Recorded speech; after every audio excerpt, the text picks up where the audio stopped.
to on. I see your HEC is on. Okay, and I see your green light. We'll just start with buddy checks. Yep. So I see a green light. You got both your helmet lights are on. That's good. I saw 1, 2, 3 tabs are up. Your safety tethers are in a good config. You've got a waist tether down. The safety tether comes in front of your BRT, so when you push that behind, it's in a good spot. Yep. The rest of your tools, like they're in a good spot. Hey, I see your HECA on. I see 1, 2, 3 tabs up. I see your safety handles are down, which is good. Yep. I see your tethers, tether on your right-hand side, and you are on your MIDI workstation end effector, and I see you are BRT to your large ORU bag as well as tethered. And can you rotate a little bit? And ISO valve is down, so both your safer handles are down as well. Yep. My HAP is no change. It is dry. My HAP is no change and dry. All right, that's good checks, both crew. We can start our translation now. So, Nick, you're going to lead and head out to the S0 port wedge face. Let me know if you want some mile markers along the way. And then, Sonny, you're going to follow to the starboard CETA cart. And I'm going to give Nick a little bit of chance to get over to the port side before we start up.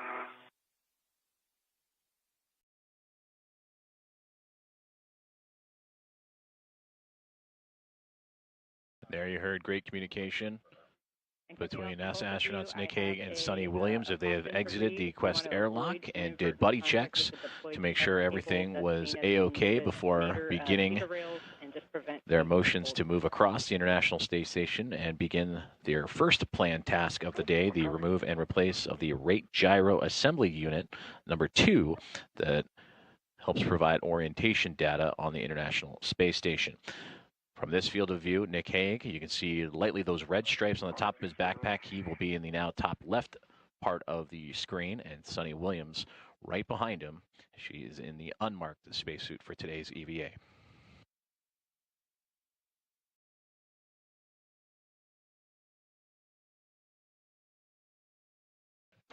And while they make their way across, flight controllers have given the command to power down the Rate Gyro Assembly number 2.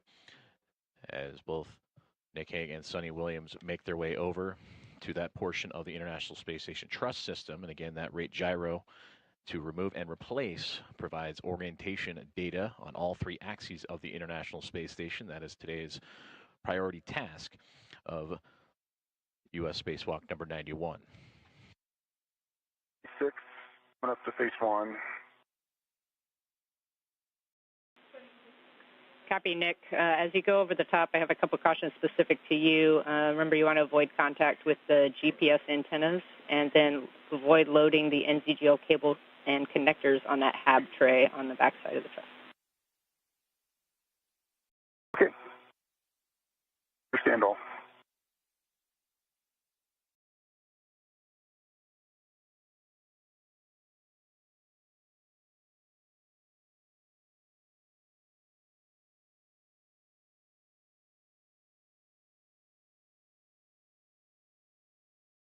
Nick, I see you heading forward. I'm going to start heading up. I think that's enough that my safety tether will stay out of your way now. Yep. I see it anyway. I will watch it.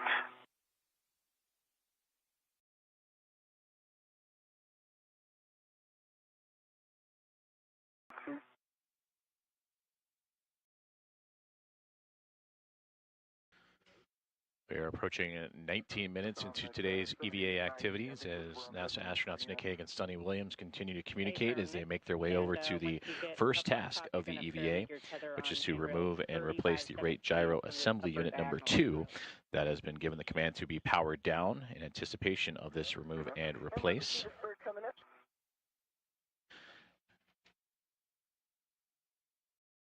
And this all part of the ISS assembly maintenance and upgrades for today's planned 4 tasks. This is the first of those 4.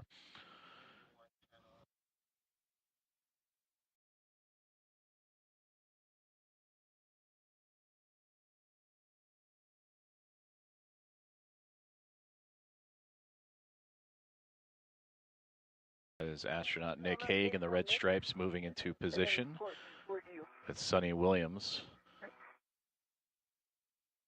closely following behind as the International Space Station currently in an orbital nighttime.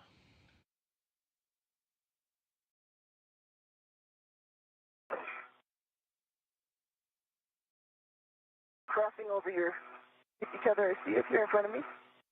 Okay. And there's a great look at Expedition 72 Commander Sonny Williams with Nick Hague just above her on the truss of the International Space Station, translating across that truss to begin work on the Rate Gyro Assembly Unit number 2 replacement. I'm over on the seated card, Jeff.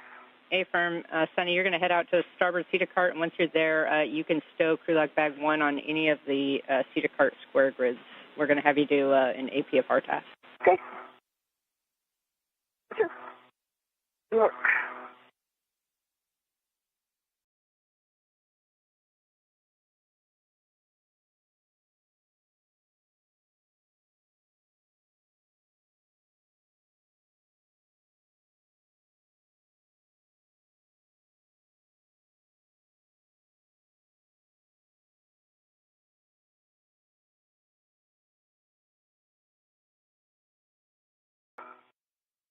Hey, Jeff, I'm at 3519 for the location. Awesome. Yep, you're going to stow one end of your mini workstation RET on that handrail for the failed RGA, and then you can continue moving down. You want to avoid contact with that S0 aft face radiator as well. And I see the shiny surface.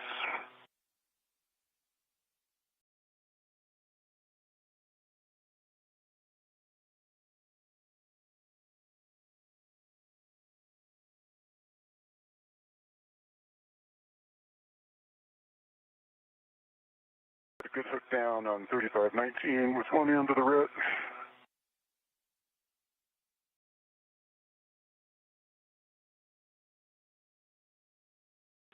Their end is free.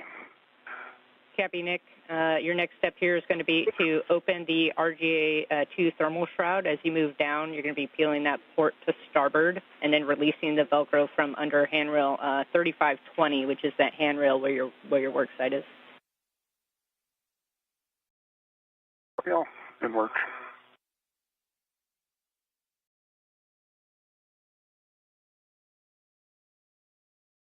Okay, getting the lock bag is connected. I'm just getting it off of me. Copy, Sonny. Let me know when you're ready for words for the APFR relocate. Okay, I'm ready for words. Okay, you're going to relocate the APFR from the WIFX that's currently in WIF 1, and you're just moving the APFR only to WIF 4. Okay. Got a tether on it. Copy. So just the APFR WIF 4, which is the one on the top. Wait. That's the one in the middle. WIF 4 is going to be the one on the top it's actually going to be port side of the starboard seated cart. Yep. Port and hop up. Yeah, A-firm. That's a good read back. And then you're looking for a clocking of 3, and then I have the other settings for you when you're ready. Clocking of 3. 23.5 minutes into today's EVA, you're seeing Sonny Williams adjusting the portable foot restraint systems in preparation for today's first task of US EVA number 91, the removal and replacement of rate gyro assembly number 2. For Sonny Williams, this is EVA, her 8th spacewalk into the vacuum of space, nearly more than 18 years after her first. As for Nick Hague, this is his 4th, and he'll be seen in red stripes on his suit. His first since August of 2019. No. Okay. At handrail 3520.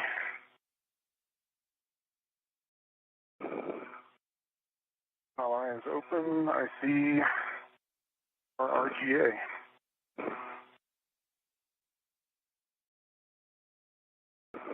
Going to work on temp stowing our auxiliary bag. Yeah, copy, Nick, that you're down there at 3520. You can attach the other end of that pre-staged RET to the failed RGA now and get that off your mini workstation.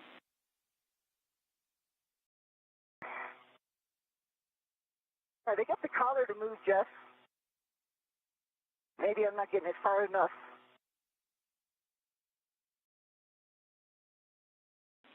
Copy, Sunny. You're getting the collar to move, but just to understand, you're not able to pull the APFR out, like the paddles aren't depressing. Yeah. I think I have to get to the black line to the yellow line. Wait. I'm not getting it over there.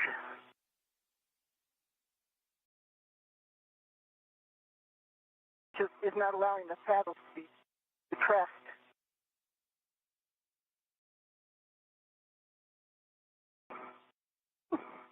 Interesting.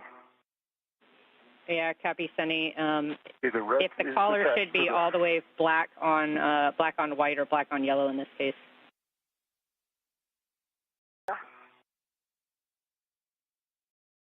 And I copy, Nick, about the RET. You can temp stow the large ORU bag on that S0 wedge face now. Work. I don't know if you could see it in my HECA, but that's as far as I can get the collar. Yeah. Not all the way to the white. Copy, Sunny. Actually, it looks like we might have bumped the HECA there, so if you could turn that back on, we'll see what you're looking at. Yep, sure. Here we go.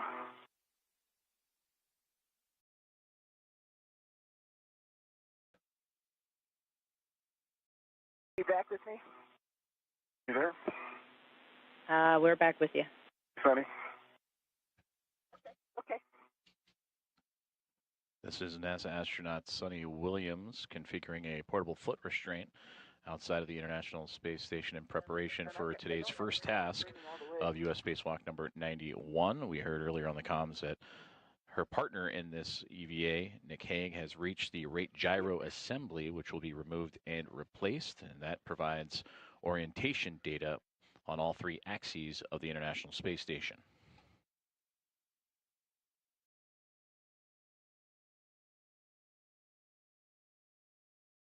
Nick, are you ready for me over there? Yeah, I'm still temp stowing the ORU bag, so you got time to troubleshoot.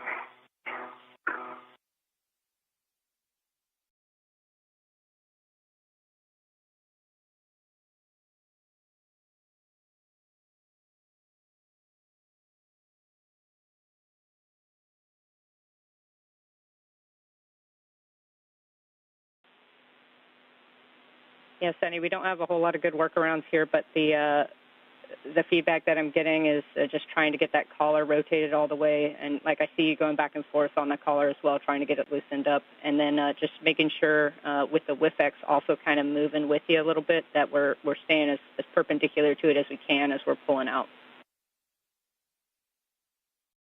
If I can get the paddles, I'll definitely do that, but I don't know if I can get that collar all the way over to the white. Yeah, we copy. It's right to the edge.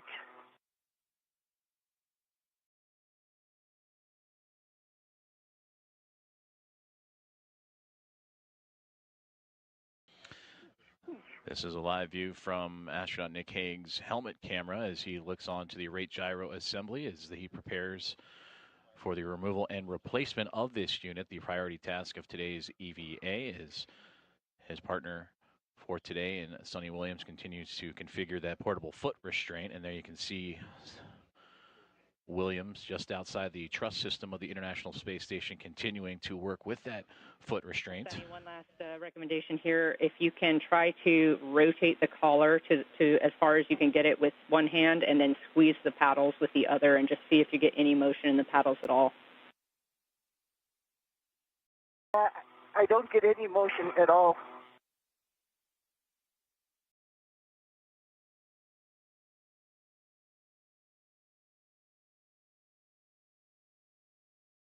So the collar's definitely not in the right place. Grab and get the paddles to move it all.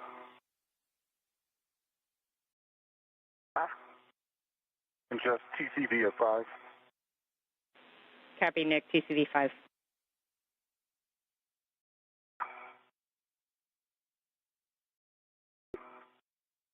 We had any problems with this one before?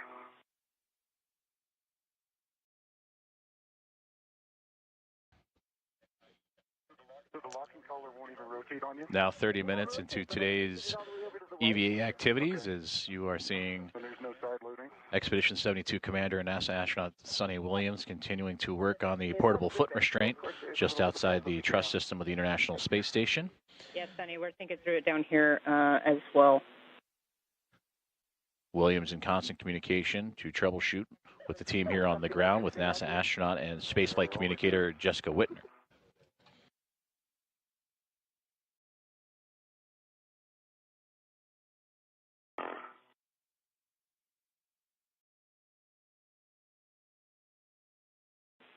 All right, Sonny, with that, it sounds like this APFR has given us trouble in the past, so you're kind of confirming something we may already know. That said, at this point, we're just going to leave it where it's at, and if you can just put it back in its original config, black on black, and then we'll get you inside the truss. Black on black.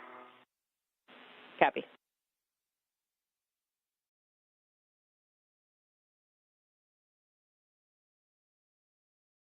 And that is a live look in from the helmet camera of NASA astronaut Sonny Williams as she was just communicating with Jessica Whitner, the spacewalk communicator for today's EVA, on the portable foot restraint, as her and astronaut Nick Hague prepare for the removal and replacement of the rate gyro assembly number 2 on board the orbiting laboratory. With the integral lid tether, and then we can get you working on the RGA.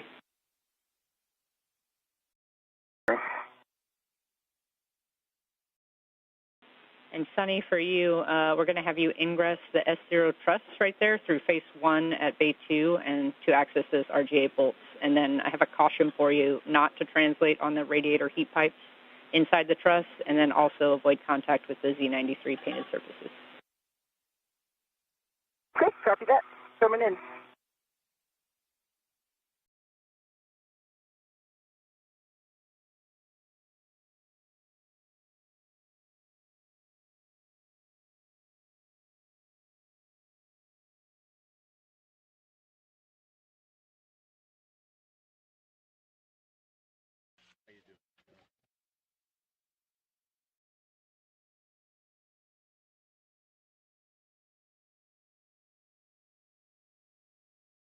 All right, Nick, I'm on the other side, as you can probably see.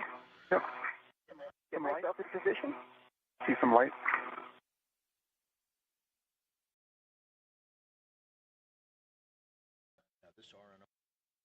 In Houston, you'll probably see little flakes of Z93 off this basement unit. It's like it's liberating from that same spot that was missing some before. Edges are crumbling off.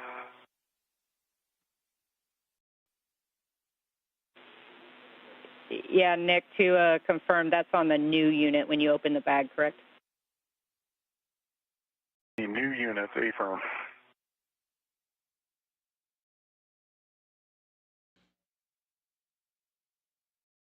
All right, Nick, I have my BRT down on 3507.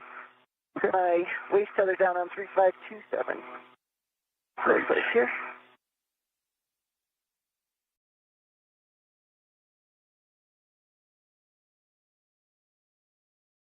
Just there's enough rigidity in the bag lid that it stays open without having to restrain it open.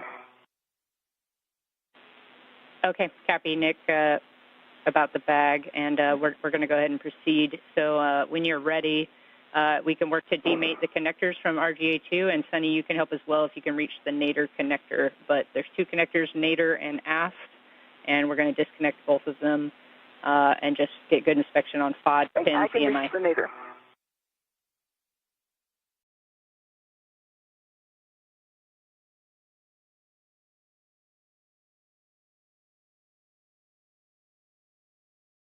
My hand right on the nadir one when you guys are ready. ahead. And we are ready for you to disconnect. Over center. Looks like good release. Over center. This one goes towards me. Towards you. Yep. Away from. Oh, no, I'm sorry. Away from you. No, you were right. Towards you. I see it moving. It comes straight out. It looks like it's turning sideways a little. Start pulling back on the. No, you got it. Okay, I see no FOD. That's an EMI band.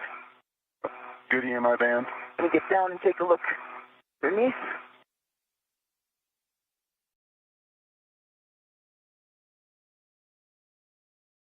Get my head in there.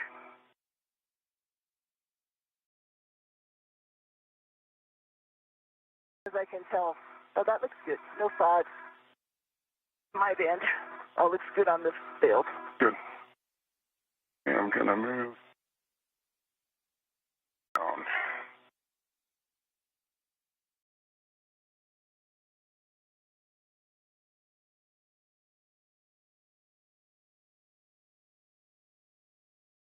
Okay.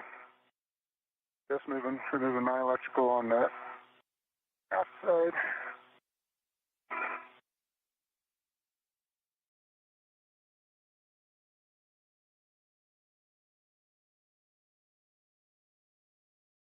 Whatever, that's right in the way.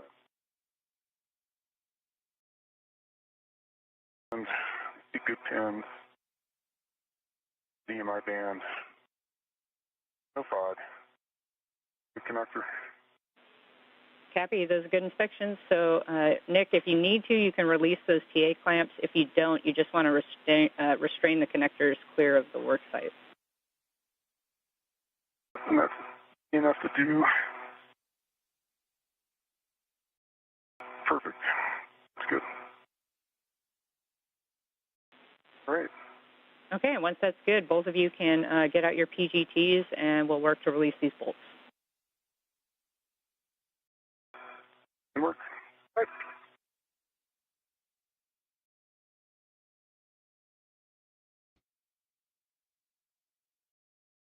37 minutes into today's EVA with the great side-by-side view of NASA astronauts Nick Hague on the left and Sonny Williams on the right in their helmet cams as they work on today's first task, the removal and replacement of the rate gyro assembly number 2, which helps calculate rotational rate data and the rate of change of the orientation of the International Space Station and helps better calculate that orientation. This rate gyro assembly number 2 originally installed back in September of 2009 as a part of STS-128 and Space Station Assembly Mission number 17. Cappy, for both of you, the RGA bolts can be released and installed simultaneously and in any order. Just prior to that last bolt, just make sure you guys are ready because the RGA will be free after release. When you're ready, you can... Copy. Like we discussed, Sonny. Go ahead and let's do the first one, Simo. I'll make sure that I'm in a good spot. And for both of you, we're expecting 10 to 14 turns, and you can release bolts. Okay.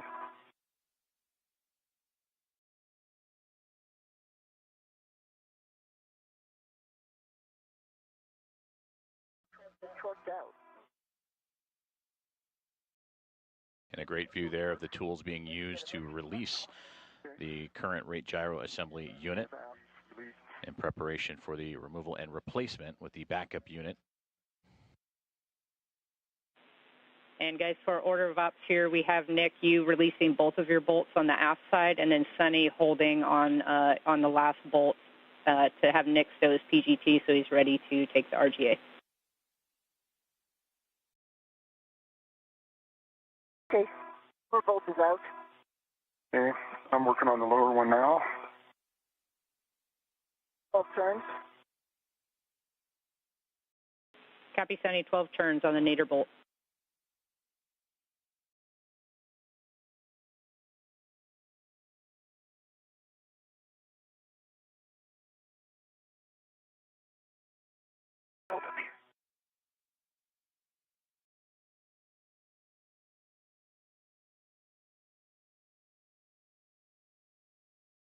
Okay, 12 turns on the zenith, 11 turns on the nadir aft bolts. So release. Copy, 12 and 11. Nick, you can stow your PGT and then prep just to take the RGA out of its location once Sunny drives that last bolt. Yep. Hey, Sunny. I'm on the last one. Yep, I gotta put this PGT away. Ready for me to continue? And bye. And then Nick, for you, I have a warning. There is a pinch point. You want to keep your fingers clear of the gap between the RGA handle and the truss during RGA removal and install. I'm not done yet. Ready? Yep, I'm ready for you to release. Okay, 11 and 11. Sorry, 12 and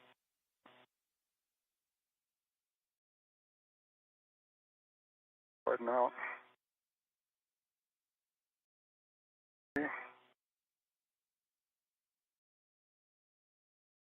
A great view there of the release of that rate gyro assembly number 2 from the view of and perspective of NASA astronaut Sunny Williams, who just released that last bolt, and it's currently in the hands of NASA astronaut Nick Hague just across her field of view. And the replacement unit, this RGA number 2, will help calculate the rotational rate data of the International Space Station. Sunny Williams, she is currently inside the S0 truss of the International Space Station, which is quite near the midway point of the backbone of the structure of the orbiting laboratory.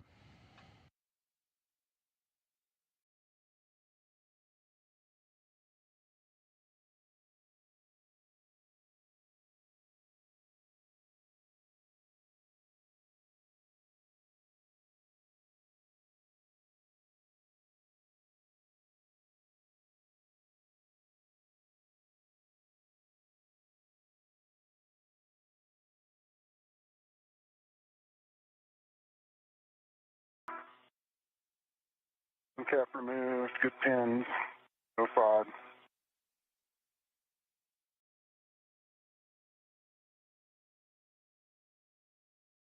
Copy the inspection.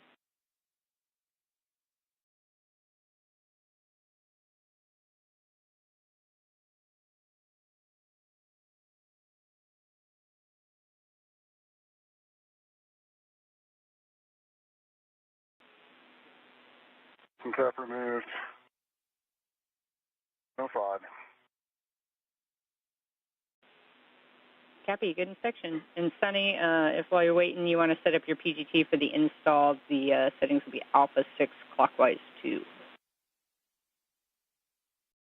Right, Alpha 6 clockwise 2.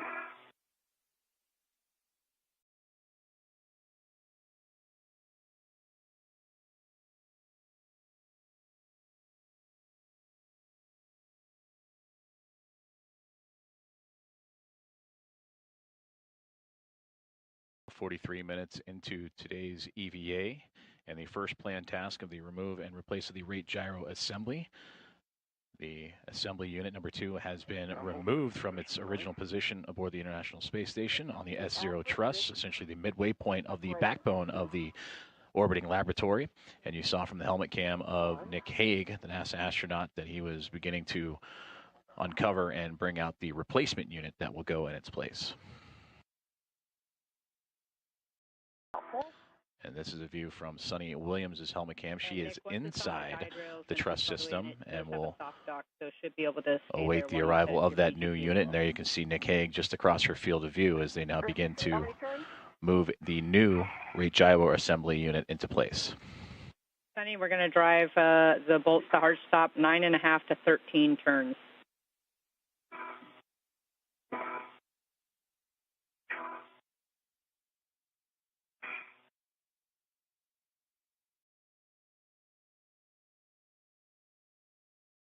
And Nick, for you, those settings were Alpha.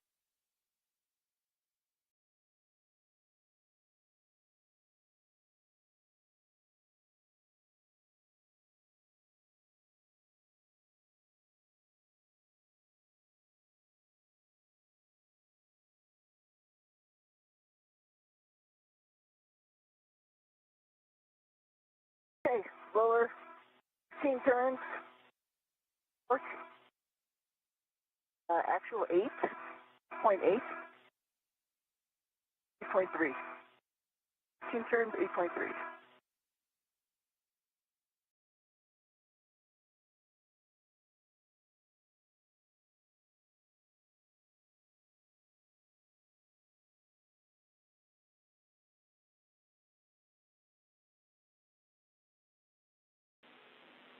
Copy, Sunny. We heard 8.3 and 12 turns. Can you confirm green light on the nadir bolt? Light on the nadir bolt. Copy. Thank you. That's a good bolt. And my nadir bolt is installed. Got 13 turns. Actual torque of 23.3. Green light. Copy, Nick. Nadir bolt.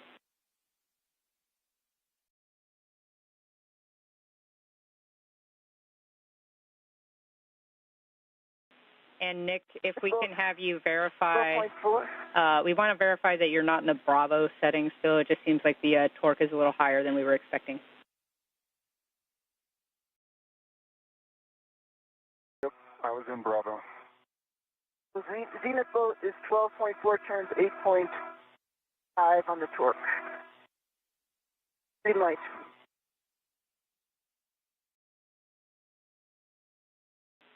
Copy, Sunny. That's a good bolt for the zenith. You can stow your PGT and hold for a second.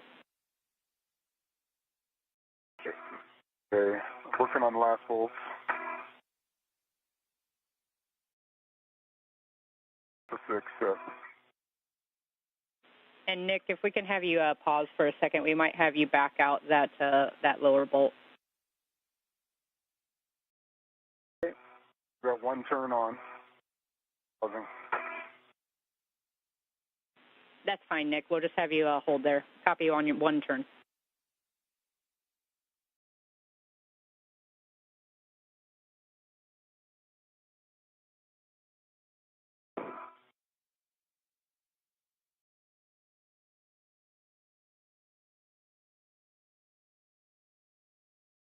And the position for the connector. I was wondering, because I was like, 8. Empty girl.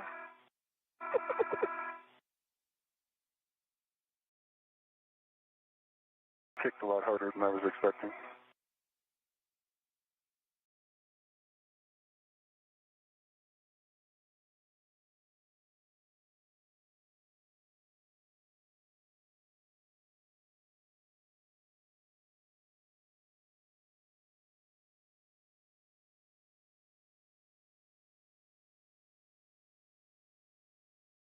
Thinking about that APFR. It starts easy and then just hangs up hard, or does it just kind of slowly build up? Stopped. Yeah. All right, Nick, I have some words for you. So we're going to go ahead and back off that nadir bolt 1 turn. So you're going to set Bravo 6 counterclockwise 2, and then just looking for 1 turn, and then we'll reset and drive to our stop. Bravo 6, counterclockwise to 1 turn only. Good readback.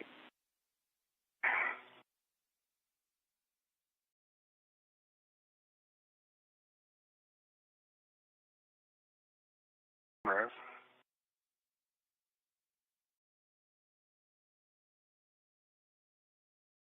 It's 1 turn. Copy. We're going to set now Alpha 6, clockwise 2, and then you can drive to hard stop. Alpha 6, clockwise 2 is set.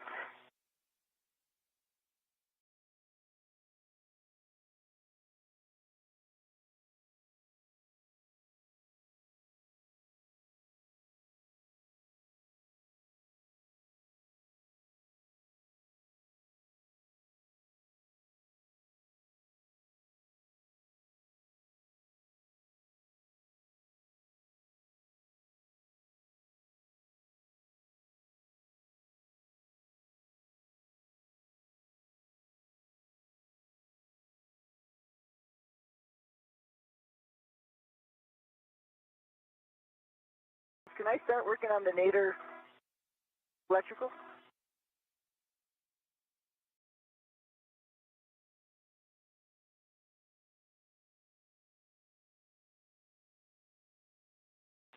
Yes, Sonny, we're just going to have you stand by until we get this this bolt drove. Okay, Jess, I got good green light, 6.2 actual torque and 1.03 turns. The wrong setting. It was on Alpha 4.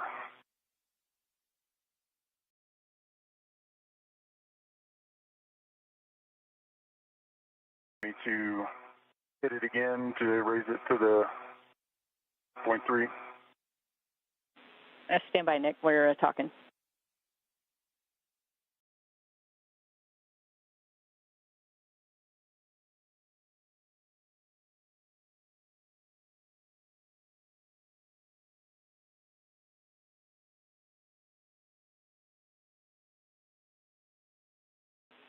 And Nick, you can just switch up to Alpha 6 and then do it one more time for us. Okay, Alpha 6 is set.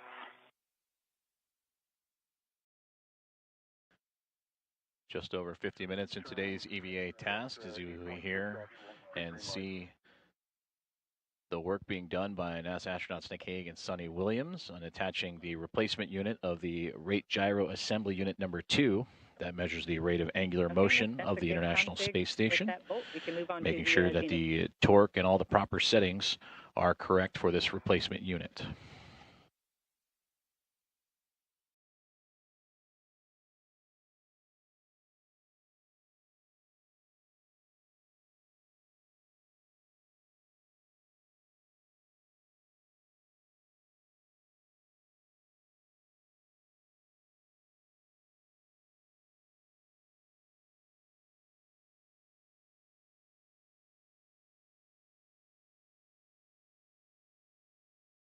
Just good green light, 8.2 on the actual torque, additional 11 turns.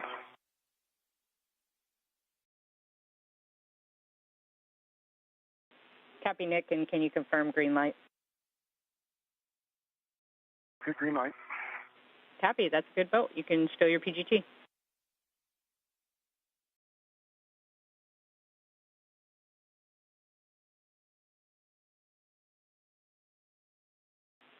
And Sonny and Nick, we are go now for the NZGL connection. So again, just looking for a good inspection. And then Sonny, if you want to work nadir, that's P678 to J671.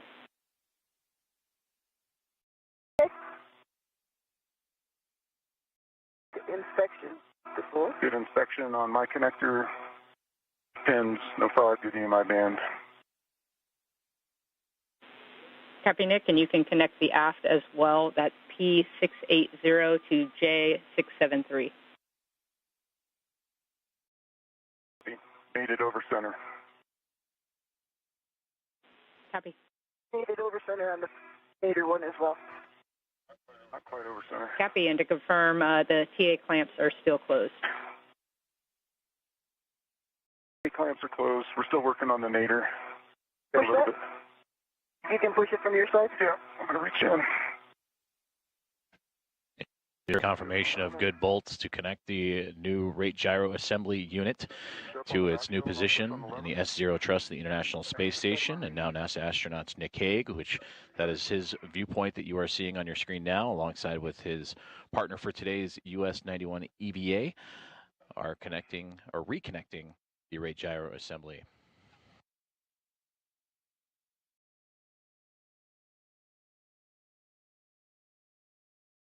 Still got to go up, so if you can just push on the back shell up as hard as you can.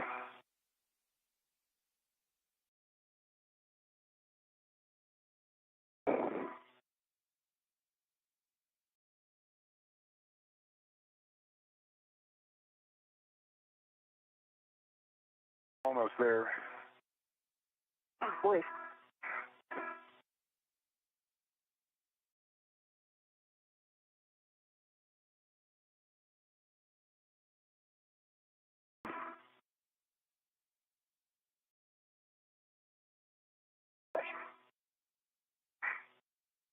What are those two sides look on that?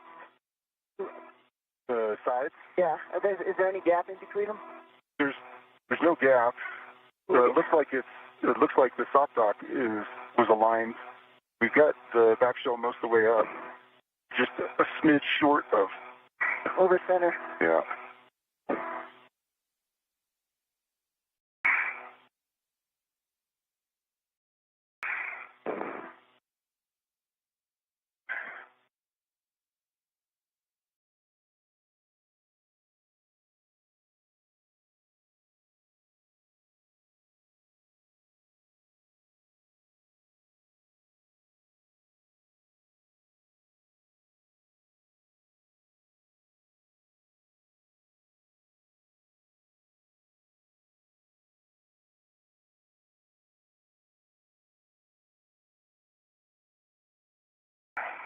I'm going to get rid of this BRT closer.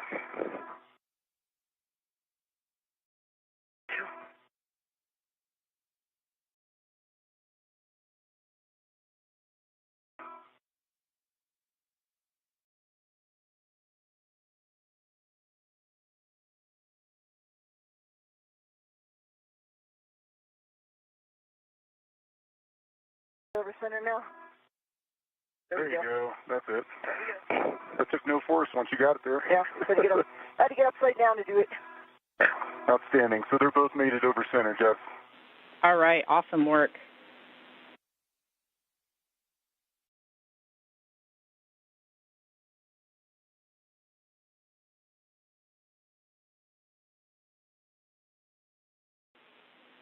All right, with that, guys, the RGA install is complete, so we're moving over to cleanup now. Sonny, you can egress the truss and check your safer handles down, and then you're going to go retrieve your crew lock bag from the starboard seat cart.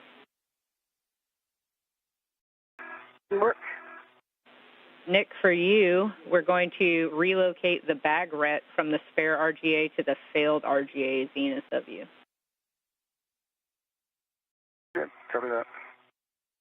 And Nick, once you do that, you can then disconnect the other ret that's on handrail 3519, holding the failed RGA, and then stow the failed RGA in the ORU bag.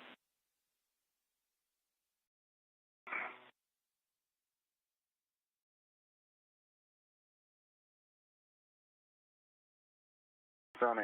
Yep.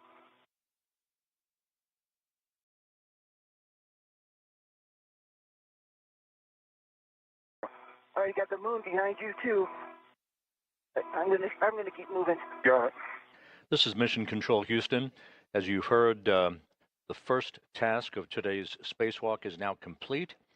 The replacement of a failing rate gyro assembly, RGA number 2, has now been replaced with a new healthy unit. That task completed at the 56-minute mark into today's spacewalk.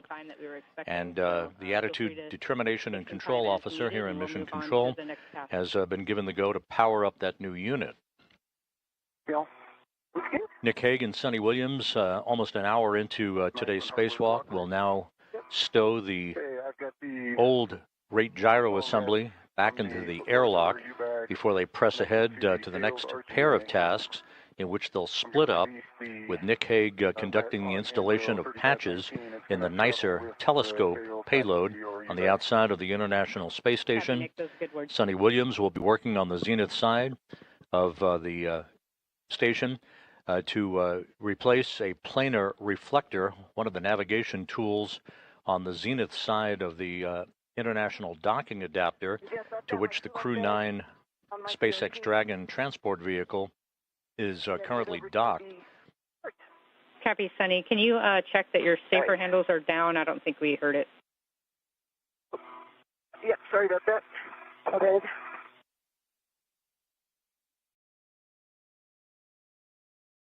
Safer handles down.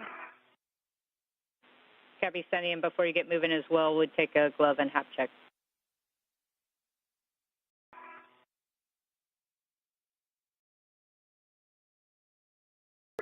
Left safer handles down. Ups are nominal. Hap is dry. Just to reset where we're at the 1 hour mark into today's spacewalk, the 273rd, in support of space station assembly maintenance and upgrades. You're hearing the voices of the two crew members outside the station, Nick Hague and Sonny Williams.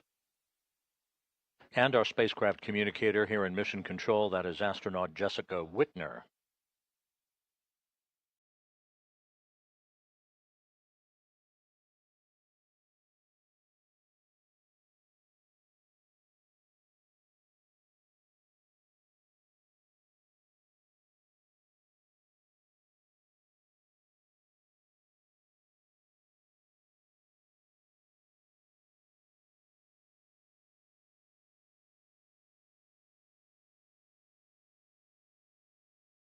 Empty on the port gift card.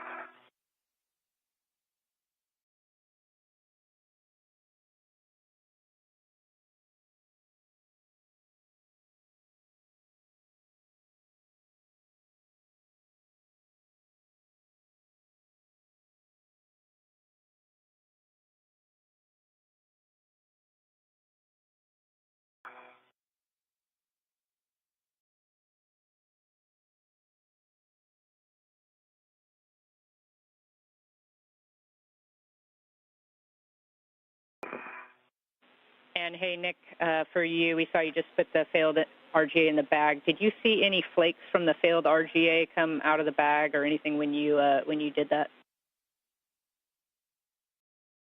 No, I haven't noticed anything coming off the failed. The only thing I've noticed is the stuff coming off what we put in. And since I pulled it out, I haven't seen anything hanging around in the bag. Okay, Nick, copy. And if we could just have you hold there for a second. We're talking about the RET configuration in the bag and potentially making a change to reduce the amount of flakes that may come off of the failed now.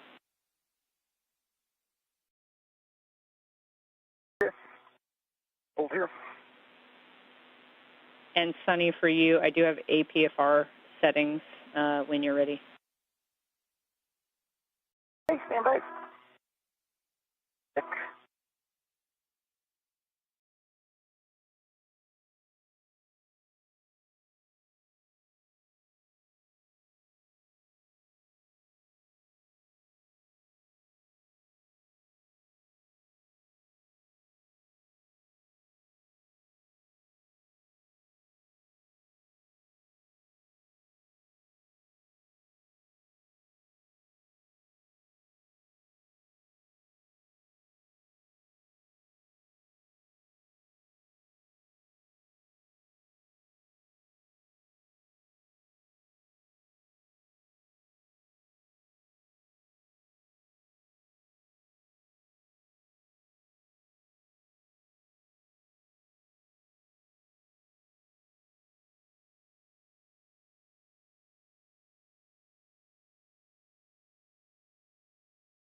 Okay, the bag is connected to the APFR. Put the RT on. RT RET is on the APFR as well. What are my settings? Copy, Sunny. The settings for the APFR are going to be November, Kilo 1. November, Kilo 1.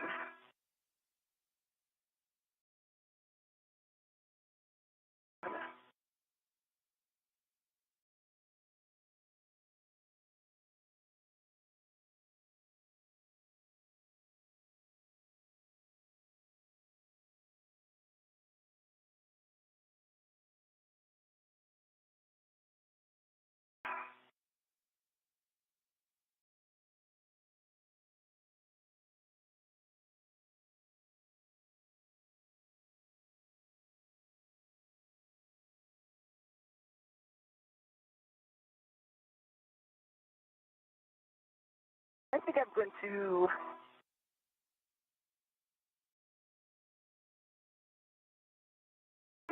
I'm going to move it off of this engine first, where I set settings. That's okay with you? Down here in the heads and the bunch of stuff. Copy, Sunny, if that works for you.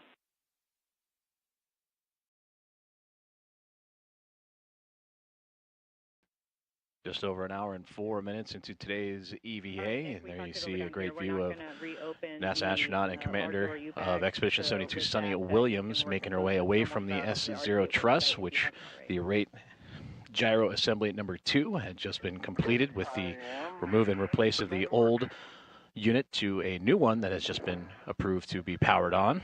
And then also in that field of view, you see the SpaceX Dragon for Crew 9 off into the distance, as both Sunny Williams and Nick Hague will stow the old rate gyro assembly unit here shortly before continuing on with today's planned tasks.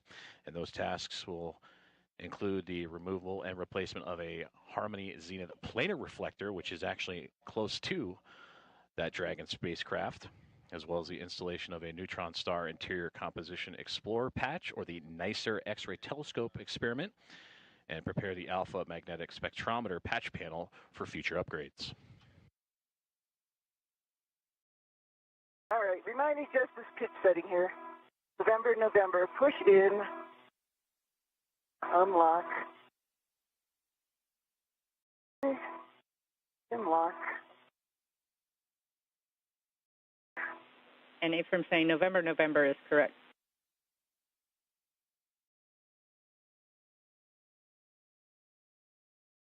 November is locked. What's the other one?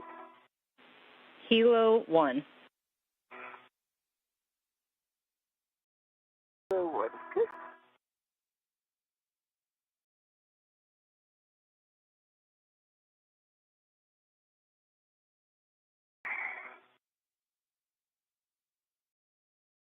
How large are you on my BRT? Copy, Nick. Large ORU on your BRT, and can you confirm the thermal shroud is closed? I'm working on it. Copy. Trying to get the BRT on ORU before I have to, on my safety tether, getting around the way. Copy, no problem.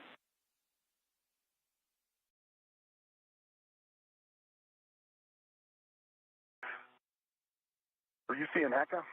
Out of curiosity? Yeah, Ephraim, I see your HECA now.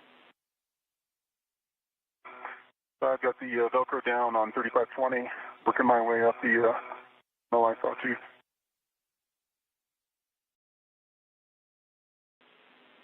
All right, that looks good, Nick. When you can, perform a glove and hap check, and then we'll get you translating back to the airlock.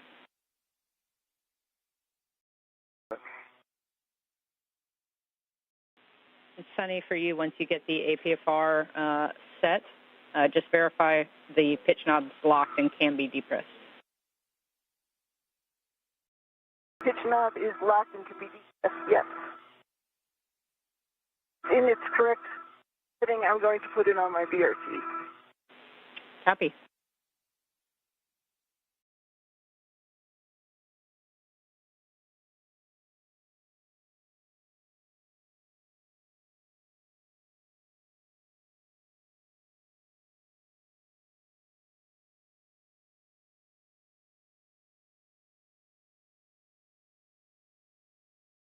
Pedals are locked on the BRT.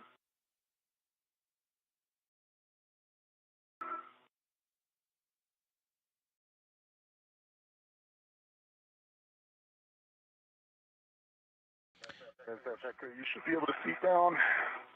All is in a good config.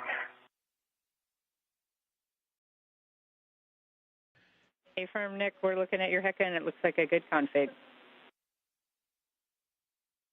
Great communication there between NASA astronaut Nick Hague as well as the teams on the ground. The confirmation of a good power-up of the rate gyro assembly at number 2, the replacement unit that was just recently completed by NASA astronaut Nick Hague and Sunny Williams together, as they are starting to receive data and shortly receive data of the angular motion that it will measure of the International Space Station about its 3 different axes.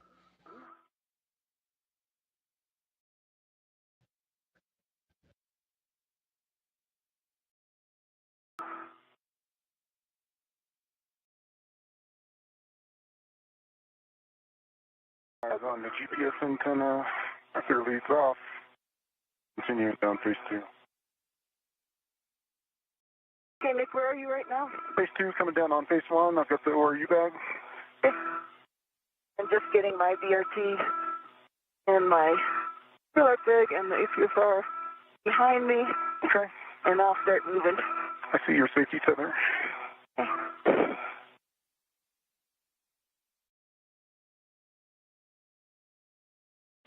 And Sunny, it looks like we lost your HECA again. If you could see if that powered off. Here we go. And for both of you, good news. RGA2 is up and running. We had a successful power up. Nice work. Excellent. Great.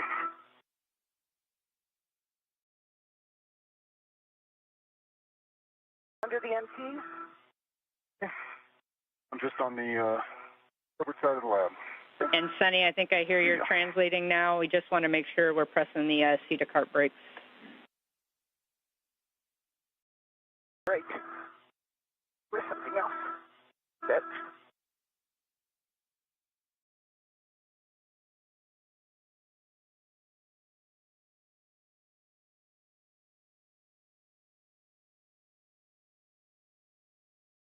called, Jeff. Sorry about being moving around too fast. Hey, I'm on the seat spur. Wonderful views from the helmet cam of NASA astronaut Nick Hague as they are translating from the S0 truss on the International Space Station about the midway point, the backbone of the International Space Station, and you can see the curvature of the Earth below him.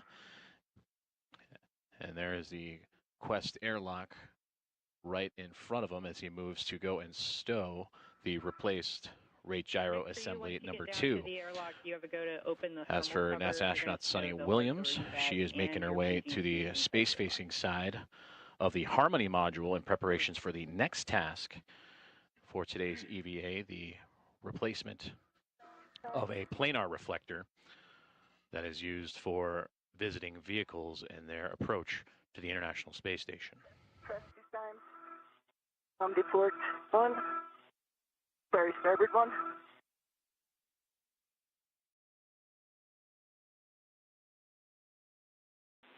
Copy, Sunny. I think I copied. That was the starboard seat to cart brakes.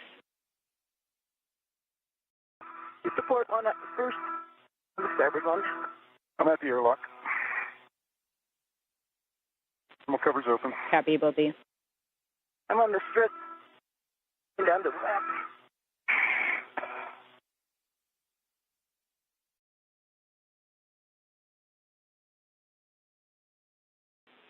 All right, Sunny, I have a couple words for you while you're translating. A few cautions. As you head outboard, you want to avoid contact with the deployed CBM pedals, grapple pin, target, and shaft.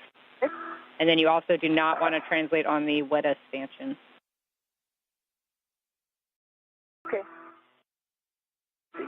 And then lastly, as you... Remind me the handrail, I'm putting my green hook on. Yeah, if I'm about to give that to you, the lab handrail 0272, it's going to be the forward in cone of the lab just above the cable tray.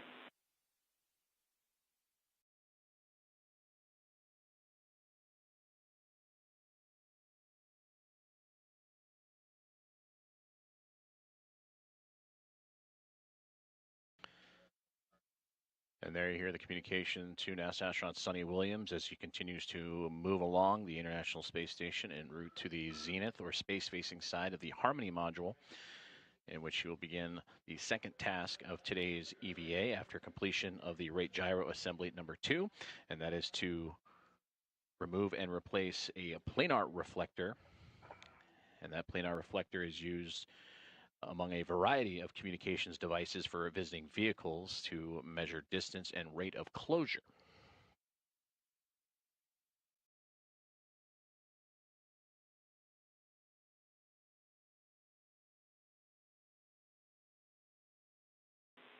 And Sunny, I know you're still translating, I think, but maybe when you get to that green hook location, if you could check your HECA.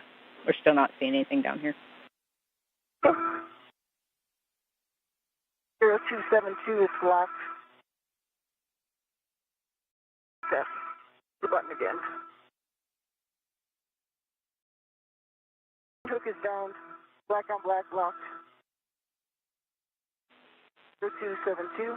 Copy your green hook, Sunny.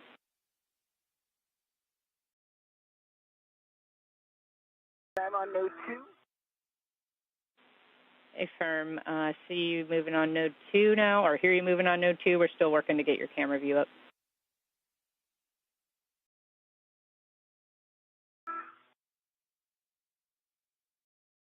Artillery bag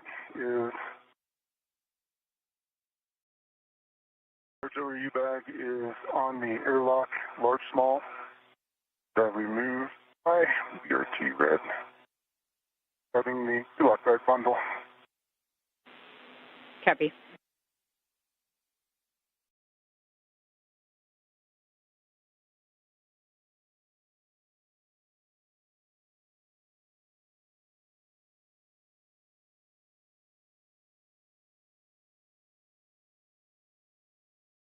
Have the crew lock bag on BRT red, good hook.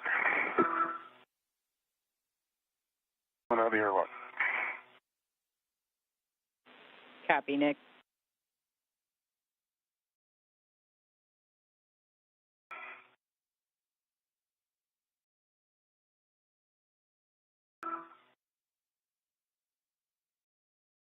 Do you have my haircut yet? Unfortunately not, Sunny. We're still working it down here. If you are making your way over there on the Zenith side of PMA, I have some handrail numbers for you if you need them. Otherwise, we're looking for PMA 3 with 5 for the APFR install.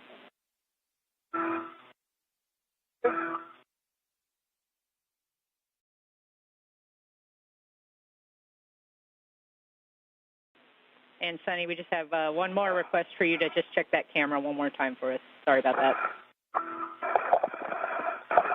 The camera again? I have a green light. All right, we copy, Sunny. You're seeing a green light.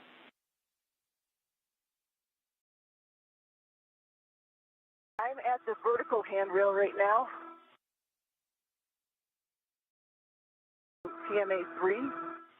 Not on it quite yet. I'm still on the front of node 2.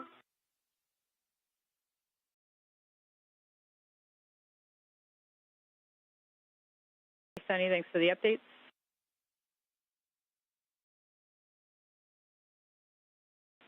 Nick, once you are ready to start translation, we're looking for glove, hap, and safer handle checks.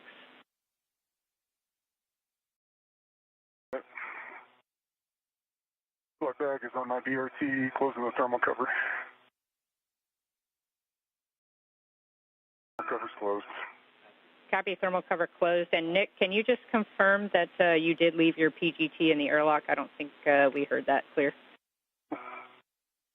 Oh, I did not. Let me do that. Copy, good checks. Remind me of the clocking. Sunny, we're looking for clocking of 10.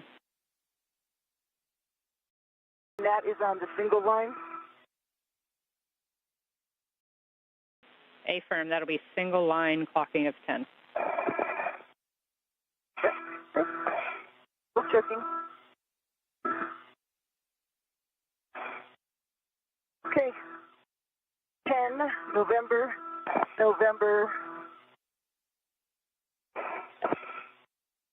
On. Let's get the other. Close.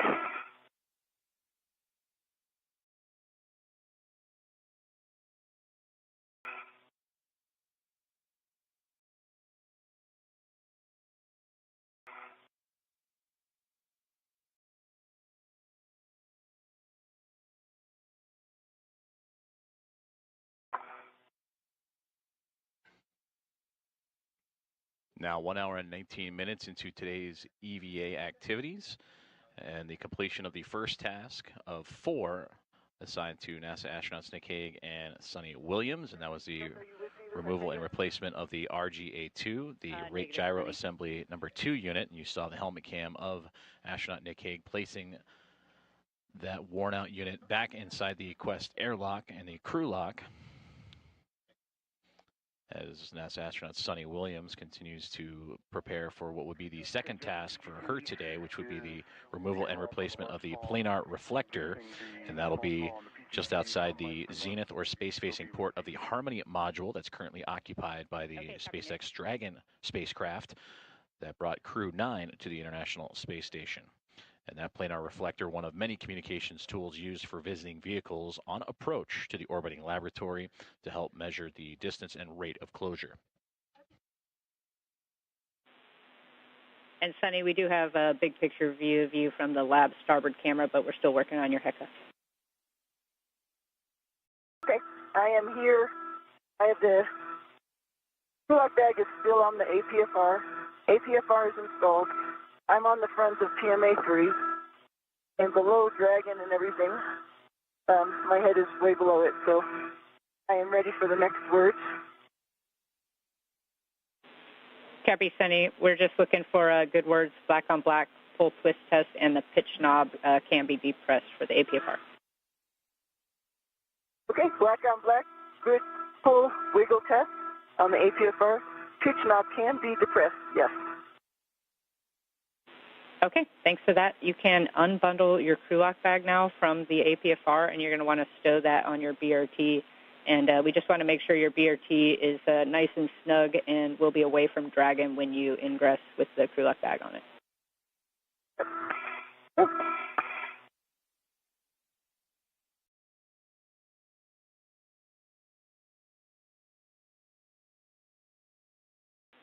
And Sunny, we also have a request for you to power cycle your HECA when able.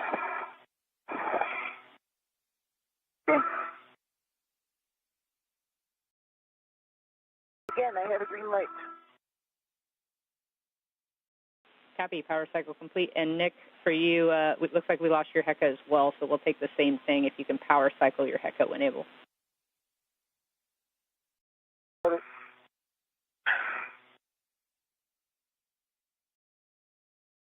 Is off right now.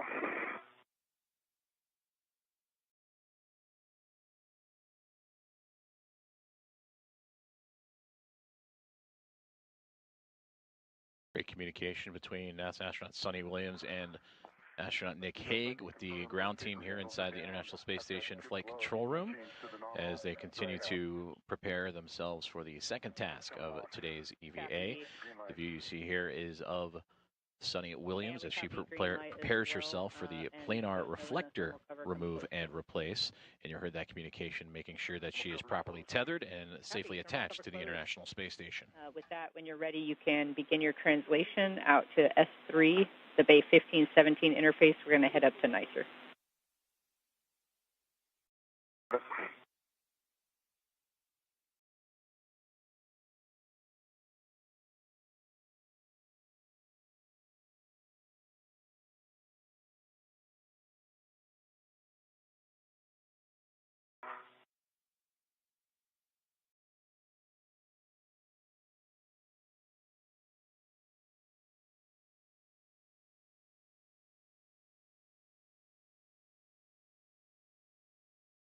I'm leaving the airlock. Copy, Nick.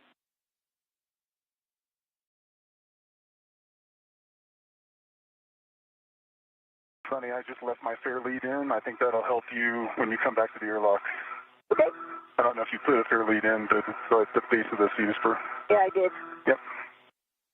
Real quick one. And Sunny, while you're working your crew lock bag there, I have a couple more cautions to read to you. You want to minimize contact with the contamination at the planar reflector work site, and then you want to avoid contact with the glass on the planar and hemi reflectors themselves. Okay.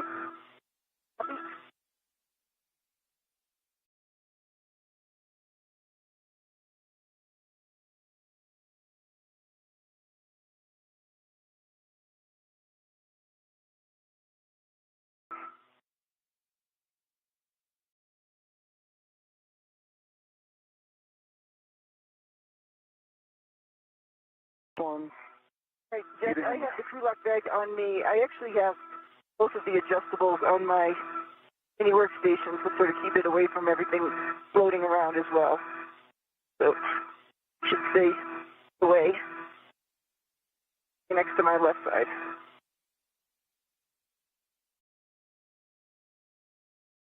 Are we ready for some pictures? Okay, Sunny, that's a good config with your bag, and we are go for photos. Okay.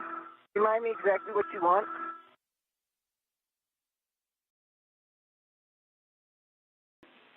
Yeah, we want, jokingly, everything there. We're going to look for the visible dragon surfaces, the planar and hemi-reflectors, best effort on those because they're kind of under the nose cone, the IDA and PMA hardware, and then anywhere else you see any of that contamination.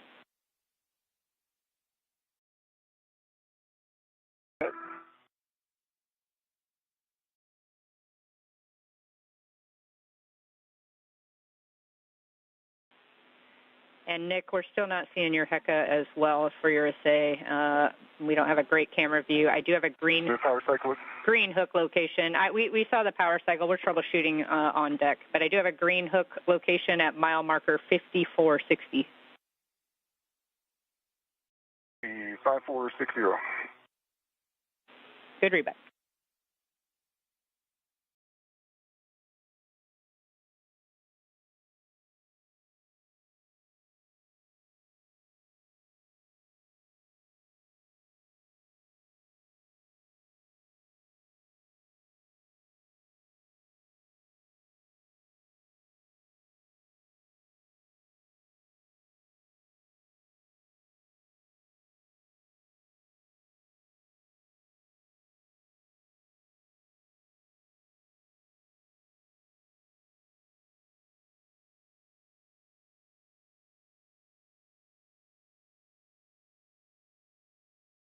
This is Mission Control Houston as we continue to bring you live coverage and updates from today's U.S. EVA number 91, currently being operated by NASA astronaut and commander of Expedition 72, Sunny Williams, who you see in your field of view here.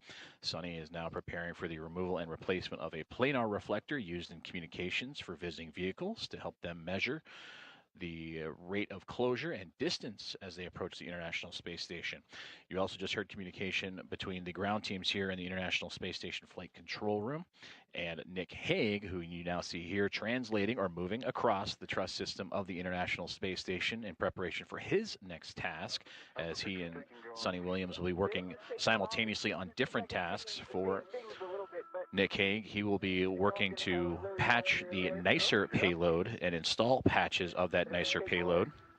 And that is an X-ray telescope experiment that studies neutron stars, black holes, and other phenomena. Unfortunately, due to just time and degradation, that has allowed sunlight to interfere with the X-ray measurements during the daylight time as the International Space Station orbits around the Earth. So these patches that Nick Hague will be providing will help reduce that light pollution coming from the sun, and that it can return back to near full strength during daylight hours. Stay on PMA, you can move around and take photos.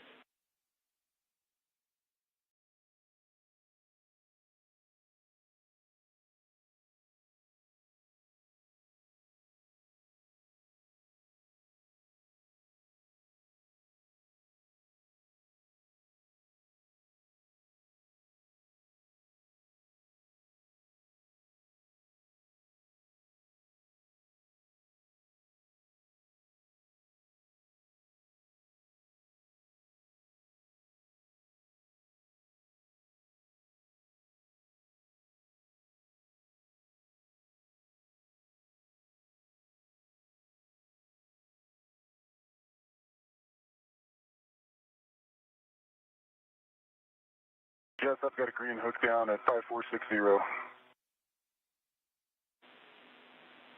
Copy, Nick. Green hook down on 5460. You're going to stow that crew lock bag number 2 now on S3 handrail 3021. It's going to be the short handrail on the zenith edge of face 1 just above you.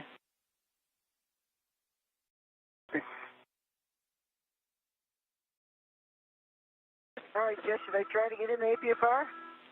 You ready for this? And Sunny, we actually have a couple steps for you ahead of time, but we're also on that lab starboard view, seeing your feet get pretty close to the CBM pedals. So if you can watch that a little bit. All right. And so we want you to actually configure the PGT RAD and just have it on your swing arm so we don't have to get you back out of the APFR to do that. And then we have you remove the 6-inch wobble socket from your PGT as well and put it on the socket caddy prior to getting into the APFR.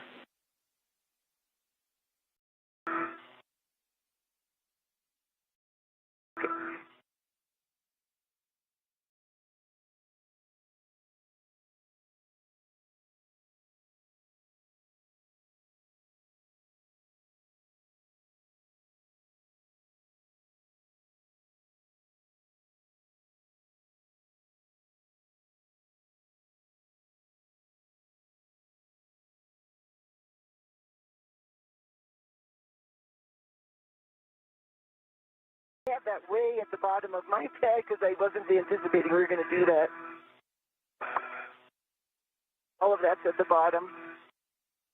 I'm going to have to yard sale it all out.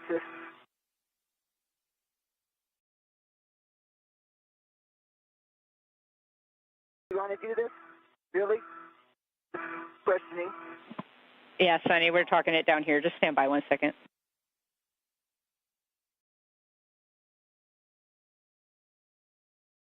If I need to translate over so that I can get in there, hand it to you, I can. I'm trying to minimize in and out of APFR.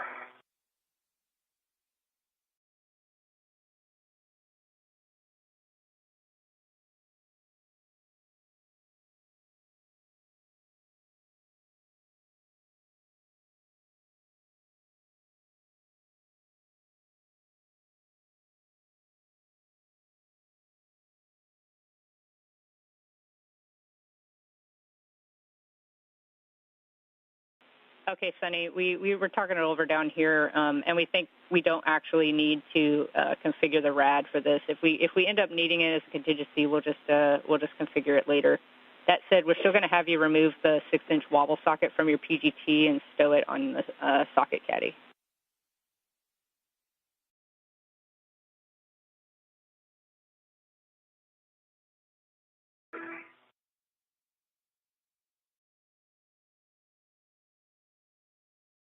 And a great view from the helmet camera of NASA astronaut Nick Hague as he continues to prepare for his second task of today's EVA. And you can see floating off just past that left hand of his, those are the wedge-shaped NICER patches that he'll be inserting into the NICER experiment, the X-ray telescope that helps study neutron stars, black holes, and other phenomena. And he will take those wedges and place them strategically in certain spots on the NICER to help reduce unwanted sunlight from penetrating the X-ray telescope. No, totally understand. No big deal. And once you get that socket off and in your trash bag, we have a request to have you just turn off your HECA, and we're just going to leave it off for a little bit and then try again later. We still don't have good view. I just turned off the HECA. Let's see. No light. My light.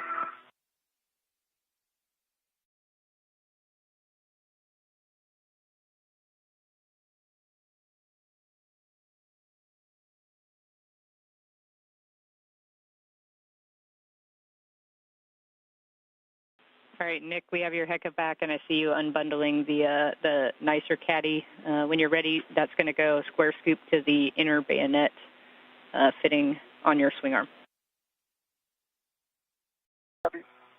I'm about halfway through. Not. We did that intentionally. 6-inch wobble socket is off of the PGT. PGT is swung back in. Socket is going into my trash bag.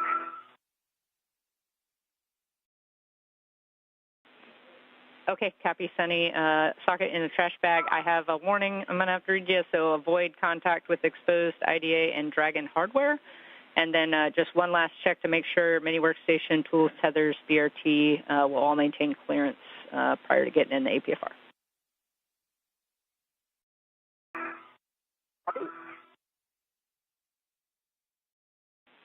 And then while you check that, saying we're just going to hold here for a second while we talk it over prior to giving you the go.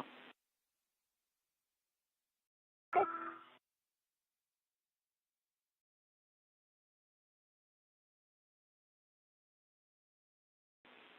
And Sunny, you have a go to repower your HECA now. Okay, mark. Okay, green light. Copy, green light.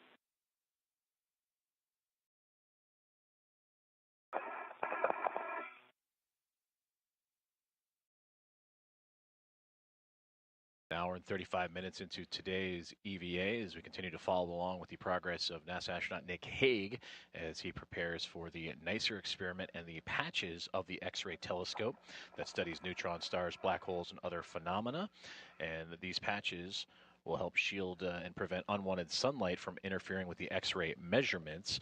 This telescope has 56 X-ray concentrators, and each one of those concentrators has a set of nested mirrors. Well, over time and wear and tear of this experiment has allowed for unwanted sunlight to enter the telescope, thus not providing accurate data during the daylight passes for the International Space Station. So what Hague will be doing is taking the caddy that you heard mentioned just a moment ago that has those patches. He will insert them in select spots around the NICER experiment to allow for its maximum capability both during the night and daytime passes to continue to measure those phenomena.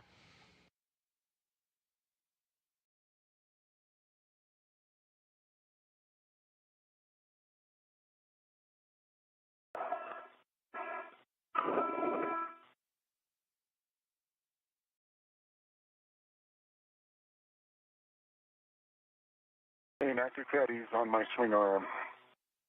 Flat hook. All right, copy, Nick. You can continue translation to NICER on ELC2. And I have a warning, avoid contact with the sharp edges on NICER star tracker hood and Fram clevises. Yeah.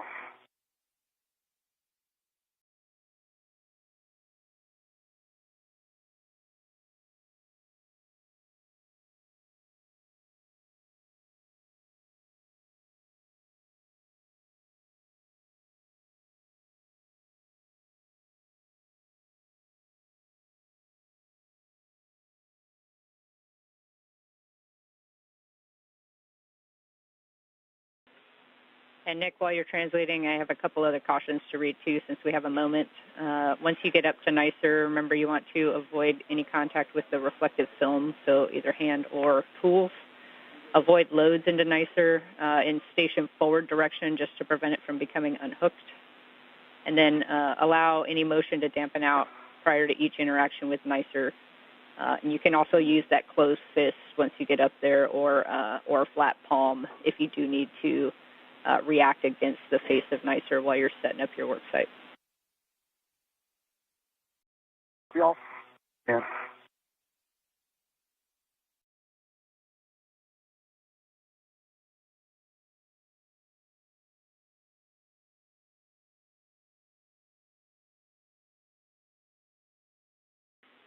And Sunny, we're troubleshooting HECA still down here. It looks like we were getting some good data, but give us a couple more minutes while we troubleshoot and take some photos. Okay. No problem.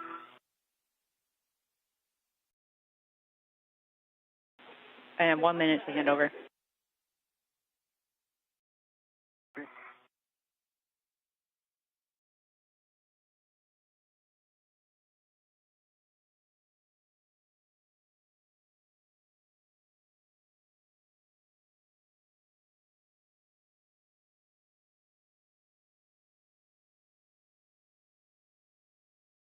And Sunny, good news, we got your HECA camera back on the big screen. So after this LOS, we'll be back with you to give you the go. Okay, sounds good. Hey, Sonny, I'm on we'll see. I see you. And we talked about putting in that fair lead. I don't think it's going to be necessary. Okay. You're going to have plenty of translation room. You needed it.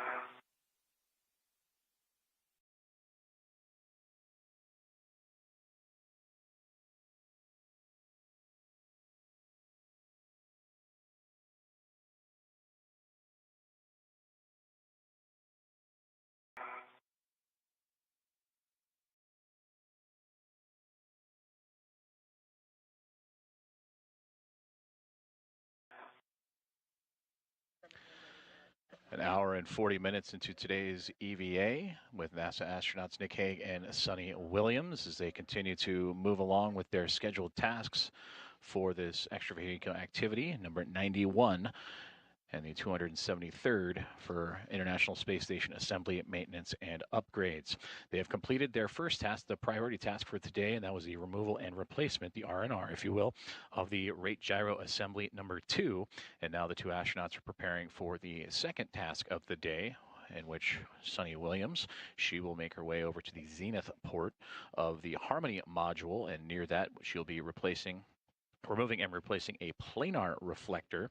And those planar reflectors, as you can see here and illustrated by NASA Flight Director Nicole McElroy during the briefing last week, and who is on console today leading the EVA, she'll be replacing that black portion along with the 3 bolts to loosen and replace it as it has become contaminated due to visiting vehicle traffic.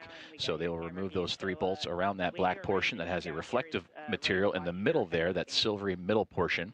So she'll reflect that as it is a part of one of many communications tools used by visiting vehicles to remove or to measure their rate of closure and distance as they are on approach to the International Space Station.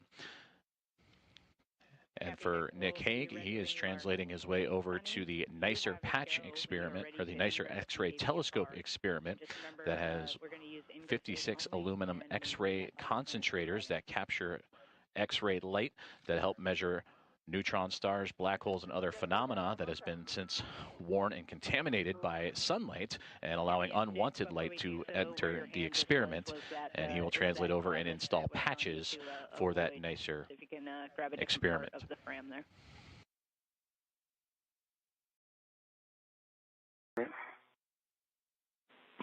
And Sunny, for you, just to repeat, you have a go to ingress the APFR, and you just want to use ingress aid only and just maintain that body clearance to Dragon at all times.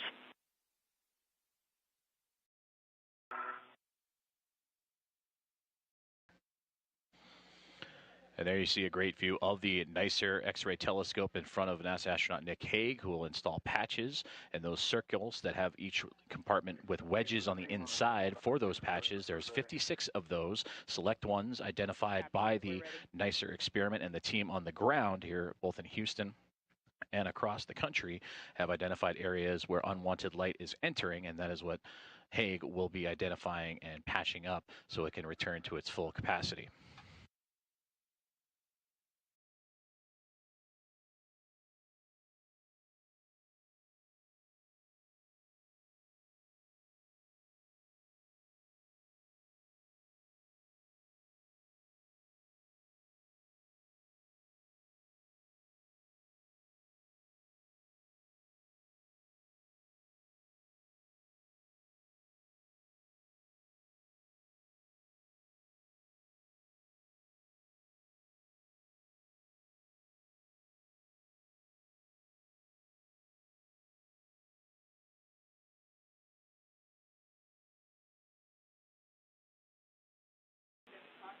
And Sunny, it looks like your safety tether pack might be kind of trapped underneath the grapple fixture underneath you there. It's just prevent you from going up anymore.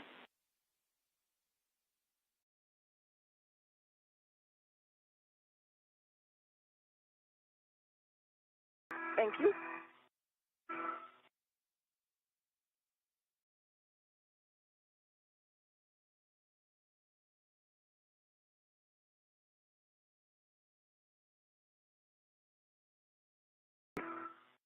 Okay.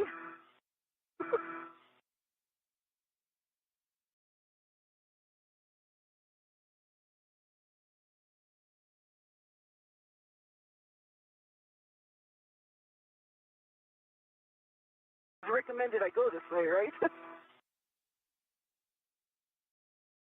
Oh boy.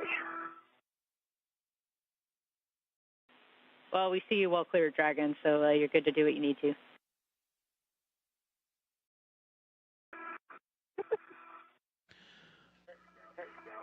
A great view of astronaut Sunny Williams as she continues to prepare for the removal and replacement of the planar reflector just outside of the zenith port of the Harmony module. That is the space-facing port that is currently occupied by a SpaceX Dragon spacecraft that brought Crew 9 aboard the International Space Station. That occurred back in late September, but the planar reflector is right there, just a few bits of distance away from that spacecraft, in which Suni Williams will release 3 different bolts and actually replace the actual reflective portion of it all that both the Dragon and other visiting vehicles use on approach and docking to the International Space Station.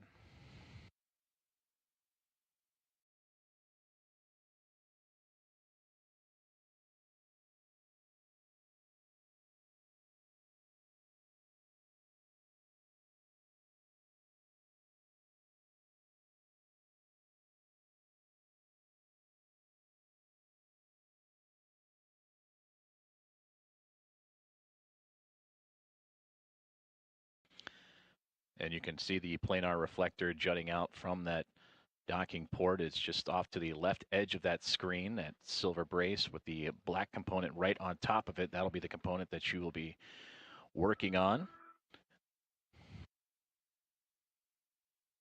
And again, that is to help with a multitude of communications devices for visiting vehicles to use as a reflector to gain insight on the rate of closure and distance as they approach the International Space Station.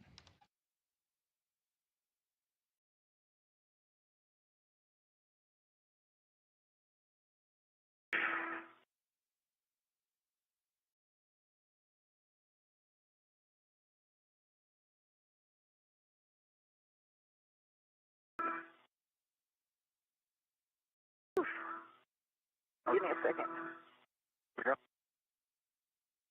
Try not to touch anything. I hear you. Yeah, Sunny, no rush on anything. Again, we're still looking great on time, so feel free to take a break as needed.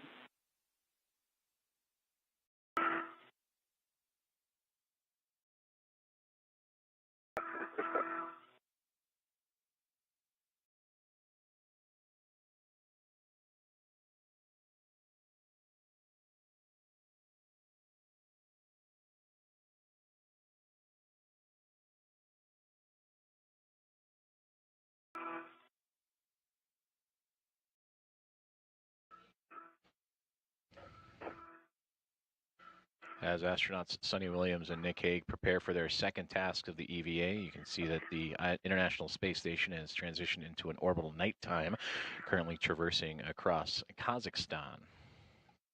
A little bit of a constrained problem. All of this happening as we approach an hour and 48 minutes into today's spacewalk.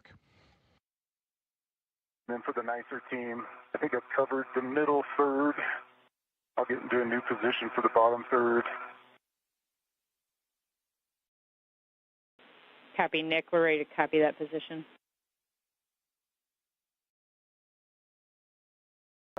And I'm sure if they're not seeing it, I can tell you that there is as much damage in wedge 1 as there is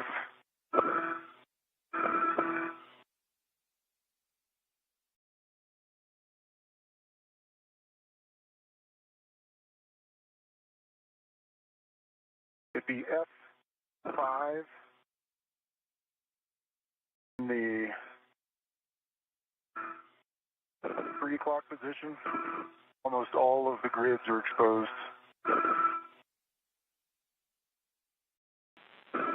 We copy, Nick. F5, 3 o'clock. Put that right in the middle of your HECA.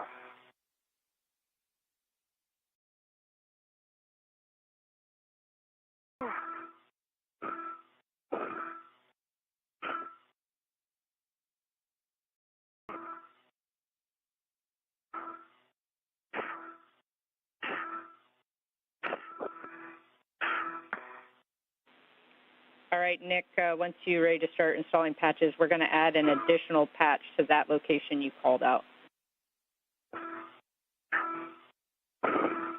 Okay. My right leg in. My left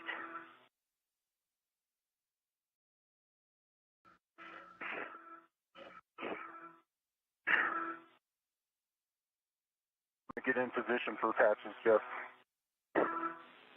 Copy, Nick.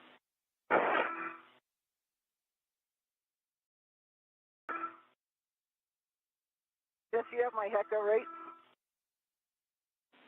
Yeah, Sunny, your HECA is good.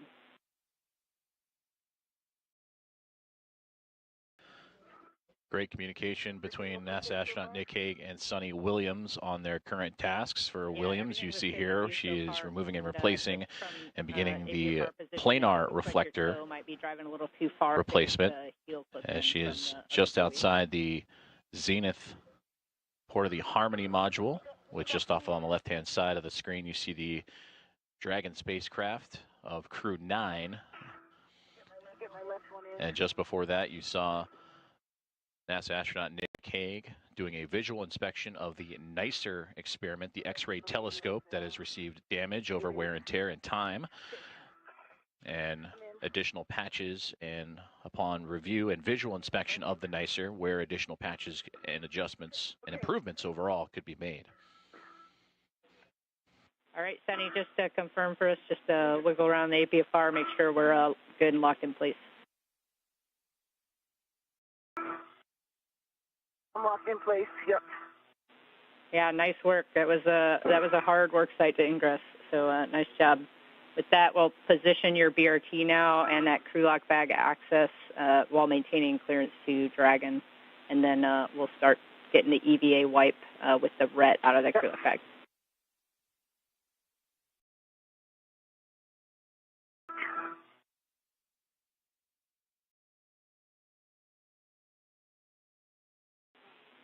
And then, Sunny, another request to rigidize your BRT a little bit once you find that good position, just to make sure we're not floating close to Dragon.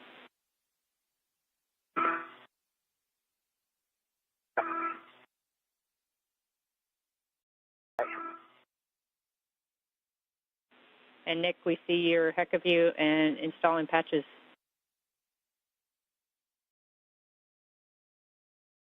Patch 1 is in. Go number 1. Copy, 1. Good location.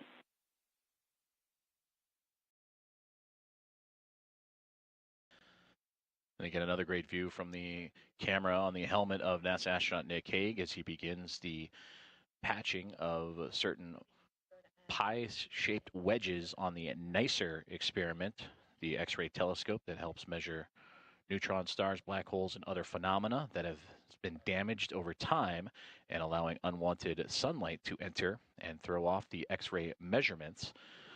And you see those pie-shaped wedges throughout the experiment from his view, and those are where he will insert those patches from a caddy that he has attached to his spacesuit. And a good view of the tool he is using and inserting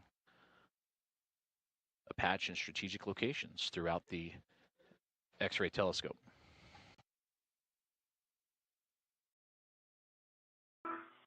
I got a RET on the reflector. I've got the palm wheel and ratchet out. I've got the wipe for the failed one.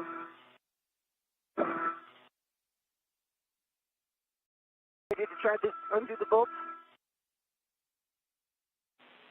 And Sunny, before that, we'd like you to just we'd like to get some words for visual inspect of the planar reflector. Just any words on the contamination there. And if you can get it in your HECA, we'd like that, but we can't quite see it. I don't want to lean over too much, but it has it looks like it has white powder all over it, particularly on top of it, and as I'm looking at it, right-hand side, the forward side, the left-hand side, the aft side towards station, is not as dirty, but the whole reflector top has this white film on it, looks like. I don't know if it's dust or it's film, I'm not touching it.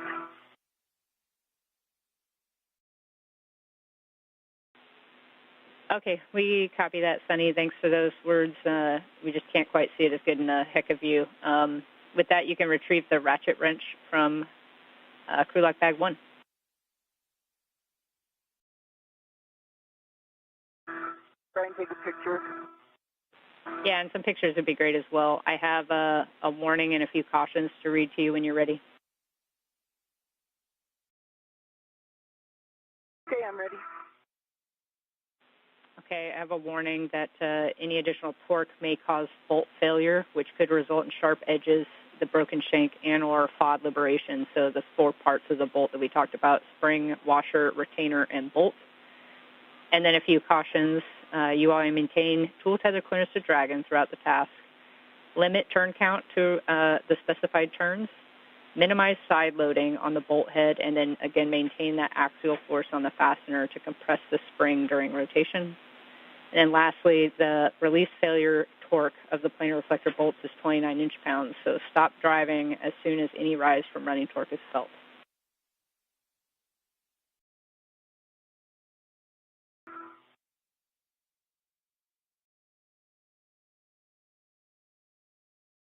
Are we ready to try one? Okay, Sunny, we are go for you to start to release the planar reflector bolts. You can do that any order by hand using the palm wheel only, exactly 1 turn on each bolt.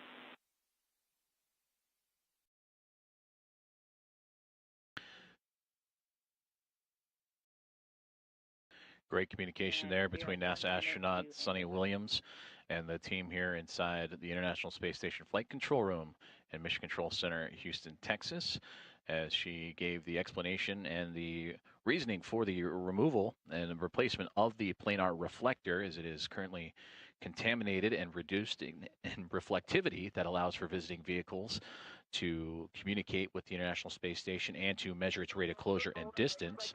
A little bit of a turn on it.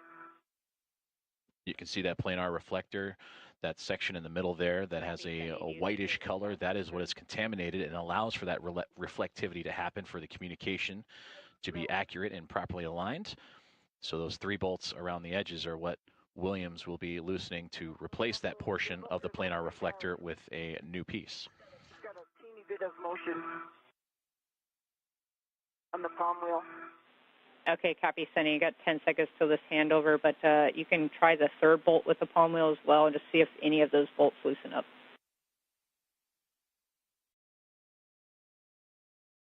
Which of the palm wheel?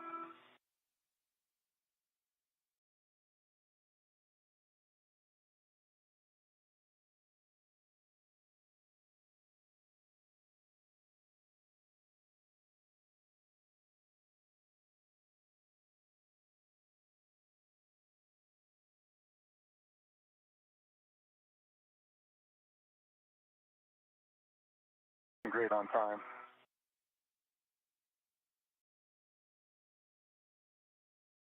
See, there's a space between it and the...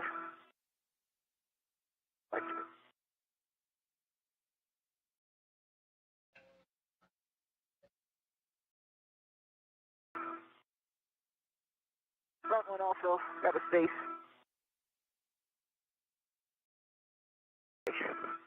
Taking a chill pill. Good idea. Rush.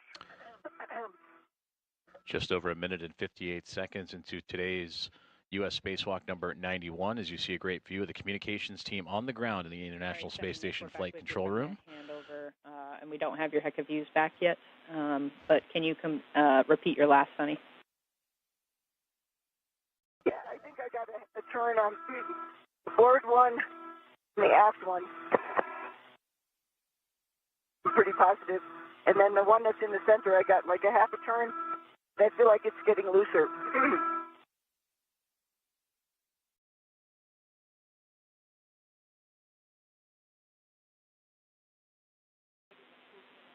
Copy, Sunny. Can I continue to try to undo them? Yeah, if you're seeing that bolt come looser, then you can continue, even if it's slow, and just trying to make small rotations there until we get to 1 turn.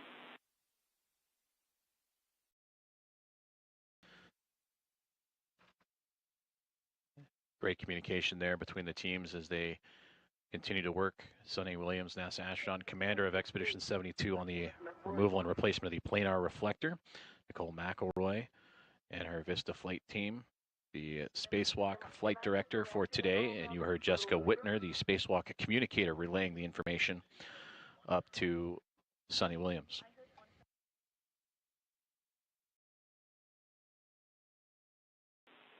And Sunny, we just want to confirm, do you have one turn now on all 3 bolts, or is there one bolt that's still causing issues?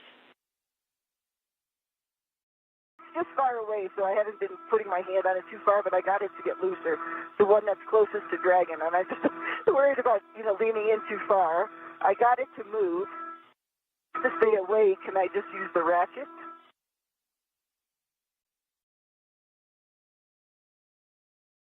And Sunny, we're checking. I'm choked up on it. I'm not super all the way out at the end of the ratchet. I got it to move. Copy, Sunny. We just want you to stand by 1 second. We have your heck of view back now, and just give us a second to talk over the use of the ratchet.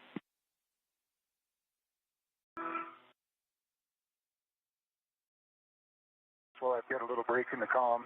I'm flying my HECA at location 5 in the 5 o'clock position. There's about 16 grids missing. It goes out radially, starting about from a third of the way, up from the center all the way to the edge. This is something that would have been obscured by my photos from the MRM2. I don't know if you guys can see it.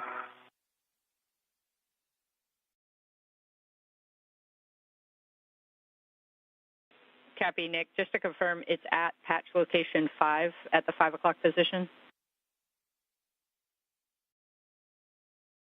It is Charlie 5 at the wedge position 5. Copy. Charlie 5 at the 5 o'clock position.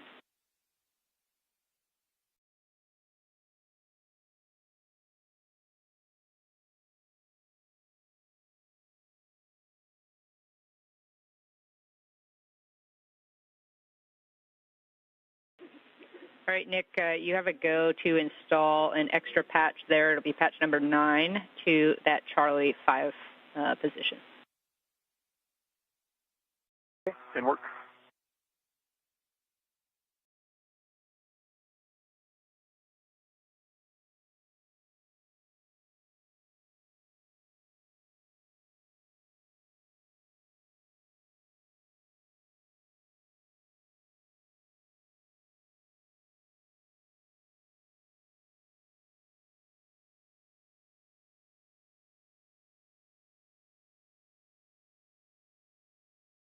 Resting up those arms, Sonny? What's that? Said you resting up your arms? Yeah. I mean, they all turned, so I'm not super worried about it. It would just be a little bit easier just because of the reach to use the ratchet. Yeah. Just slowly. And Sunny, you have a go now to do what you were talking about earlier. So you can use the ratchet wrench. You just choke up on it like you were as much as possible and put as little force as you need to actually get that bolt to move. And we're still just looking to get to 1 turn on each bolt.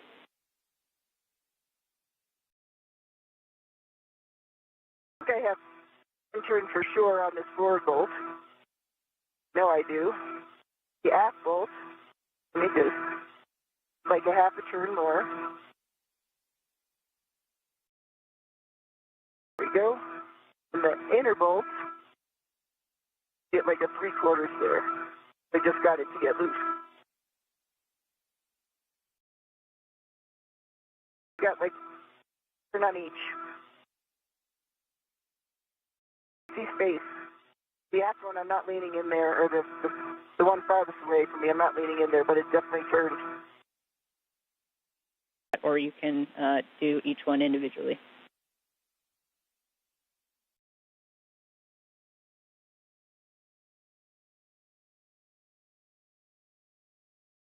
There between the International Space Station Flight Control Room here in Houston, Texas, and NASA astronaut Sunny Williams as she continues to work on the removal of the current planar reflector that is on the port, the zenith port of the Harmony module. And you can see with that somewhat red stripe and white structure just above her helmet cam view, that is the SpaceX Dragon spacecraft. That is how close in proximity she is working to the Crew 9 Dragon spacecraft to move this planar reflector with a new one, as you can get a great view of that contamination on the planar reflector.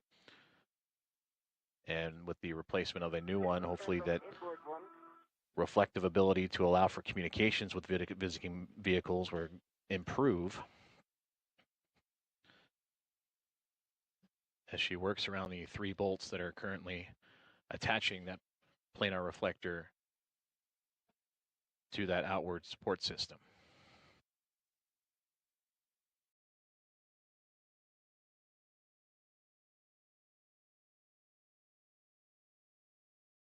Additional turns on the aft one.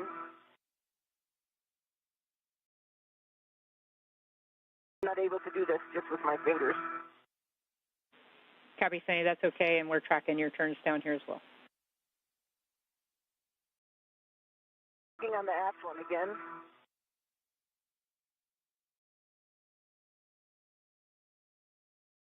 Another turn, 4, coming up on 5.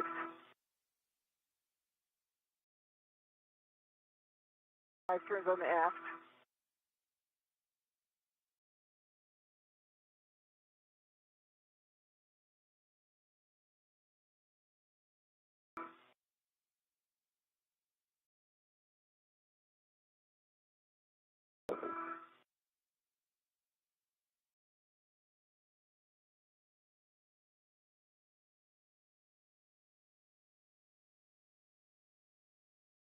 Five turns on the forward.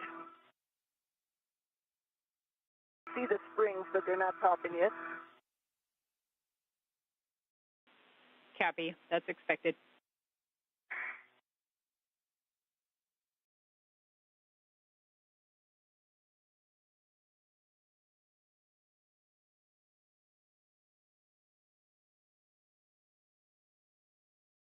Turns on the inboard.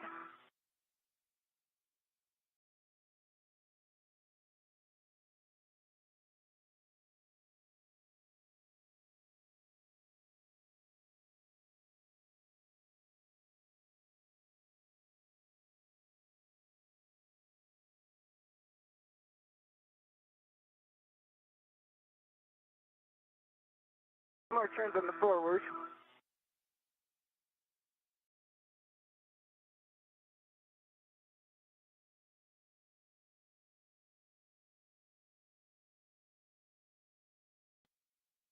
Great views of NASA astronaut and commander of Expedition 72, Sunny Williams, working on the removal and replacement of the planar reflector, issuing equal torque to those 3 bolts to have that current planar reflector be removed and replaced with a new one to allow for greater communications ability for visiting vehicles. Yes, Sunny, it looks like we're tracking about 7 total turns now on those 2 bolts, and once you get that aft one done, 7 as well. So you got 1 more turn before the potential for it to pop out. I see it's moving now. Obviously, there's space. They all have 7 turns on them. 1 more turn on the forward. Copy. And then once all these bolts pop out, I know you know this, but the reflector will be free to float. There's no soft off. It's tethered, just FYI. Forward, 1 turn more on the forward. I did 8, but it's not topped yet.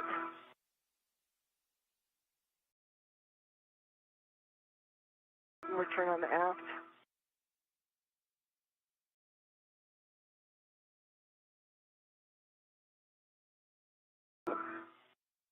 Turn on the inboard. So stiff, I can't turn them with my hand. For the forward one. Yeah, it's okay if you can't do it by hand, Sunny.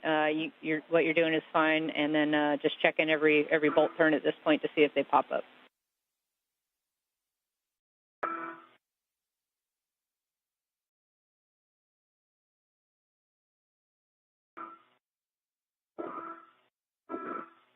One more in the front. It looks like it's popped up.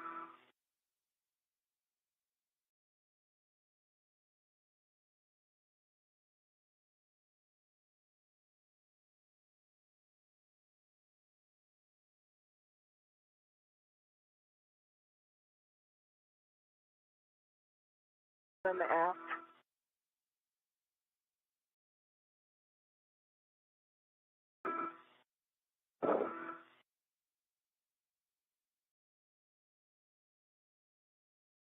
On the inboard. Topping it. I think I have 9 turns on each so far. Correct?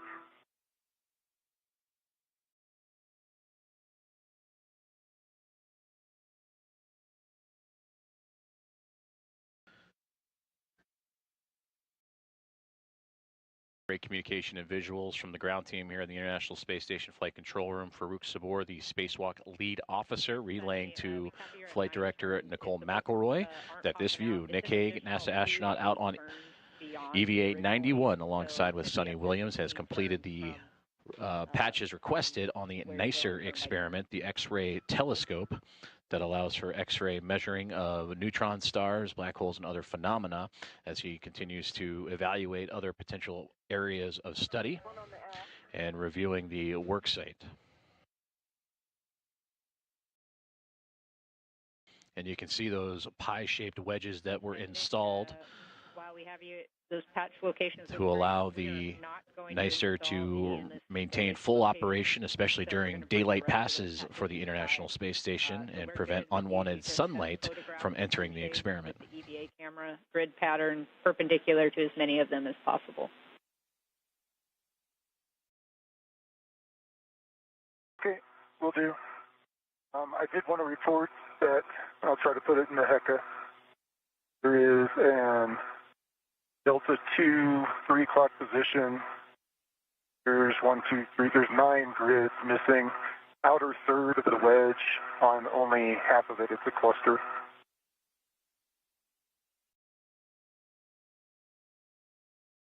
In the forward, 1 Okay, pop. Nick, team's talking.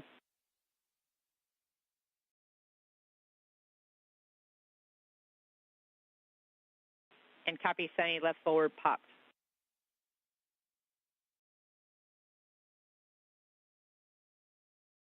Meaning it's released.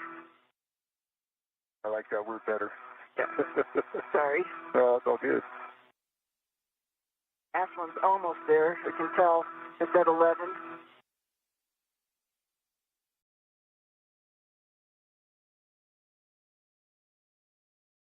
One. Oh, it's open. It's released.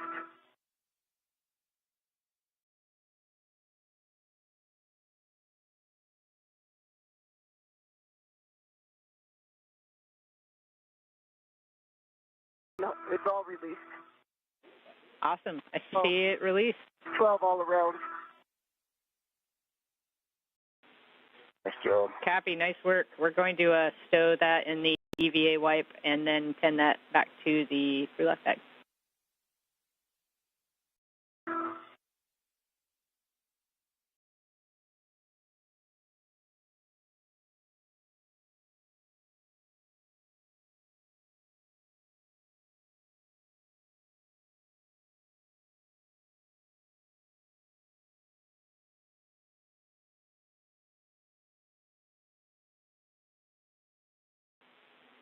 Nick, for you, no patch on Delta 2 is the consensus by the team down here. I'll finish up taking photos. Copy.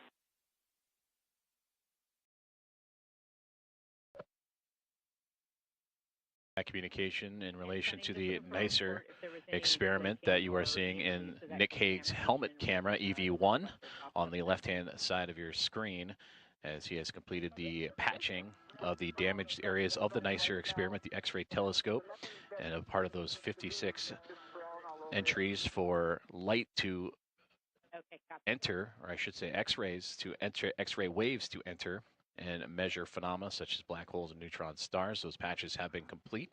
And for Hague, he continues to heard communications between her and the ground team here at the International Space Station Flight Control Room in Houston that those 3 bolts were popping and starting to come out of place, in which that would allow her to remove the current planar reflector that has been contaminated and limiting its reflectivity. You can see that the space where it was is just right above her right hand. Those 3 bolts have been removed, and now we'll be able to replace it with a new piece that will allow for greater communications between visiting vehicles as they approach and dock with the International Space Station.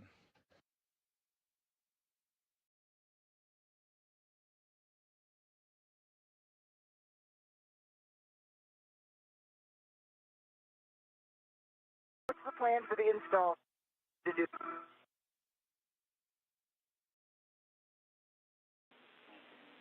Yeah, Sonny, you're going to retrieve the spare planar reflector, the EVA wipe that's marked with tape, and then we're going to install that. So lock out the ret tether point facing starboard or facing you, and then we're going to drive 2 turns on each bolt.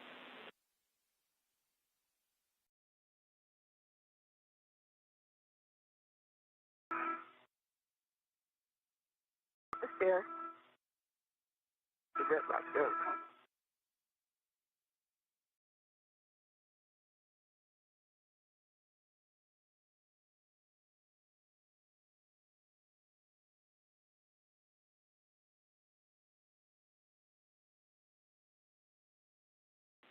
And Sonny, I know you're working crew lock bag ops right now still, but when you have a natural break, we will get a glove and hap check from you.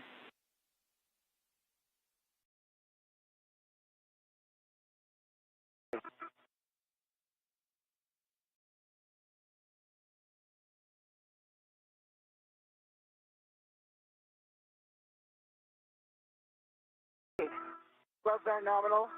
Hap is dry. Copy, glove and hap.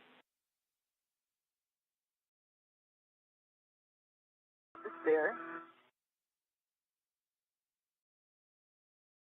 Out of the right.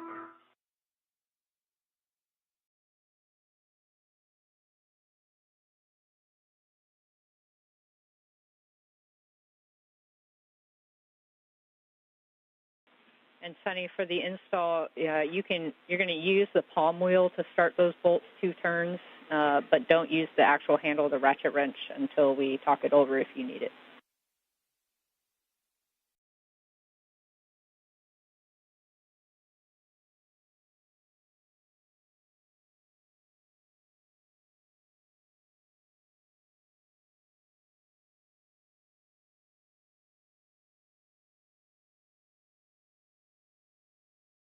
I'm going to see if I can just start it by hand.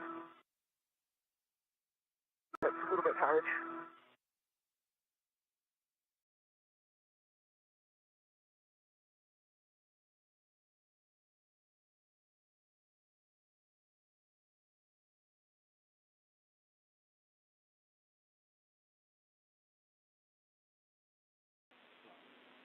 All right, we copy, Sonny. We're 3 minutes to sunrise and still looking great on time, so take as much time as needed.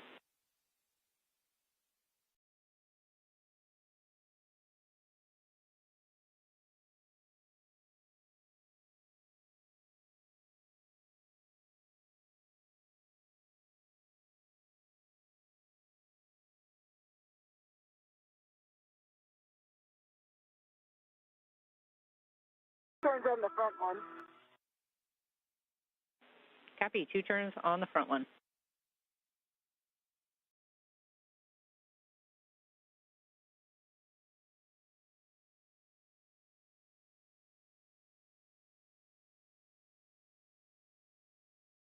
Turns on the aft one.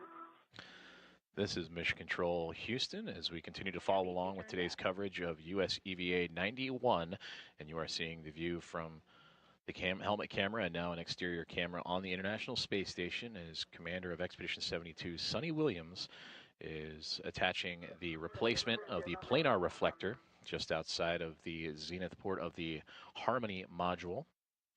And that helmet camera of Williams right now, she's tightening up the bolts, the 3 bolts that will secure the new planar reflector to its attachment just outside the SpaceX Dragon spacecraft, the Crew 9 spacecraft. And there you see a fantastic view of the upcoming orbital sunrise that will soon make its way over top of the International Space Station.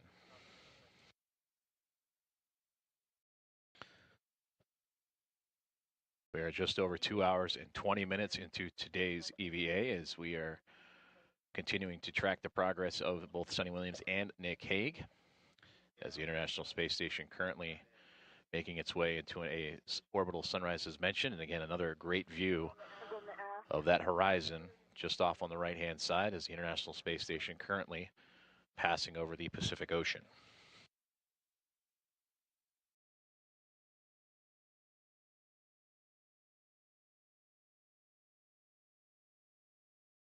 Turns on the aft.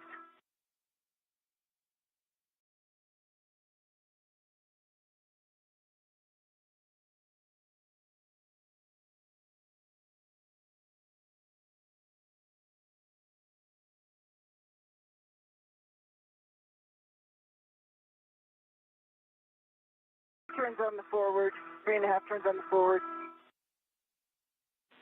With the one that's inboard most, can I try to use the ratchet just because it's far for me and I feel like I'm putting a side load by putting my hand over there? I have the other two down at least 3 turns. 3 on the front, 4 on the aft.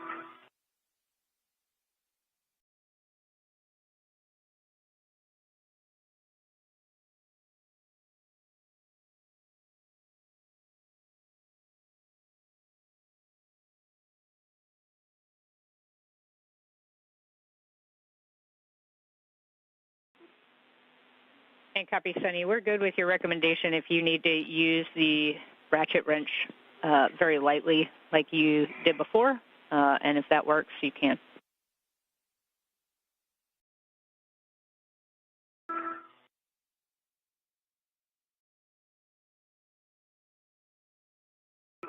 Yeah, I got that one started now. 2 turns on the one that's on the port side. Okay, copy. So we're tracking now. That is all 3 bolts started, correct? Firm.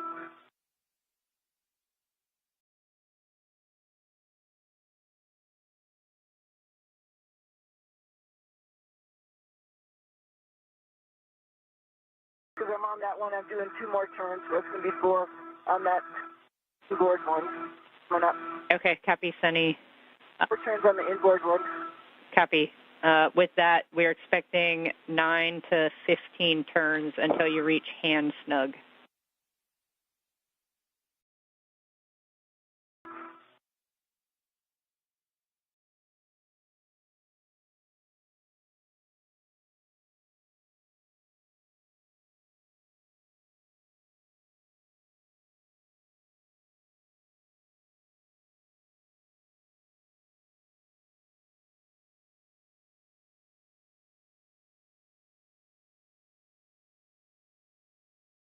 On the forward.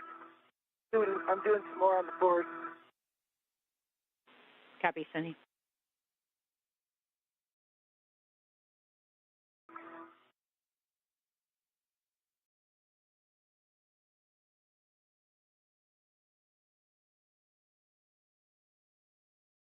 Then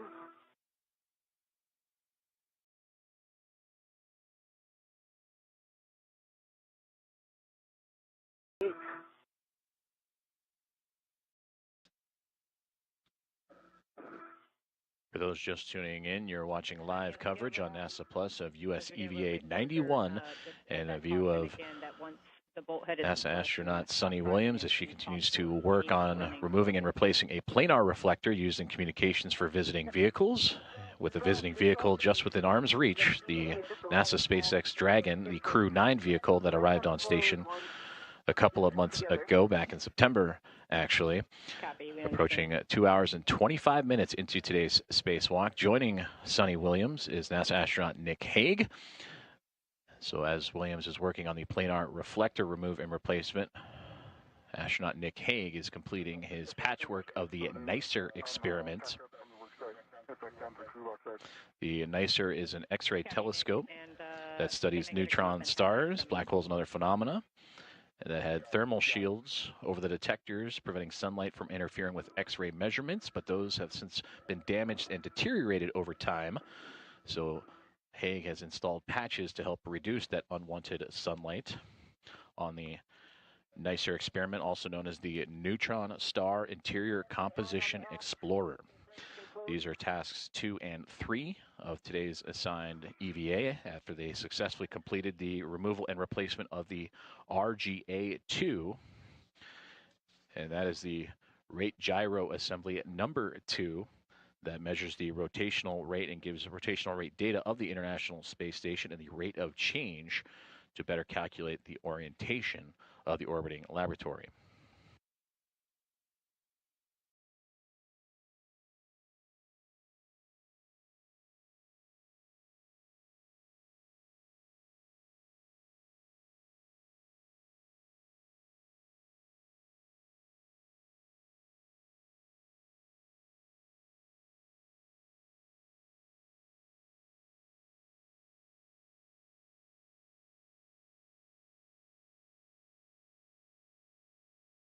Let's get gloves, dry house. 9 on the inboard.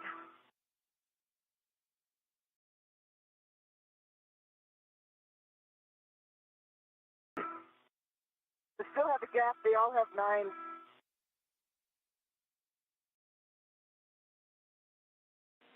Copy 9 on all, and at this point, this is where any little turn might reach that ham snug position, so just be careful as soon as you feel that stop. 10 on the forward.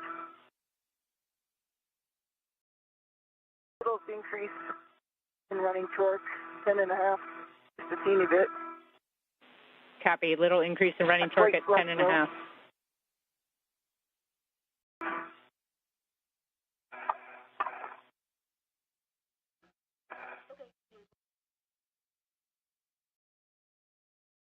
Great communication there with Sunny Williams, NASA astronaut, as she continues to put the replacement planar reflector in place, talking of the turns and torque used by her tools to affix that replacement of the planar reflector. Nick, just off the glove and zenith hat port you can of the Harmony module. bag when you're ready. Copy. Heading that way. And nicer team 11 on the is inboard. happy with the work. Standing. And Sunny, Took as many photos as my finger would allow. nice work, Nick. Sunny, can we have you hold there for a second on the ratchet ups? We want to talk it over on the ground.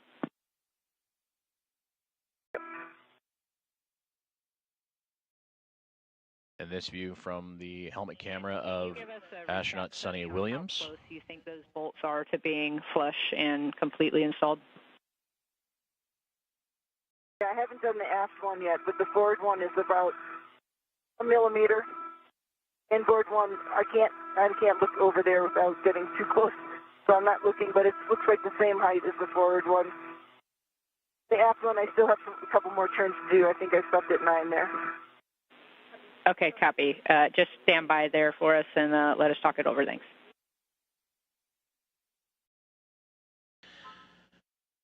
Beautiful views from the helmet cam of Sunny Williams as the International Space Station traversing some 260 miles over the South Pacific, just recently entering an orbital daytime, and a great view of the Earth from just below the vantage point of Sunny Williams, just off the zenith port of the Harmony module. And you also heard communications with NASA astronaut Nick Hague as he was taking additional photos of his patchwork on the NICER experiment, the X-ray telescope that he installed with a T-handle tool. And you can see from Nick Hague's helmet camera just off on the left-hand side, just outside that NICER patchwork, as both continuing to work with teams here on the ground to complete what would be tasks 2 and 3 of today's EVA.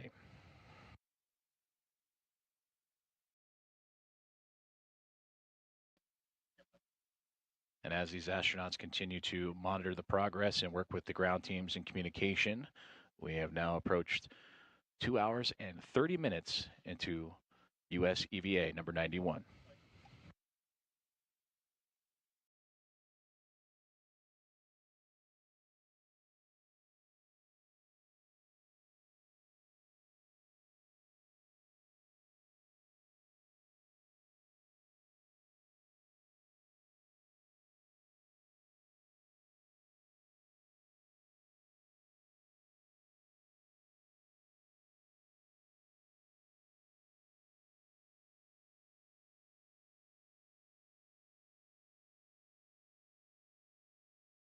C2, back on the truss. Copy, Nick. Once you get to your crew lock bag, we're going to have you swap out your nicer caddy. You can put that next to the crew lock bag on the same handrail, and then we're going to work the C2V2 cable relocate. Sure.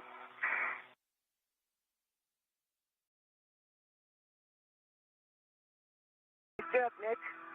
Pushing it. On steady. On steady. Exactly. Okay, Sonny, I have some words. Where are we over the Earth?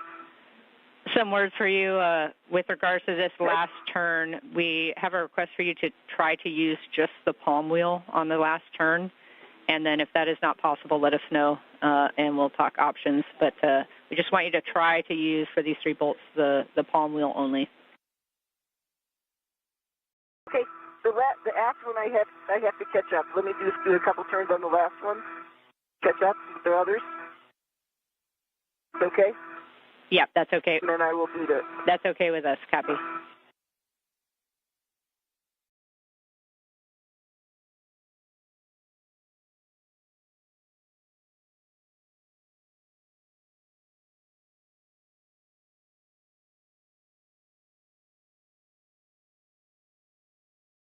Actually, the 2 turns and there's no running torque on this one. We're doing a little bit more. There we go, right there. 2.5 turns on the aft. Pretty close, actually. The aft one looks good.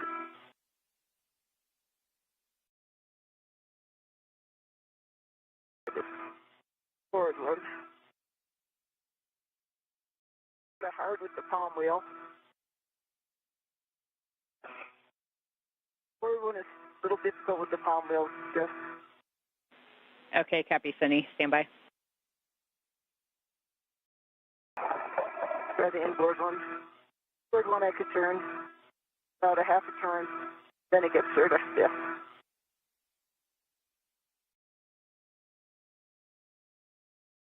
It's on here solidly. The only problem is it has the ability to move up and down a little bit because its bolts aren't flush all the way down.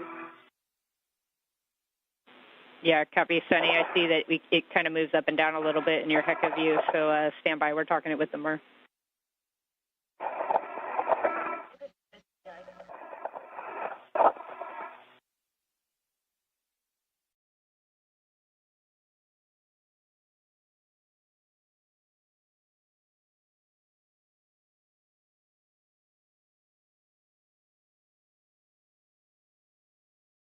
Mr. Caddy's on the same handrail as the crew lock bag.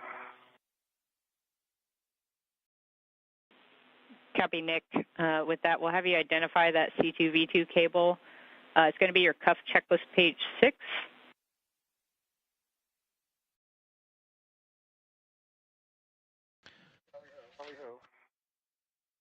Awesome. So for the order of ops here, you're going to release the truss wire tie just inboard of the C2V2 stanchion and then release the cables from that, leaving the wire tie on the truss. Then you'll release the coils from the base of the antenna stanchion, and then you'll route the cable over to handrail 3002. And work.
And Sonny, after some discussion, we see that you're unable to really turn those bolts, that last little turn with the palm wheel itself. And so it's best judgment here. We want you to be very light on the ratchet handle itself to try to get those bolts flush, but there is increased risk, obviously, to breaking the bolt.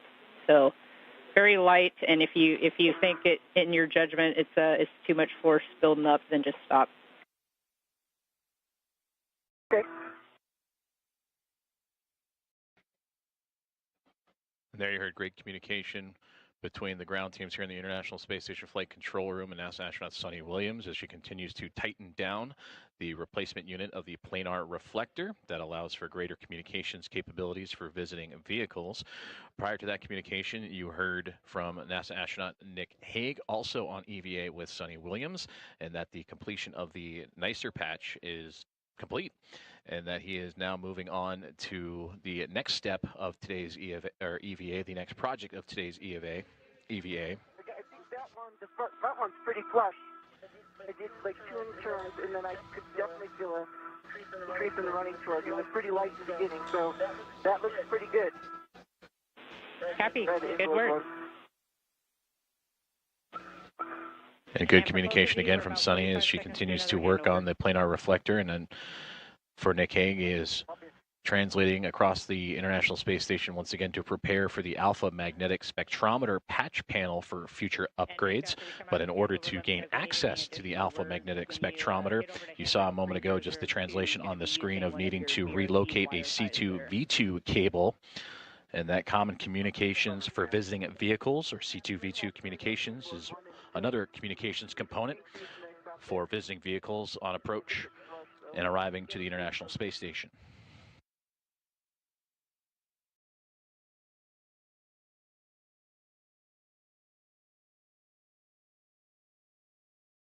Here we go, about 1.5.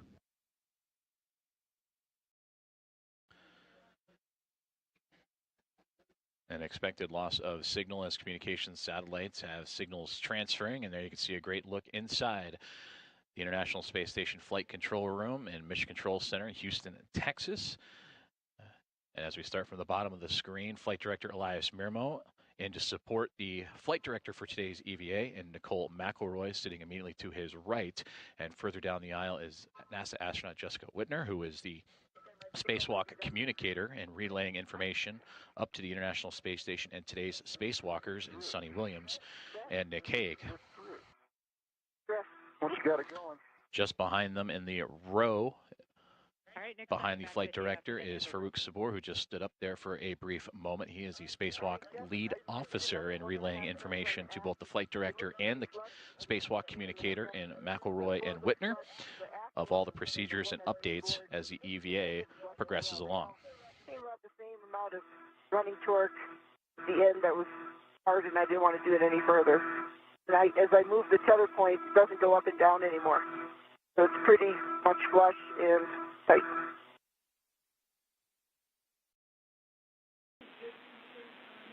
Copy, Sunny. That sounds like a good config and a good install. And we're still out your Hecacam right now. We have a couple more seconds till KU comes back. But looks like a good install, or sounds like a good install, so we can tend the ratchet wrench and wipe back to the crew lock bag. Okay. I'm going to move the tether point to the tape tether.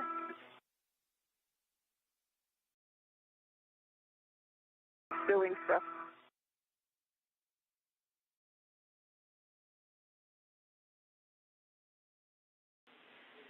And Sunny, we're actually checking with the back now to make sure they're good with the install as well. But that bag ret is going to be the ret that's on the spare planar reflector now is going to be removed from the tether point and then attached to the tape cover to remove the tape cover. Okay. That said, we just got your HECA view back, and we wanted to see what that blue bag was and whether or not it's clearance to Dragon. We just kind of have a funny camera angle here.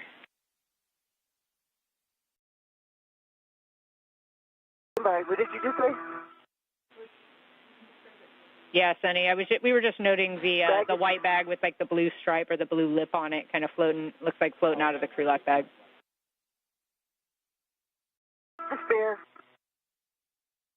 get this working, and then I'll be back with you. So, good luck. Okay, Sunny. Yeah, we're good now. We noted it. We just got your heck of view back.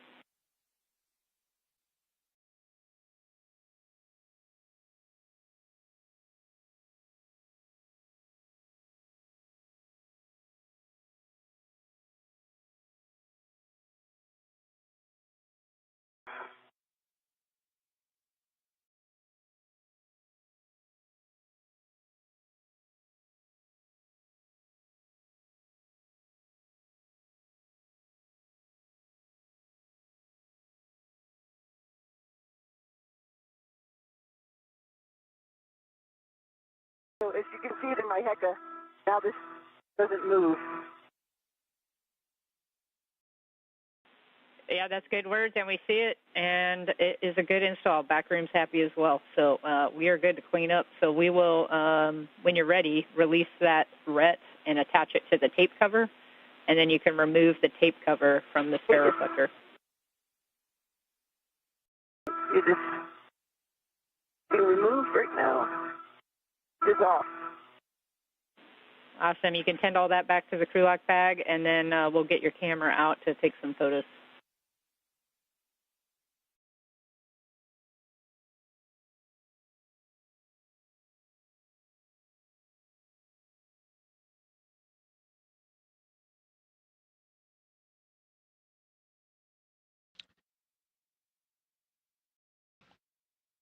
For those just tuning in on NASA Plus, you're watching live coverage of US EVA 91, currently being performed by NASA astronaut and commander of Expedition 72, Sonny Williams, and NASA astronaut Nick Hague.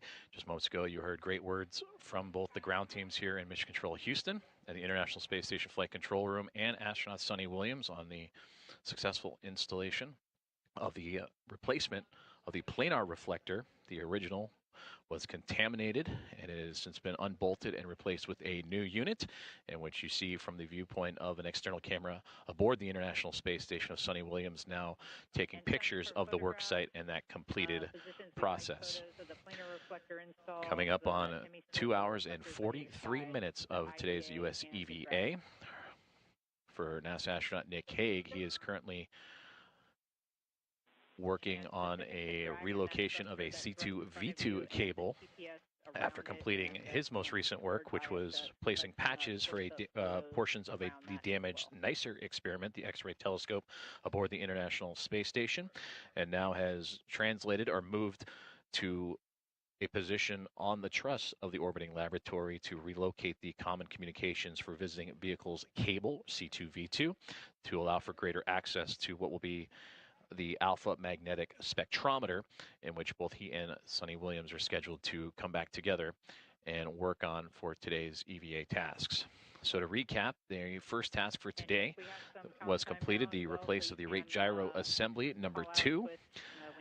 And Sonny Williams completing right now and wrapping up task number 2, which is the removal and replacement of the planar reflector on an International Space Station docking adapter, the zenith port of the Harmony module, and for Nick Hague, completing the patches for the damaged NICER experiment. People I'm rerouting, and they run, not run on top of each other, the two cables across 3002. Okay, we copy, Nick. At the base of the C2V2 stanchion on the 2 wire ties that I released, the cable that was on top, once I released the cable underneath, I put 3 twists to restrain the cable that was on top, so it will now be on the bottom. Okay.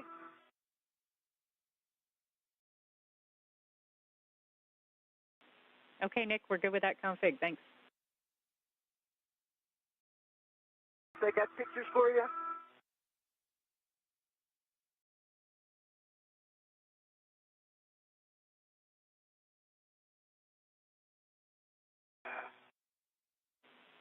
Copy, Sonny. We're good with those photos. We can get a glove and hap check one more time from you, just looking for any contamination or discoloration on your gloves. The gloves look nominal. I have. Okay, with that, you have a go to egress the APFR and reposition below it recommended handrail 1616, just forward of the APFR.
Okay, I'm back on 1616.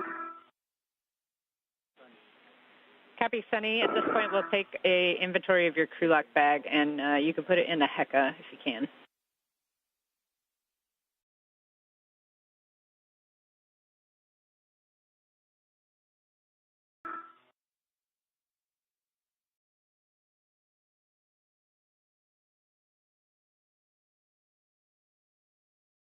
On the outside of the crew lock bag, I have integrated sets as well as a large, small adjustable.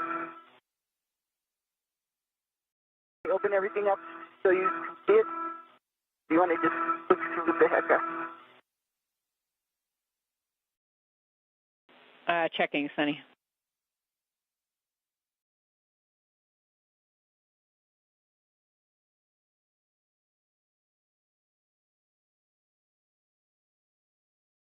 The only things I took out was a wipe that had the spare in it, and that empty spare wipe is here. I have the other wipe that has the old one. The only other thing that I took out was the ratchet. The ratchet and the palm wheel, 2 inches right where my finger is.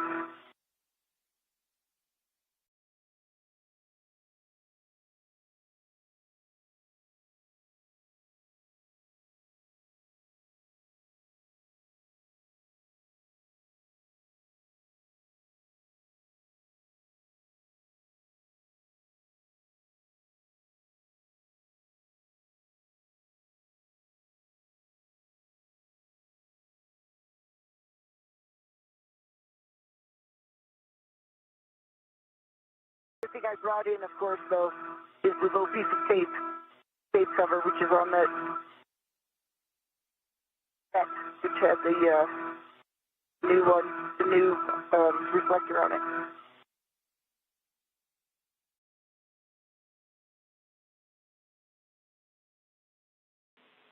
Okay, Sunny, sorry, I was just talking with the team here. So we just want to verify that none of the contingency tools that were underneath those wipes ever came out of the bag. Nope, they never came out of the bag, and I closed the bag as soon as I took a tool out. The bag was not open at all during the event. Okay, copy. We also want you to free up your trash bag for the upcoming AMS steps. So we'll have you take that that socket that you temp stowed in there and put it back on your PGT.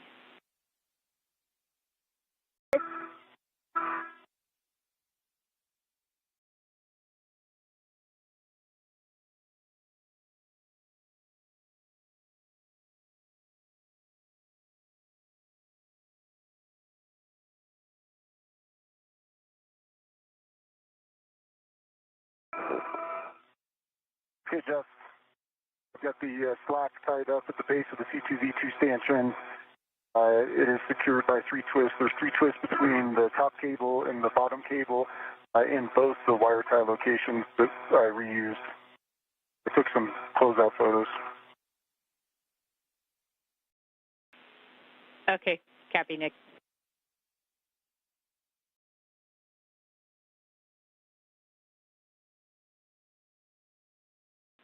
we were just taking a look at your HECA Bravo coming view. out of my treasury. We're just taking a look at your HECA view, Nick, and it looks like the C2V2 cables look good to us, so we can move on to some AMS setup. You're going to go back and retrieve crew lock bag from that handrail, and then we'll get you translating to the AMS support worksite.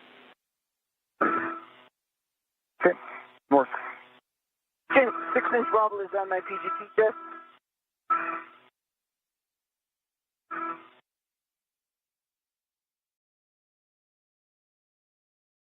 Bag is clean.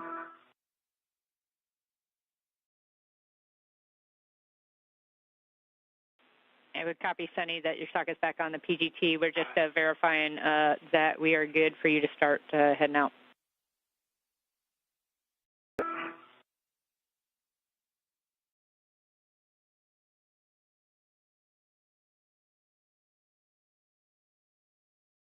Lock bag is on my BRT.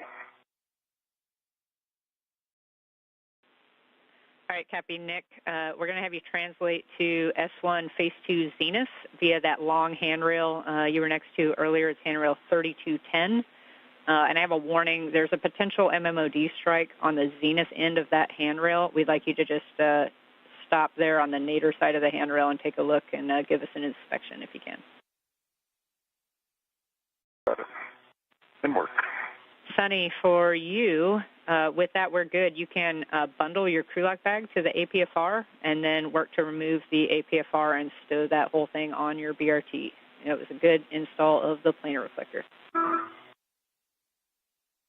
And work. Excellent work, Sunny. Thank you.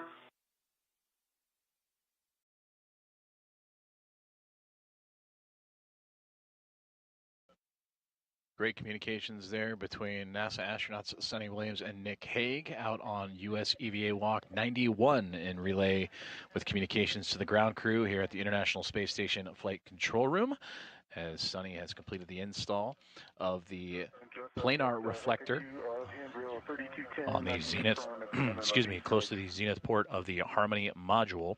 Okay, And we can actually see now wrapping up her workspace, whereas for NASA astronaut Nick Hague, recently just completed the readjustment of a C2V2 cable that will allow for the alpha magnetic spectrometer to have easier access for both he and Sunny Williams here in just a few moments as a part of their planned EVA tasks for the day.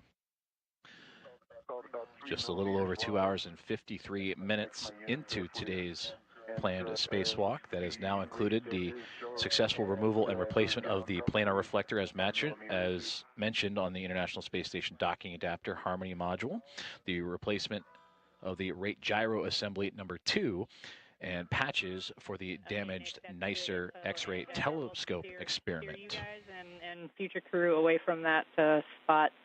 So you can continue translating the AMS support worksite, and then we'll stow the crew lock bag there and just obviously avoid the Zenith side of that handrail. Got it. This BRT crew lock bag bundled out of the lift on my BRT.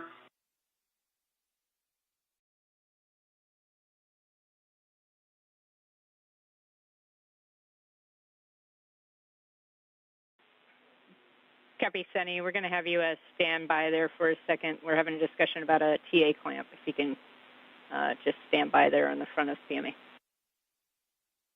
It just came undone and I redid it. That's right in front of me.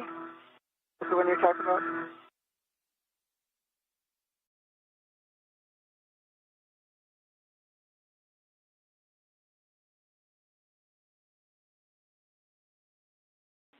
And Sunny, there was another TA clamp up and to the right of that right handrail that was kind of in your HECA view earlier. That looked like it was loose or disconnected.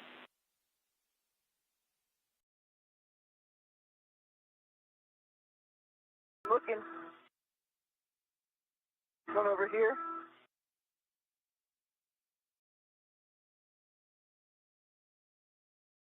Yeah, Sunny, that looks like the one.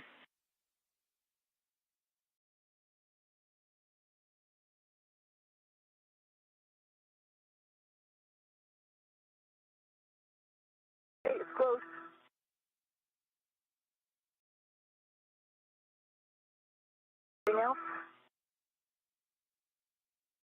I'm looking to.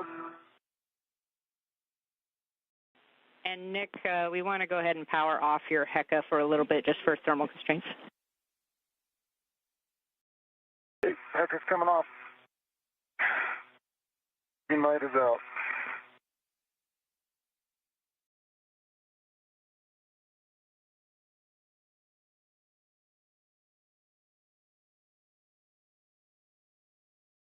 All right, Sunny, we're going to track that as a get-ahead completed. And so with that, you can start your translation back to the starboard seat of cart. On my way. What are you doing, get ahead? Overachiever.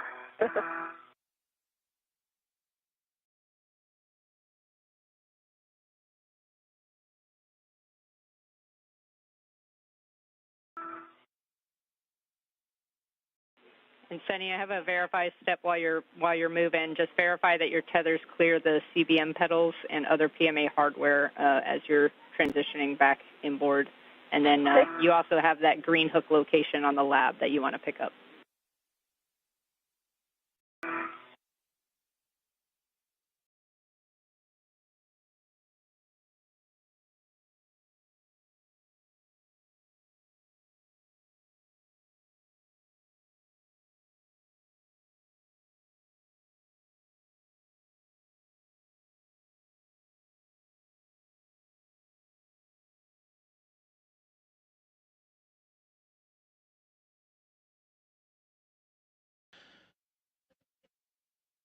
You're watching live NASA Plus coverage of US EVA 91, currently underway with NASA astronaut and commander of Expedition 72, Sunny Williams, and NASA astronaut Nick Hague. This view coming from the helmet camera of Sunny Williams. She just recently completed one of a handful of tasks for today, and she just recently did the removal and replacement of the planar reflector, just alongside an international docking adapter, the zenith or space-facing side of the Harmony module.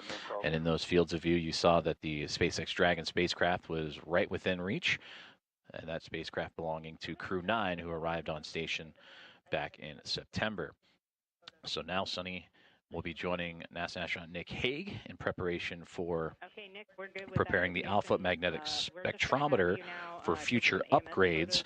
And what they will do once they arrive to that payload, it's a particle physics detector that looks for dark matter and antimatter and missing matter from a module attached just to the outside of the International Space Station. And this is the first of several planned upgrades for this spectrometer, and that'll include upgrading the additional radiators for heat rejection and a silicone tracker layer that'll also significantly increase the data acceptance of the alpha magnetic spectrometer, or AMS, as you're hearing over the communications between the two astronauts and the ground teams here inside the International Space Station Flight Control Room. Now 2 hours and 59 minutes into today's EVA.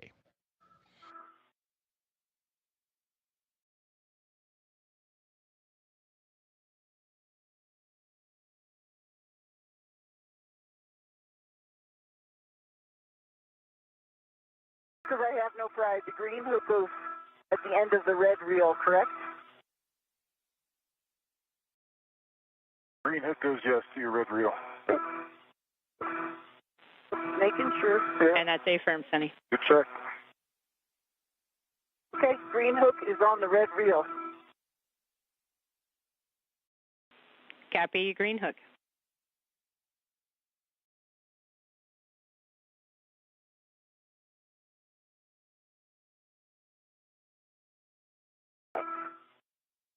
Jess, I'm ready for those specifics.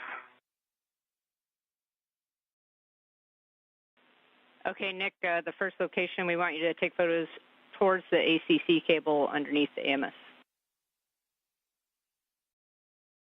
A little bit of a tough angle, but I see the bottom of the ACC cable.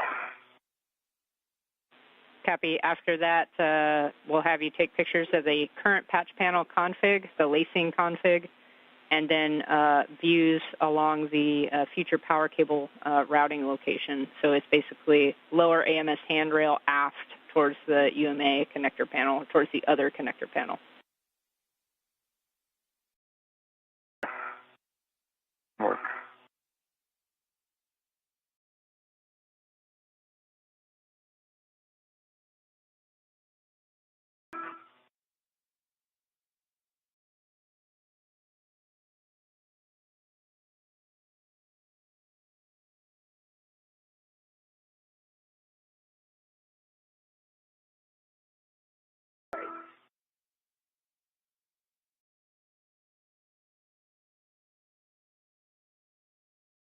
I'm at the SETA cart.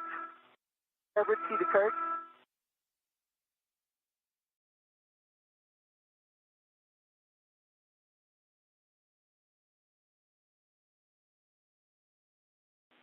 All right, copy, Sunny. Since we couldn't get the APFR out of that WIFX earlier, we're actually going to have you install the APFR that you have into WIF 4, and it'll be a clocking of 3. Yep. Again about the clocking? 3. 3? Yeah, A-firm 3. And do you want different settings, though? A-firm, the full settings 3, Papa Papa Fox 6. Papa Papa Fox 6. Adjust photos.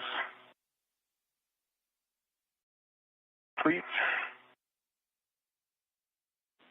Copy, Nick. Photos complete, and when you get a chance, you can turn your HECA back on now.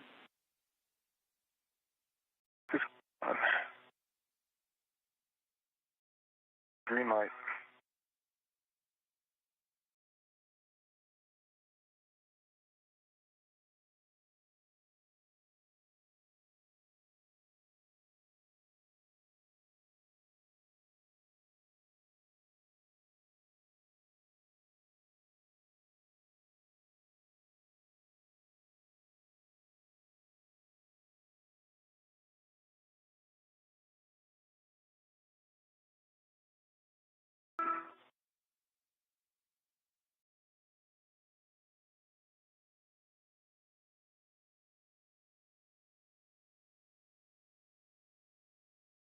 Yes, I'm thinking about timing. You want me to translate over so that we rally for my ingress, or want me to try to start cutting the lacing cords?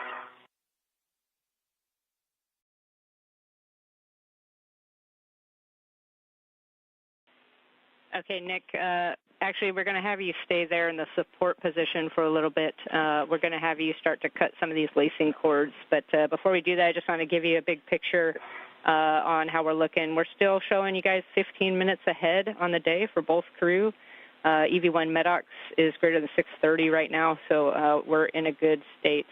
So going in game plan is we're going to get Sunny the APFR cleaned up and the crew lock bag stowed again, and then we'll get her out to the work site. And then, Nick, we'll have you start to cut these lacing cords. And then as Sunny starts moving out towards you, we'll get you up into ingress position. Okay, sounds good. So, Nick, for you, we'll have you, I have a BRT location, a handrail 3211, if you would like it. Otherwise, you're just going to put yourself in a good support position to be able to cut those lacing cords, and you'll retrieve the dyno cutters and have access to your trash bag before we start. Copy that. And my BRT is down to 3211. There is a cable that is run across it, but there's enough slack so you can get the BRT under it without pinching the cable. It makes for a good position. Okay, good words. Thanks.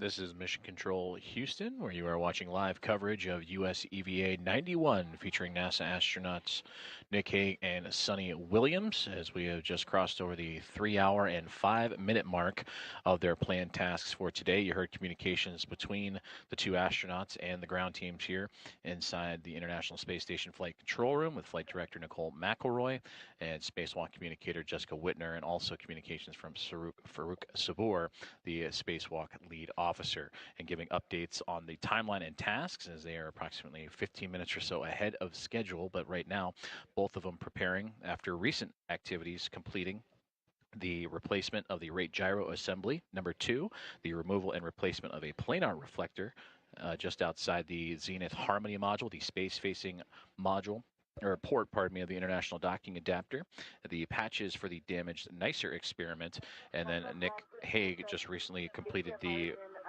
replacement of a C2V2 cable, a common communications for visiting vehicles communication line to help set up for the visuals of the alpha magnetic spectrometer setup, and that is what Nick Hague is doing now, and Sonny Williams will be joining him shortly. Now, this will be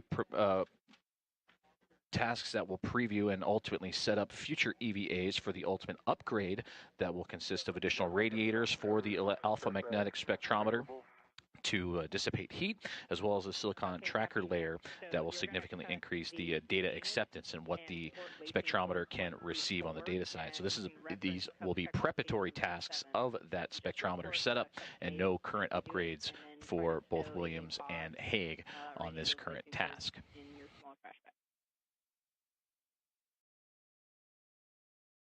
Okay, copy that. You were a little broken there. I think I got the go to cut 1 through 4. And if I get those, I'll check in with you. But I've got the trash bag ready. Affirm, that's a good readback. And just report cuts as you make them. Copy. And we do have your HECA camera back as well.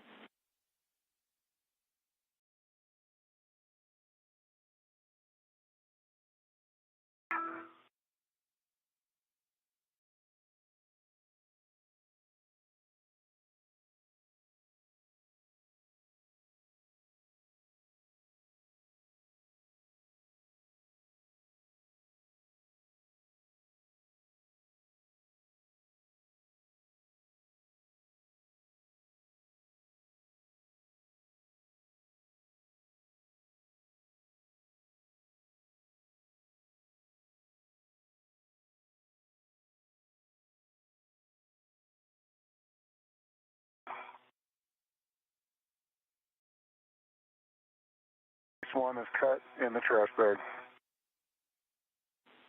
Copy, Nick.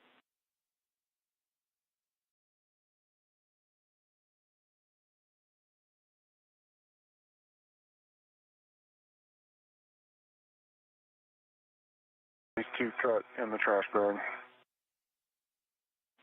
Copy, number 2 cut.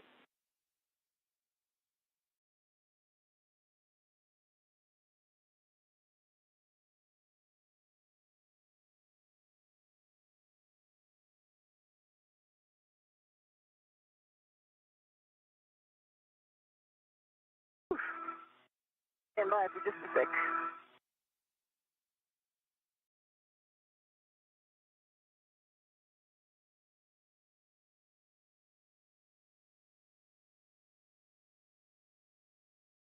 Three is cut.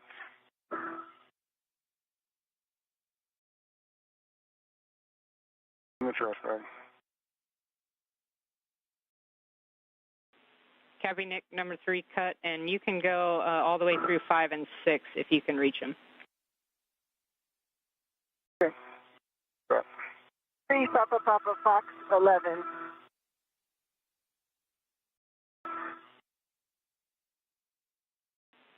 Copy, Sonny, we were looking for Papa Papa Fox 6 if you can.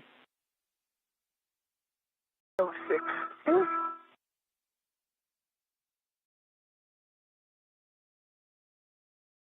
4 cuts.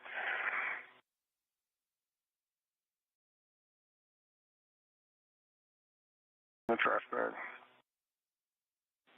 Copy, Nick.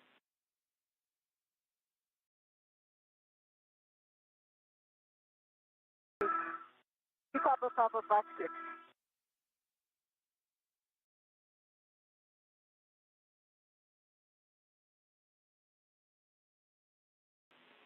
Copy, Sonny, that all looks good, and just one more confirmation that you could depress that pitch knob. Depress it, and I had to move it. It came back up again. Out in the Papa spot versus the November spot.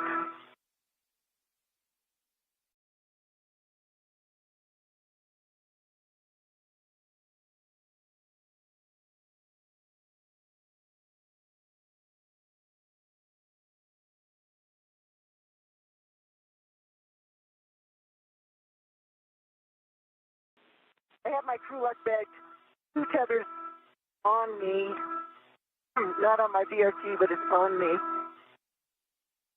on my mini workstation. Large, small, and the integrated are both on my mini workstation.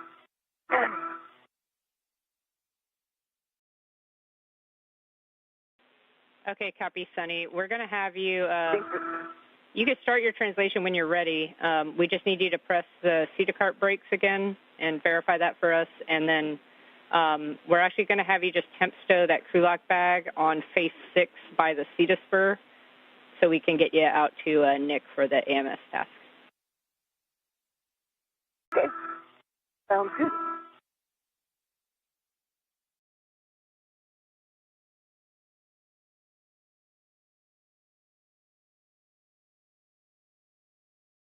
All right, the brakes are board of me, I think, right now.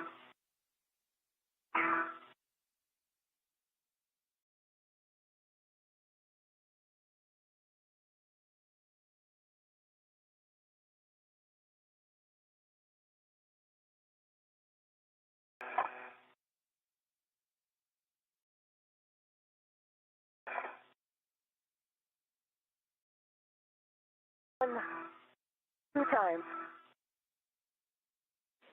That look all right? Copy, brakes. So I start it off.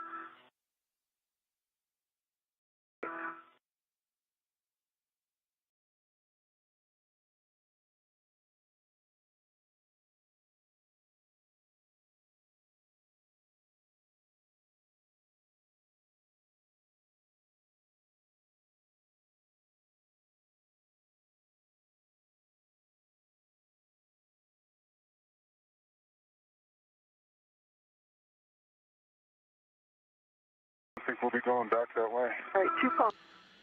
You're looking at a live view inside the International Space Station Flight Control Room for continued coverage of US EVA 91, featuring NASA astronauts Suni Williams and Nick Hague as they continue to work down their checklist of tasks that have already had quite a bit checked off, including the replacement of the rate gyro assembly. Number 2, the removal and replacement of a planar reflector for communications for visiting vehicles, patches to a damaged portions of the NICER X-ray telescope, and now preparing for preparatory tasks for future EVAs on the alpha magnetic spectrometer and upgrades in those future EVAs for that AMS.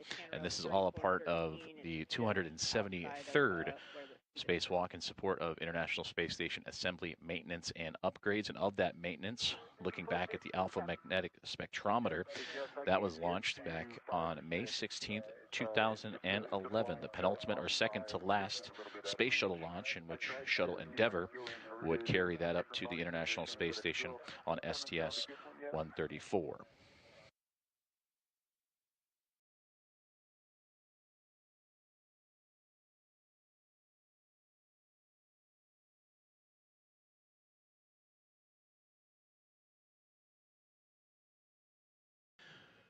Okay, we copy Nick 5 and 6. That was kind of expected based on that position. So with that, we're just going to hold now until we get you guys ingress into the truss and Sunny out there. So can I get a glove and hap check from you, and then you can also stow those tools again.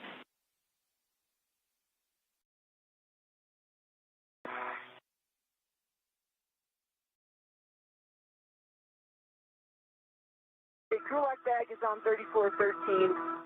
As a large, small, adjustable. And copy, Sunny. If you want to stow your PGT there as well, you can do that too.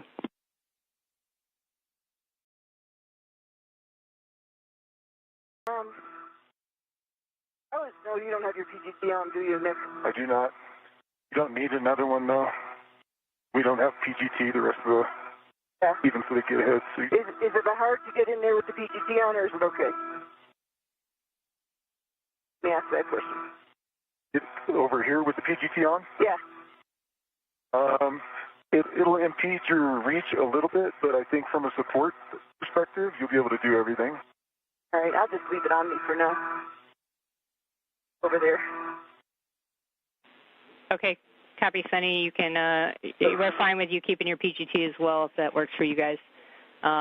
You can start that translation out to meet Nick, and then Nick, once you get the gloves and hap check and then the tools stowed, we'll have you reposition outboard for that truss ingress prior to Sunny getting there.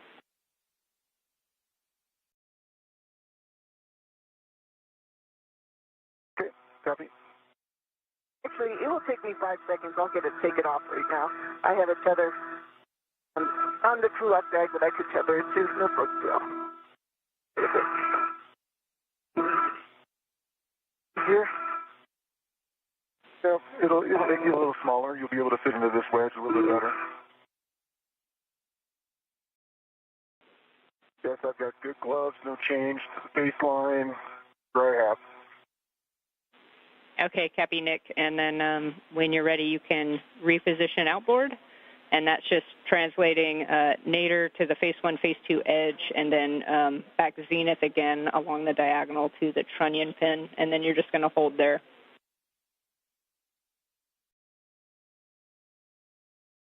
Okay.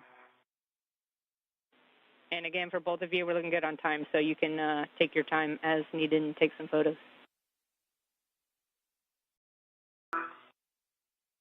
Okay. And Jeff, on handrail 3208, it's a short one, right on the phase 1, phase 2 interface. There's a couple small MMOD strikes for a millimeter or so on the end.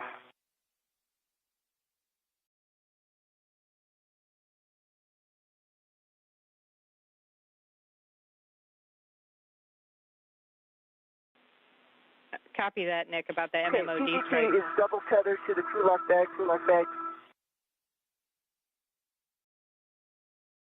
And copy, Sunny, about your PGT. So, Nick, for you, for those MMOD strikes, that 3208 is actually Sunny's green hook location right now. So if we could get a little bit more essay as to those MMOD strikes. Are they on the side of the label or the side opposite?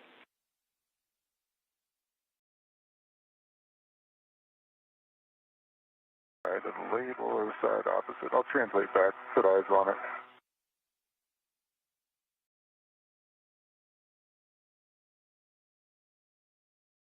Back with me on HECA? A firm, we're back with you on HECA. So you should be able to see the one right between the 0 and 2 on the edge, on the label side, and then on the far end, you've got one near the fastener toward the end. Small, but they do have a bird edge. I can see that.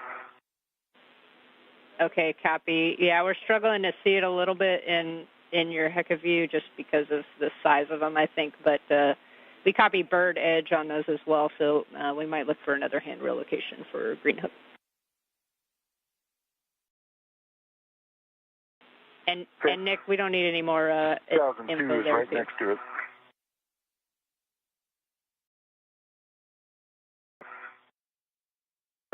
How am I getting up there?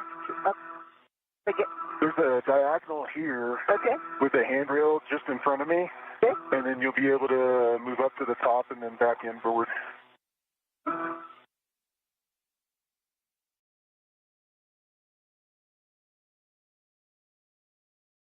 Ready? Am I putting my green hook?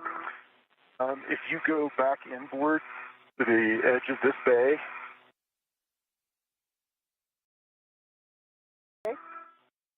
and you the handrail up there? it's going to be a little bit more inboard of that. That's the one I called out the couple small MMOD strikes, though. And Nick, Sunny, we do think 3208. you can do. Yeah, and you can see those little spots. We do think you can use 3002, which is that one we use for the C2V2 routing, as your green hook location.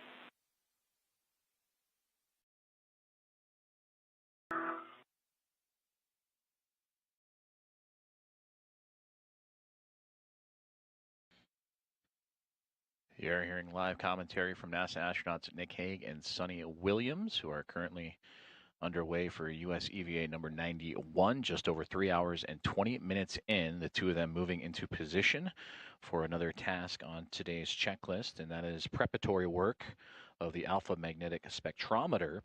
And what they're looking at will be plans of potential future upgrades to the alpha magnetic spectrometer. And again, preparatory tasks, no upgrades on this particular EVA, as they look to have additional radiators for heat rejection and a silicone tracker layer that'll increase the data acceptance of the alpha magnetic spectrometer. And all this a part of the International Space Station Assembly, Maintenance, and Upgrades, the 273rd spacewalk in support of those tasks. 208, the edge of it. Not the handrail per se, but the little piece. There's a bunch of wire ties on this blind glass here.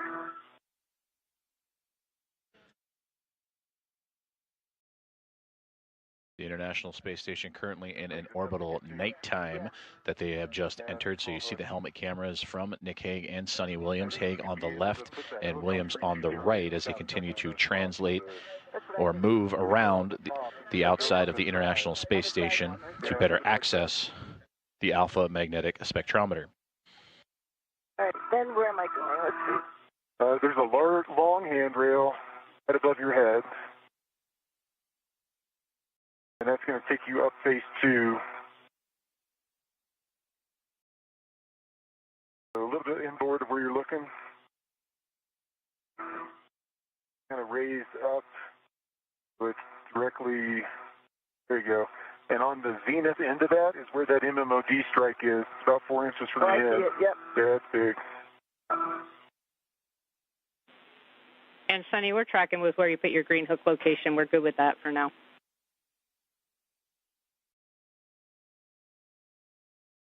I see the crew lock back here.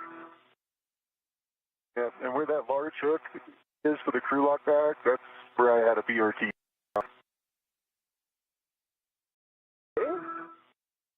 You're off the work right there for them. Yeah, and so you'll want to throw your feet aft, station aft, your head, keep your head kind of where it's at, and then that'll put you in a good spot to look at the patch panel.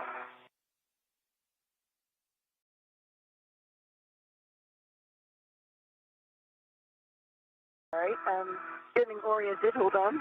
No problem. Settled, and then I'll start backing in for the ingress. Yeah, no rush at all from our side. And I just have a caution to read. Do not kick the radiator beam launch lock or the OBSS to prevent damage.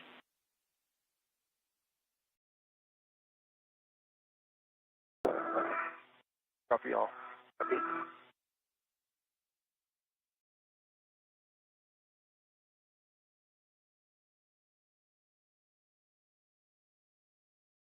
Getting the lacing cord. Cut the first 4. It's up here. Yeah. I'm looking too far back. Okay.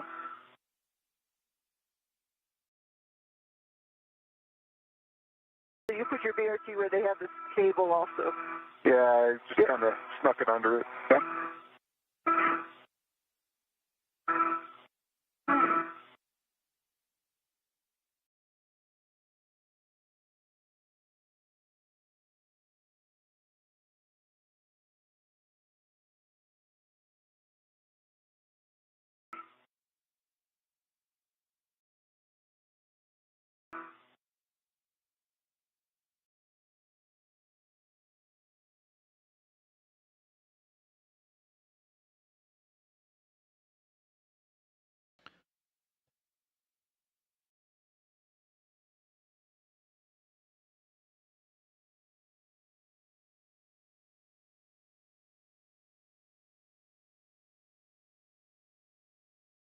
Well, BRT's on.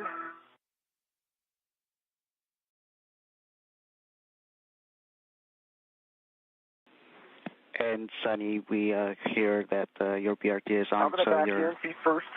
you're in position.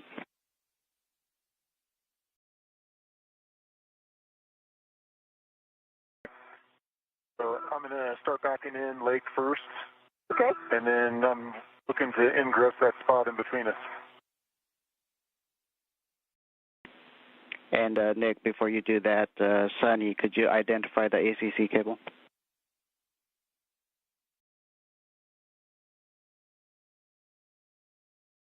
I'm looking. So Sonny, in the middle of the radiator beam there, There's a small little cable that stretches. I have to get lower? You gotta get lower. Oh, I see. Yeah, I see. Yeah, that's the ACC cable. Okay, I got it now, Rocky. Okay. And before Nick, before you I spy with my own little go eye. inside, Sonny, could you perform a glove and hap check? And we would like you to really inspect the gloves since you were close to that handrail. And 1 minute to a handover.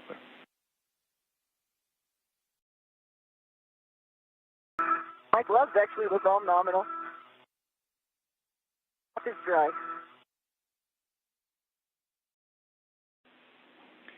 Okay, copy that. Nick, I have a caution for you, actually for both of you.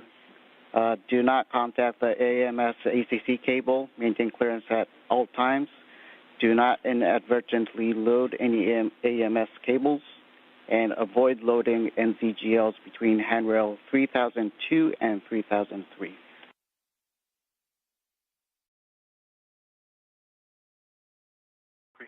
Copy. Okay, if Sonny has a good view, Sonny, you can give a go for Nick to ingress the worksite.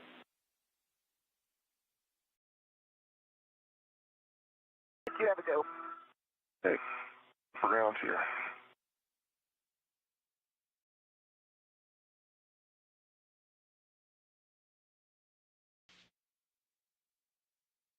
Great views and communication between NASA astronauts Nick Hague and Sonny Williams during US AVA 91, currently underway and about to hit the 3-hour and 28-minute mark. Temporary loss of signal with the ground teams here in Mission Control Houston in the International Space Station Flight Control Room, which you are seeing live views of that and awaiting that signal to return.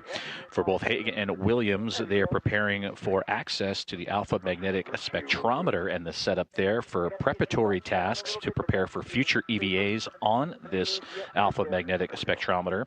And those EVAs would see upgrades to the system, including additional radiators to help reject heat and an additional silicon tracking layer that'll significantly increase the data acceptance that the spectrometer can receive.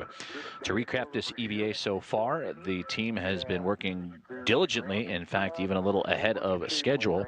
They began with the priority task of removing and replacing the rate gyro assembly number 2, and that rate gyro assembly helping those on the ground as well as those aboard the station calculate the rotational rate and the rate of change in the orientation of the International Space Station and help better calculate overall orientation.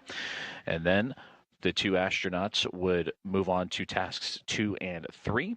For Sonny Williams, she would complete the removal and replacement of a planar reflector used for communications and visiting vehicles just outside the international docking adapter on the zenith port of the Harmony module. That's the space-facing port currently occupied by the Crew 9 SpaceX Dragon spacecraft.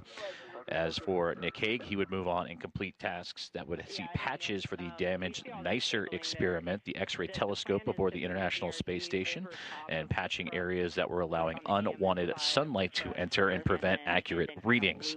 Since then, the two have since rejoined together just outside the alpha magnetic spectrometer with a couple of cable relocations of the common communications for visiting vehicles setup, and are now looking to survey the work site and look for that preparatory tasking around the alpha magnetic spectrometer and what it can look like for future EVAs for those upgrades.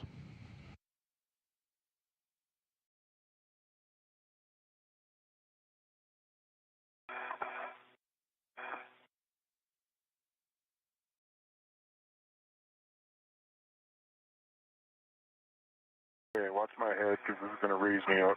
Yeah, I do that. All right, don't go any higher. You're about 4 inches.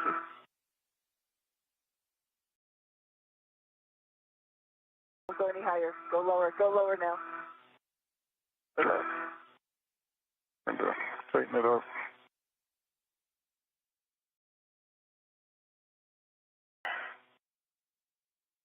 Below.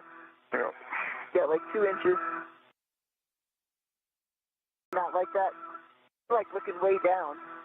Yeah, I'm gonna work towards you. I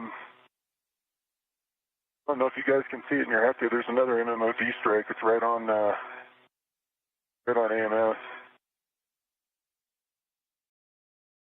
I don't think it interferes with the work volume. Copy, yep. Okay, so I'm going to try to angle towards you. Like this. Okay, so what's my helmet clearance Well, now? stop. You're about 2 inches. Okay. That's better, a little bit, 4 inches. Okay. And then, Nick, once you're there, we've also been using a mini workstation end effector to that left handrail, kind of right where your hand is, to kind of hold myself there against the BRT. Yeah. In place.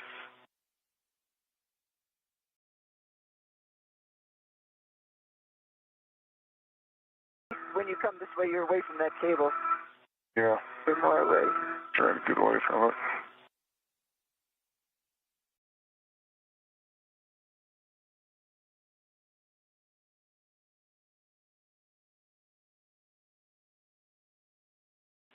And for both your SA, the AMS radiator that's kind of closest to Nick's helmet right now is okay to have some incidental contact. We just don't want to really bang into it. Okay. Okay. All right.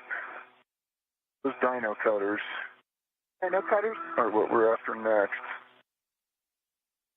Yep, A-firm, we're looking for the dyno cutters and a trash bag, and then you guys can work together on that to cut the rest of these lacing cords.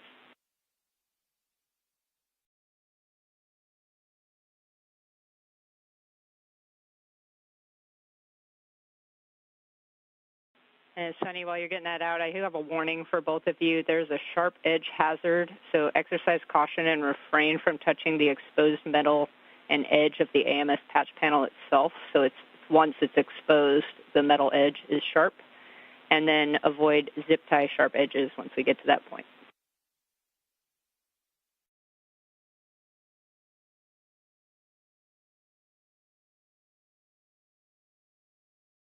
Metal one is the dyno cutter, right? Yeah, the big scissor looking one. Yeah. Oh.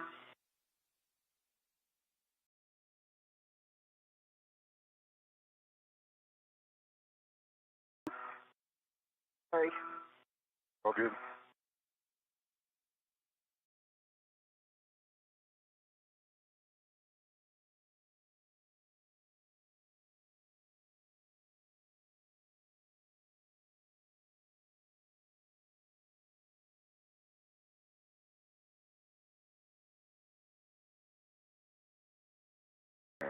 Do we need a trash bag for this? Yeah, these will pull out threads. I got.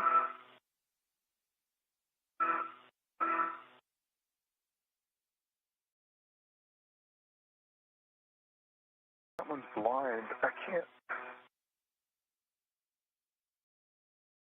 You put your eyes on that better to be able to cut it. Back away, give you some helmet space. This one right there.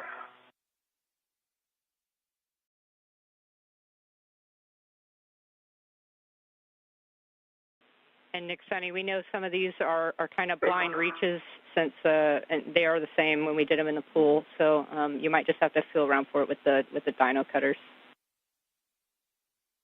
Okay. Let's create some space with it with these others first. Can I do that? Yeah. Yeah, that was exactly what we were going to recommend as well. Might be helpful to cut the rest and then get those last.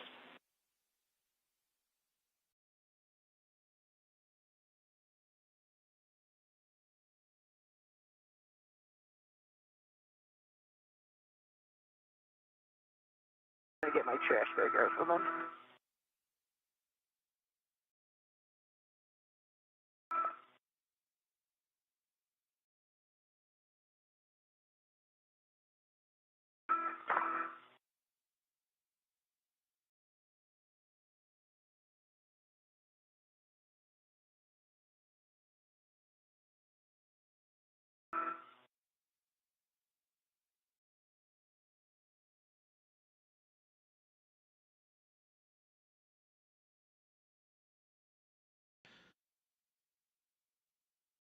looking live at the helmet cam of NASA astronaut Nick Hague, working in close proximity with his partner for US EVA 91 today, Sonny Williams, as they look to release some ties that are holding down cloth covering a patch panel of the alpha magnetic spectrometer. This is one of several tasks for the two. Many have been completed already as they release some of these ties, the two working together to look at potential future upgrades and availability and upgrade plans to help inform future EVAs for the alpha magnetic spectrometer. Now 3 hours and 36 minutes into today's EVA, and all plans and all tasks have been moving along nominally and as scheduled, as Nick Hague and Sonny Williams continue to operate on this International Space Station upgrade and task, and preparing for future upgrades of the AMS, or alpha magnetic spectrometer.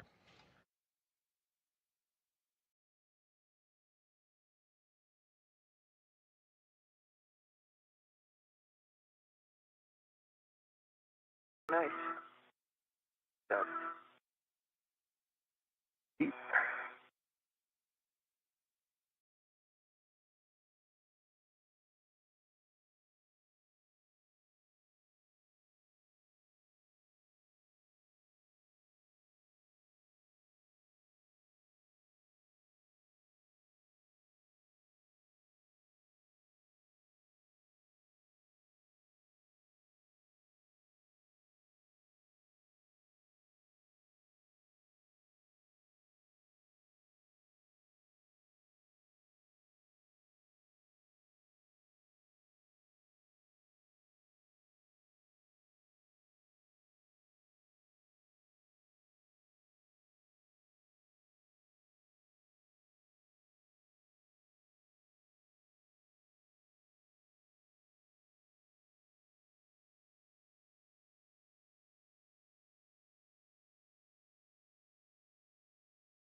There's two pieces there.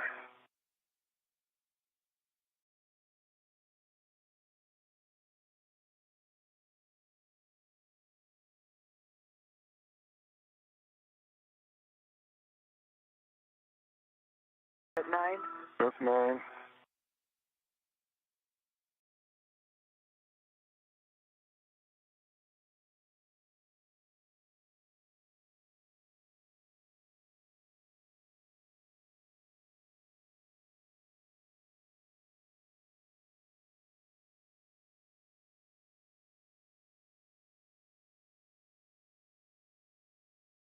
On my helmet.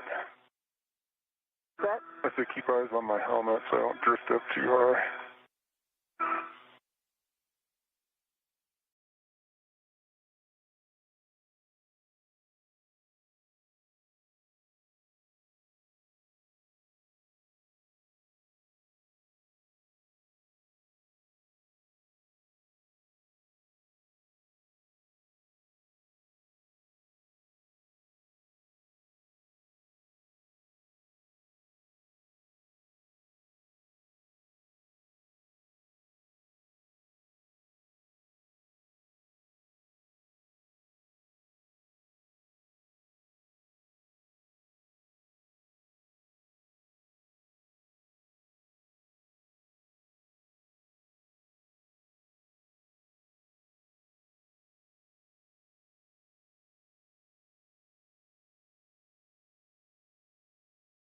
Great views from the helmet cams of NASA astronaut Nick Hague on the left, EV1, and NASA astronaut Sonny Williams, EV2. As together they continue to work to loosen the ties around the beta cloth covering a panel on the alpha magnetic spectrometer. And once inside, they will take a look at the spectrometer and survey for potential future EVA plannings for upgrades that'll see additional radiators installed for dispersion of heat, as well as increasing its ability to receive data from its experiments. Now 3 hours and 41 minutes into today's EVA, and everything so far has gone expected, even so much so as having the team of Hague and Williams get a little bit ahead of schedule, and that includes replacing the rate gyro assembly number 2, the removal and replacing of a planar reflector to help with visiting vehicle communications when they approach and dock with the International Space Station, patching the damaged NICER experiment, an X-ray telescope on the International Space Station that was seeing unwanted light enter the experiment, and those patches have been completed, and now both Williams and Hague working together on the alpha magnetic spectrometer. Okay, Jeff, there's some surprise connections here. Copy. Nick, what are you seeing? Do you want to do these ones over here? Where I took out 9, like it is peers below it as well. That's an additional one, I guess, below position 8. And then 7 I took out, but there's another one at the corner between 7 and 8. You see it with my Heka?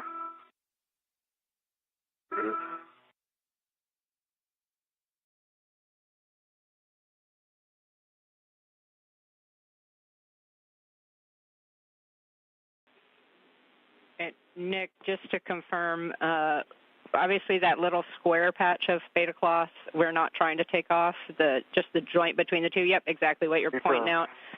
So those other ties that you're seeing are preventing the beta cloth we're trying to take off from being moved. Affirmative. Copy. Affirmative. Okay, well, if they are preventing it, you have a go to cut those as well.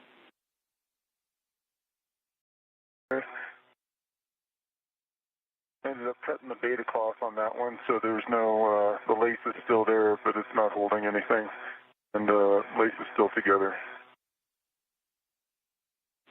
Copy, understood, and we are fine with that config.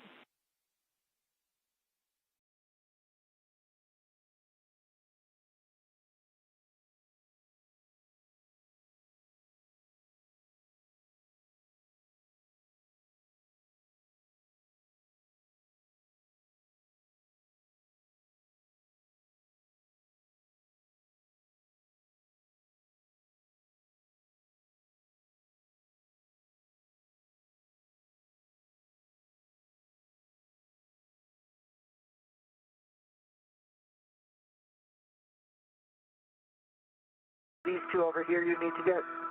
Yeah, I'm trying to get this piece that's right here. Piece.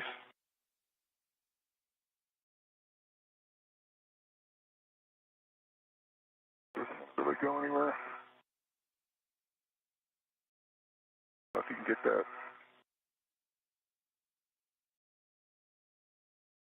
Okay, so that's released. That's released. And unfold all that beta cloth. I need to get this one.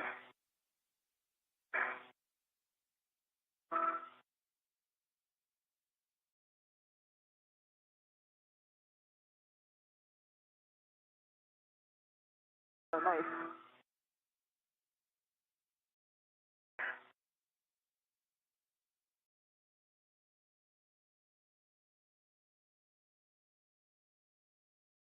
It's blind. Pull that up just a little. It's not going to come all the way off because of this last one. Yeah. I'm going to try to underneath it. So between. That's it. Yeah.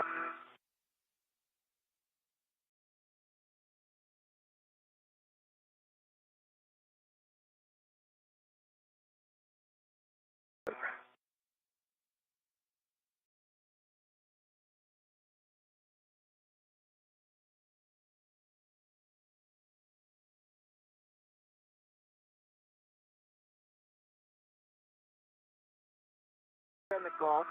Okay. Higher.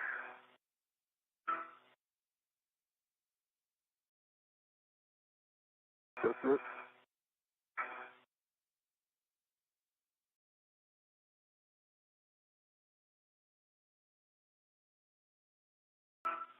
Off.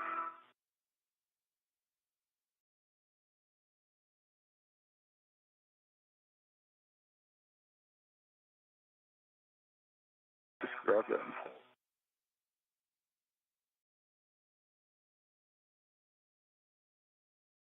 Oh, yeah.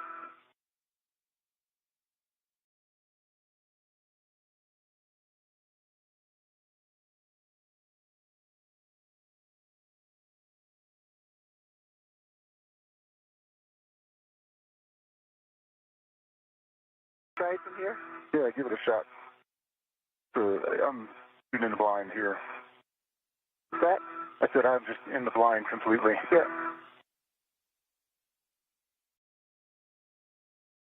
Lift that up. Does that help you? Down out of the way a little.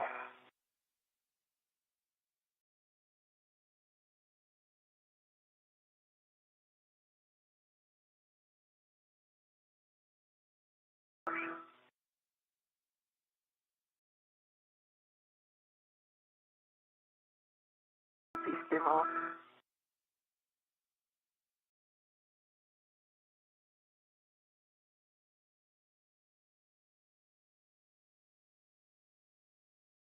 The little teeny piece there now.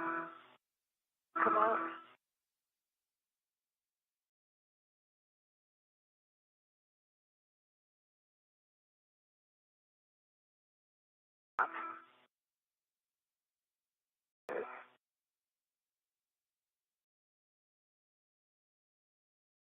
Go.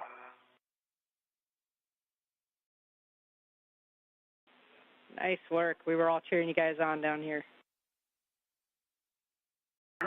Teamwork. Okay. I don't know if that knot will come out.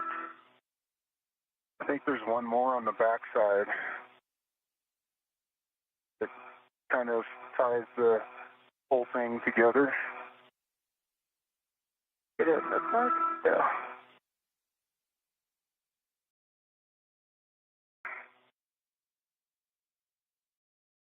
The hand on my helmet.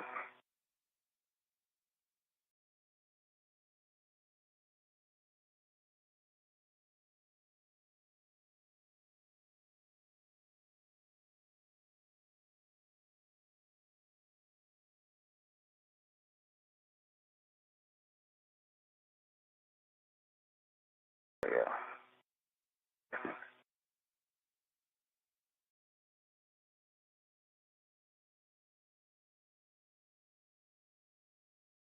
Yeah. Hey.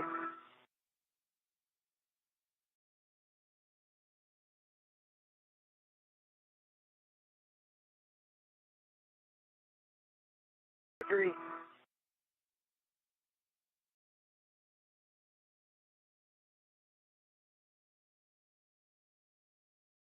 We need the other cutters mixed. Those zip tie cutters. Got these up. Awesome. We're tracking now that the beta cloth is free. So, yep, next step is going to be the zip tie cutters. And then, Nick, if you need to secure the beta cloth back, you can use a shorter long wire tie. If you don't, and it'll stay back, you can just leave it without. Okay, I'm going to try to go without. And as we get into some areas, we may need to install it. Copy, sounds good.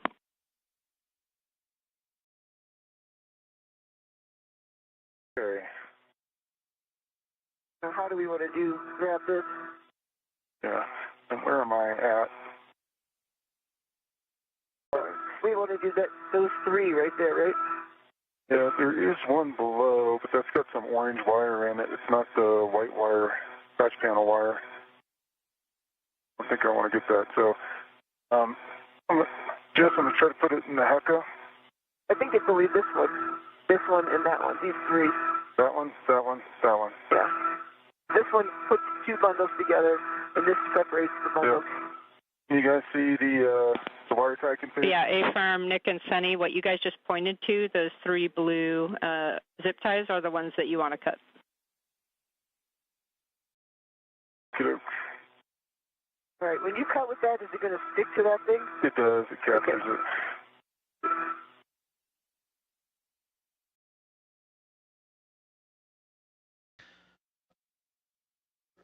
NASA astronauts Nick Hague and Sonny Williams continue to work diligently on a patch panel connected to the alpha magnetic spectrometer as a part of today's U.S. EVA 91 tasks as they look to free up ties. They just moved out of the way a beta cloth to allow access to this patch panel just a few moments ago.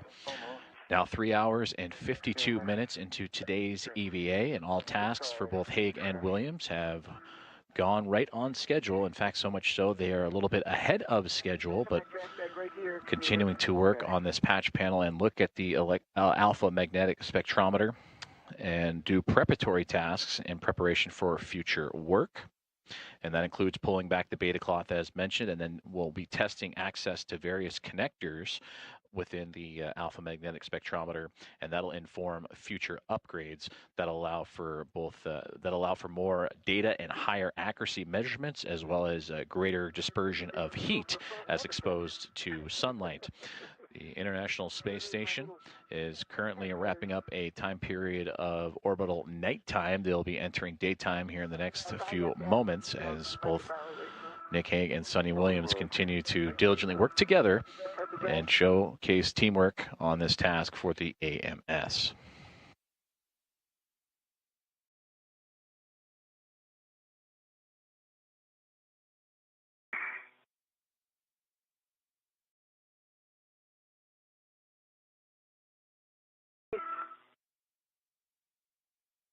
Wire ties down.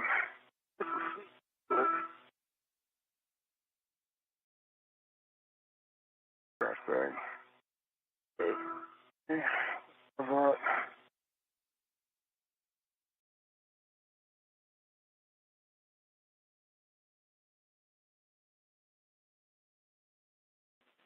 All right, we see the zip ties cut and Sonny back in the kulak bag. You're going to stow that zip tie cutter and then pull out the connector tool simulator and the EVA GoPro. It worked.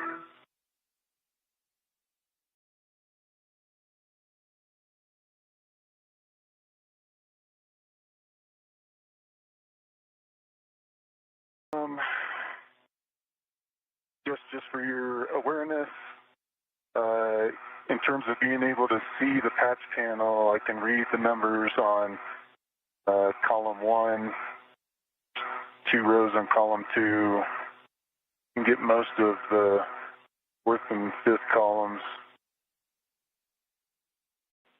Okay, copy that, Nick. And then if you have any words on how you got into the body position that you are in just for future crews, and you could just reassess your body position there to be able to reach all of these connectors. The furthest column from you only has one connector that we need to go after. Understand. As I am right now, I'm pretty much aligned. It feels like I'm aligned mater zenith, and I do just have the BRT up and over the I-beam onto that handrail. The angle is weird, so my VRT actually is at a 45-degree onto that handrail. That makes it reach without pulling me too close and too high. I have the GoPro on to sort of take a look at it. Okay. I don't know if I'm getting it, but I'm... Yeah. Pass it to me, and I can get some video over here, too. I think it's on. Yeah, I saw it flashing. Okay. Cool.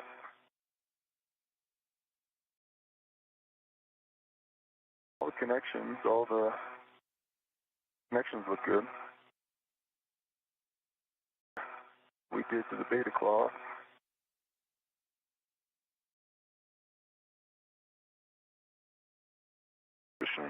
Here's the camera. Nice together. It's coming back toward you.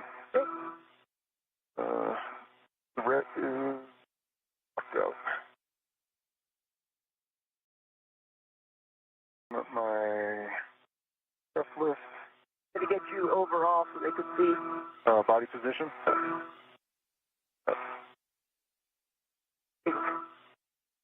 And make sure you can get my clearance in like this position, my clearance above me. Cable is way in there, so you're I'm a long ways away from it. Yep. And I can see daylight between my helmet and radiator beam just in my shadow. Yep. I keep taking GoPro while you're doing this? Yeah, let's do it. Okay, so I'm going to go in with the connector tool. And hey, Nick, before we do that, we were just talking on the ground. We're looking at where the beta cloth is, kind of on the edge of the patch panel there, on that furthest column from you. And we just want to make sure, is that beta cloth going to interfere with being able to put the connector tool on one of the connectors in that column, like perpendicular to the panel? If it is, we can pull one of the other lacing cords to try to move that further away.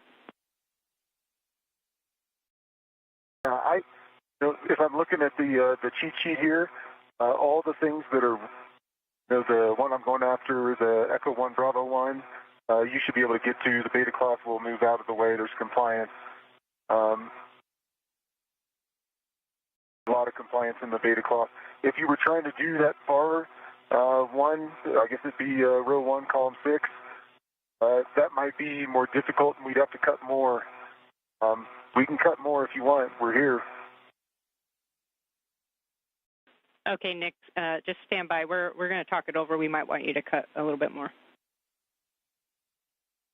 Okay. Hang it out. Will that little piece come off? Yes. That first tie.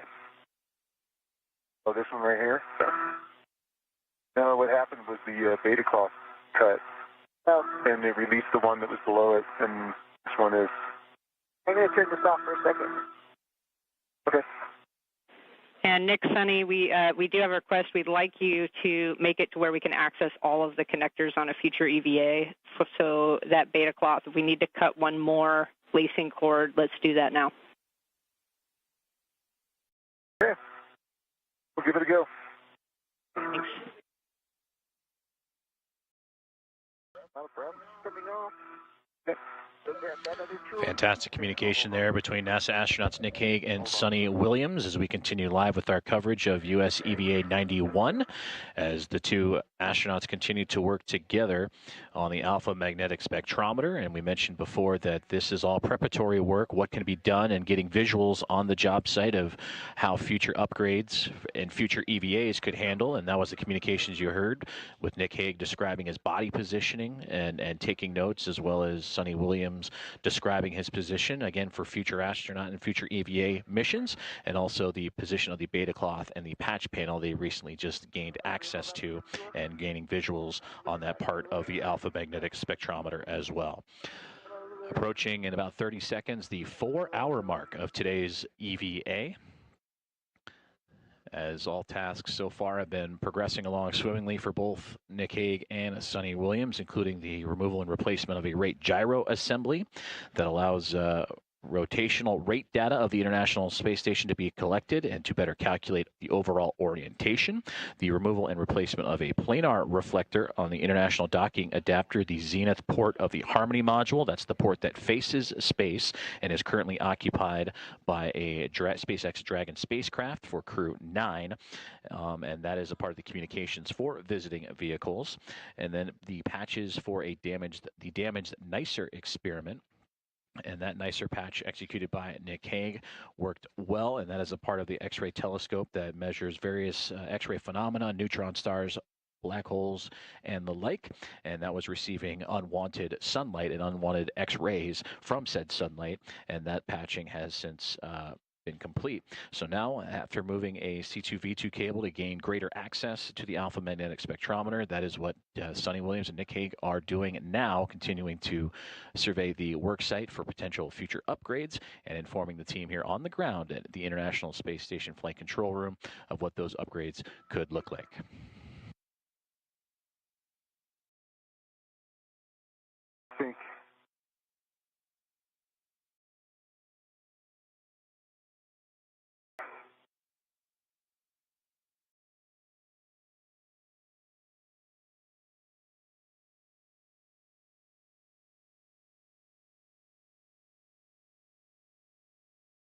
Down there that needs to move?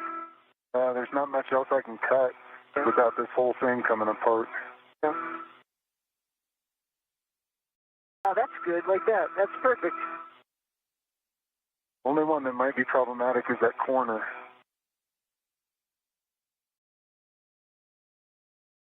It's red. It is. Jess, are you seeing all this on HECA? Yeah, we're seeing it too, Nick, and the team's saying they'd like to cut that corner if possible. That said, do you think that's going to liberate that piece of beta cloth too much? If we get this one here, I could cut this, but then that gets rid of the kind of the dome aspect of it, so make it hard to put back over. Cut that one right there. What happens there? Still there? Then I think it folds back even further. If I can get to this one right there. Yeah, yeah. That's the one that's right next to you, on that hand, yeah. Yeah. And for both of you guys, you can cut that exactly what you're talking about. And then as far as it going back over the patch panel, that's just a nice to have. So if we don't get it, it's no big deal. Yeah.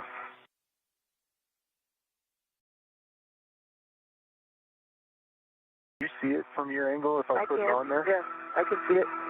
Oh. No, that was low, right there, yep.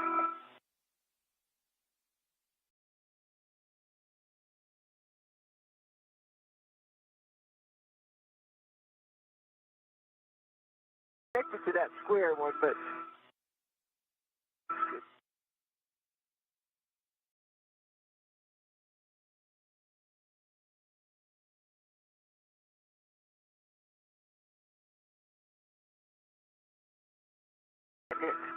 right between those two.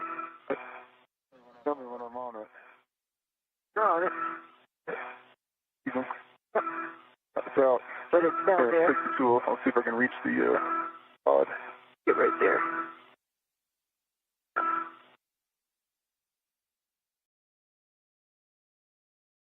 Nicely done. Okay. And Nick, for your essay, we took your HECA down for about 5 minutes just for thermal constraints. Okay. And now you have access to everything. Easy. Okay, awesome. Well, we would like to get your HECA back before we actually start the fit checks, but I have a couple words for you. And I know you got to do a tool swap back to the bag before we do that.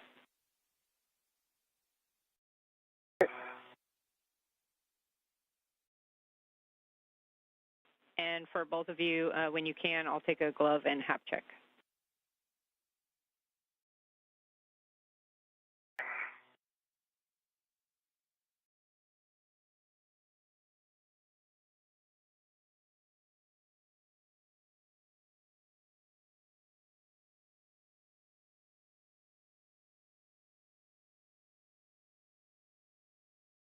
Changes to the gloves. I have. No changes to my gloves either in a dry hat. Happy gloves and hat. Go back in.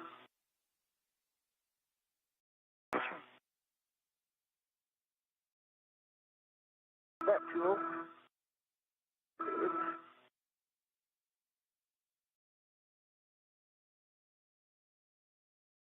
Oh, look at the moon out there. That. A nice view of the moon right there. Look.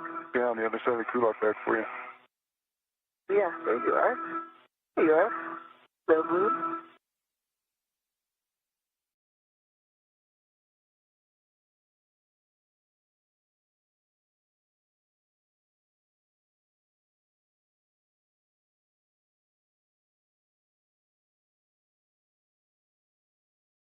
Pictures. Camera.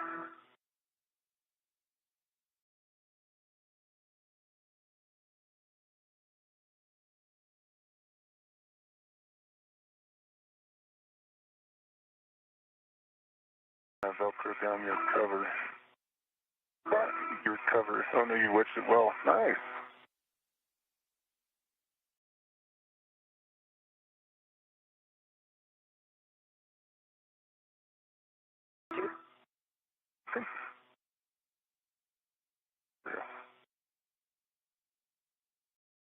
This Velcro is old. I know.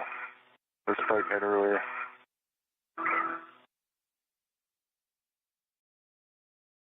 And Sunny, while you have the camera out, we would love some pictures of Nick's body position in the truss.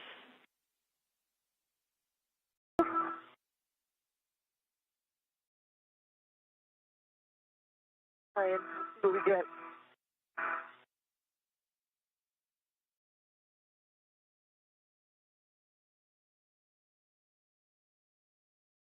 A little hole here.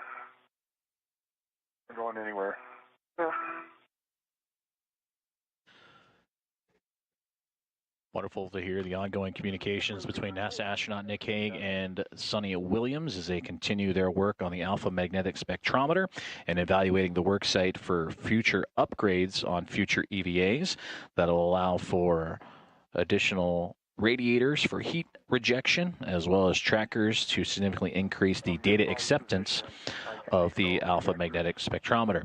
But we take a look inside now of the International Space Station Flight Control Room in Houston, Texas at Mission Control Center. And there you see from the bottom of your screen, working your way up, that is Flight Director Elias Mirmo in support of the EVA Flight Director today.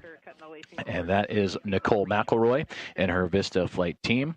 Jessica Whitner, a NASA astronaut. She is the spacewalk communicator for today's flight, and you are hearing her voice in relay of all the communications to Nick Hague and Sonny Williams. And JAXA astronaut Aki Hoshide is the Capcom for today, relaying communications to the team that is still inside of the International Space Station.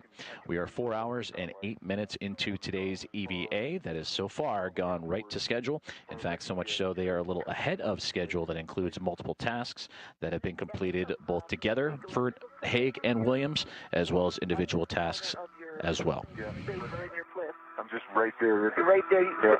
It's funny. I think can you feel them like if it's just right there? Yeah. Right there. There's a bigger hole to his. He opens up if I go a little bit more. Yeah. You could slide into that place where you can just feel those connectors. Yeah. Okay, copy those words. We are tracking now, and Sunny, just for your sake, we just lost your HECA as well.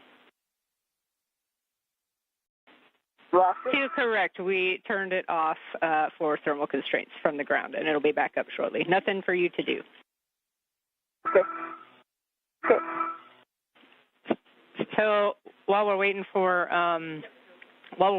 the HECAs to come back online, I'll read you a caution and where we're going with the fit checks.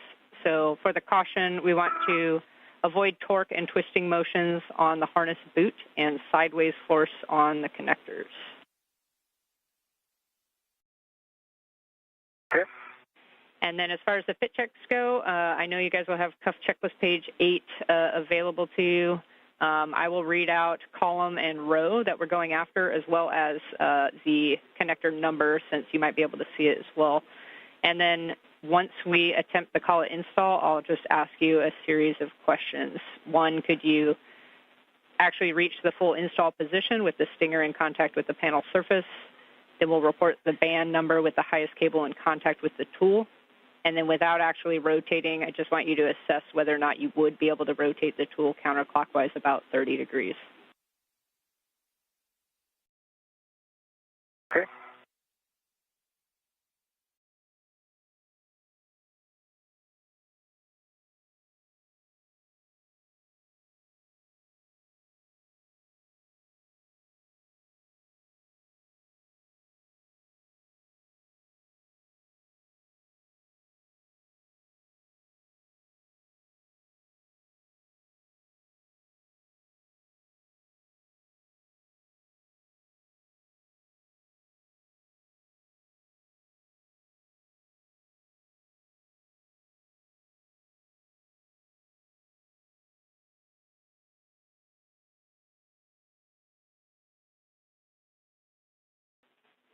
All right, Nick, we have your HECA back. So when you're ready, we can start the fit check. Ready. All right, first and foremost, we're going after column 1, row 2, and it's connector number 7. 1, row 2, connector 7. I can see the label. Copy. Okay, so this is down. Trying to get my head in here to see a little bit. Can turn. Have plenty of room to turn. I can rotate it this way. You see a little bit better.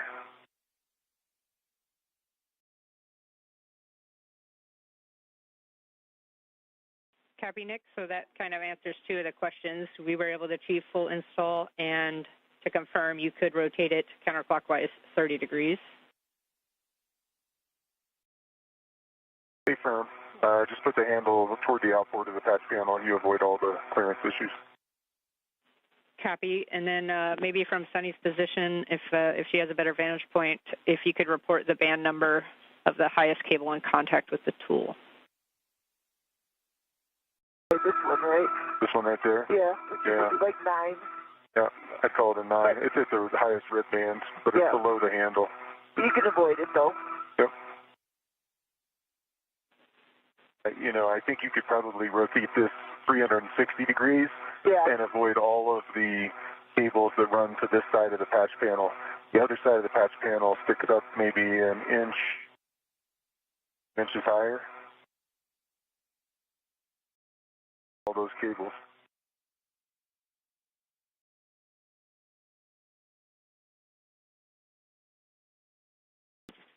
Okay, copy, Nick. We're good with that. We have about a minute and a half until a quick handover.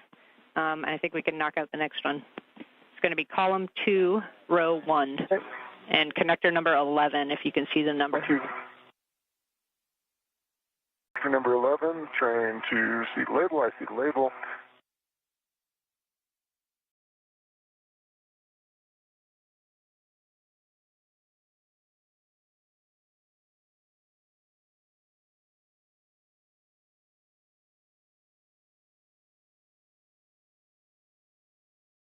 I'm down on it.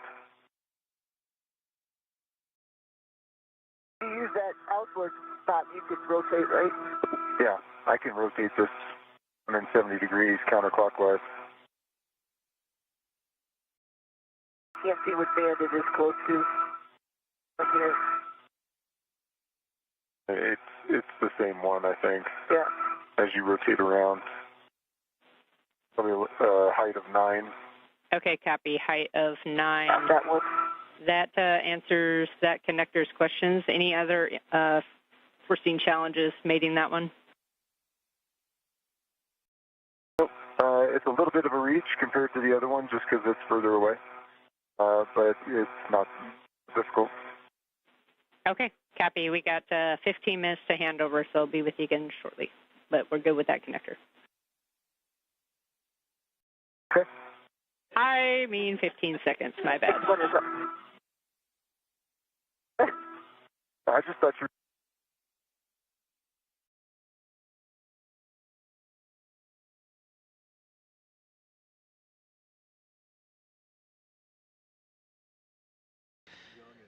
An expected transfer of communications currently ongoing, as you see live views and some smiles here inside of Mission Control Center and the International Space Station Flight Control Room. As Jessica Whitner, the one in the middle of your screen there, relaying information up to Sonny Williams and Nick Hague, the 2 NASA astronauts participating in today's spacewalk. Just over 4 hours and 15 minutes into US EVA number 91, as the 2, both Hague and Williams, continuing to showcase teamwork in working on the job site of the Alpha Magnetic Spectrometer and reviewing the patch panels for future upgrades and future EVAs. It's installed on the,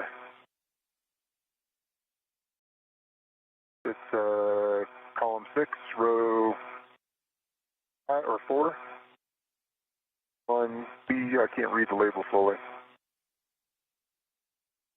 Second from the bottom. 1, 2, 3, 4. Yeah, that's correct. It's Echo 1, Bravo 1, but row or column 6, row 4 is correct. Okay. And so it's all the way down. That's no problem. You've got about the cables that go. The cables on this side actually go higher than the handle.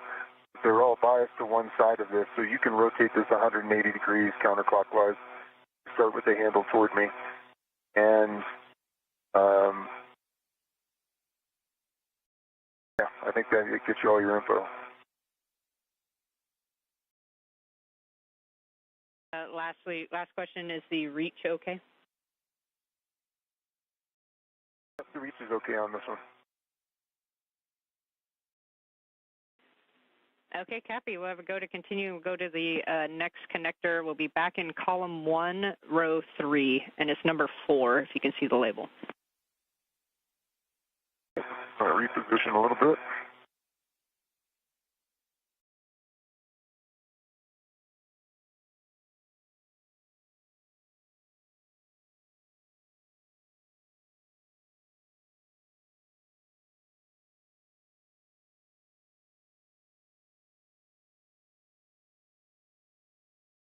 All right. Sort of the same situation. Yep. Because you're on that edge. I am flush with the panel, so tools fully installed. The highest cable goes to kind of the last red line. I have probably all the cables on this side of the patch panel are below the handle, so I could rotate 270 degrees counterclockwise. No problem.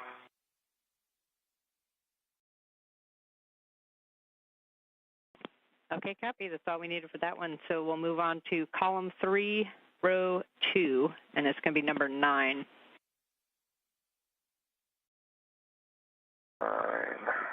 So it's in the middle. This one will be a little more sporty. Go like this.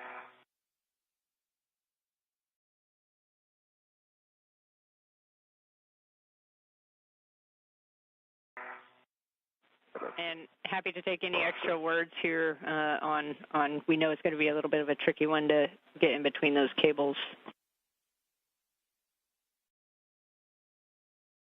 Okay, so now I'm down on it. It's a little bit of a blind access. I can see the stinger touching the base, but I wouldn't be able to fully see the connector.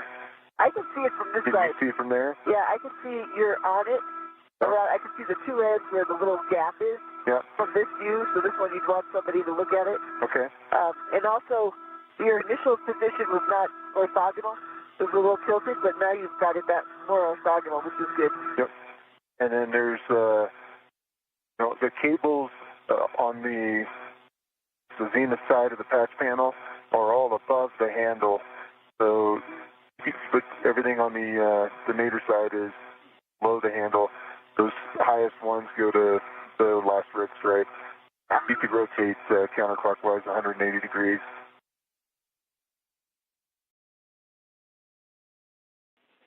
Okay, copy all, Nick. The next connector after this one is going to be 1 row down in the same column. So column 3, row 3, connector number 6. Might be a little bit more tricky than that one. Yeah, and I can see when you get all the way down on it, the cool. The gap is. That feels perpendicular. Yep, that looks orthogonal. Yep. Okay. A little more blind on my side for this location, but I think all the same data that goes up to the last red stripe, I could do 180 degrees counterclockwise, and it's fully installed.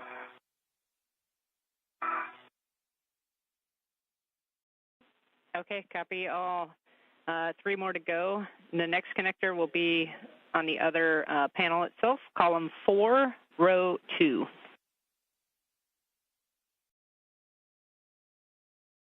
Row 2. Row TB. That's correct.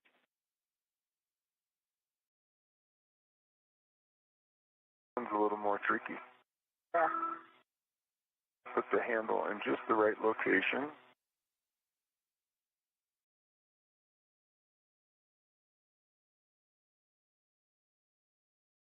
It's good it's still outside.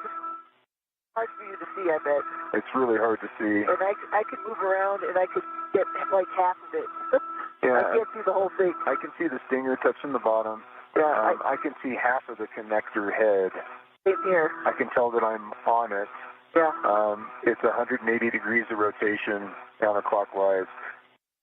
There's at least 4 or 5 cables on the zenith side of the patch panel that are higher than the handle of the tool by about an inch or a half inch, I think. They're almost an inch. Yeah. You need an inch more clearance to be able to go all the way around. Yeah, if you want a Yep. taller tool. Yep. I think the real one is a little bit longer. Hey, got everything you need there, Jeff? Okay, we copy all. We're tracking down here. So next connector is going to be column 4, row 4.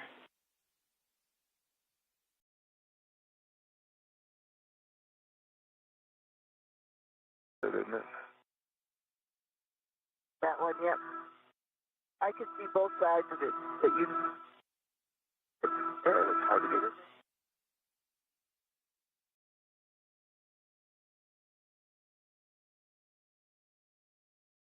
You can't go straight in because of the cables. You could go in sideways a little and then down. Yeah. But you can see I'm having to nudge some of these cables out of the way just to get this perpendicular to the connector. Okay, I can copy, see both Nick. sides from here, but it looks.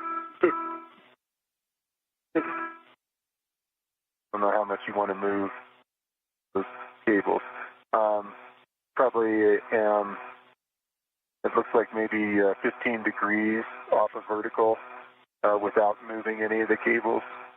So I'd have to bend them about that much.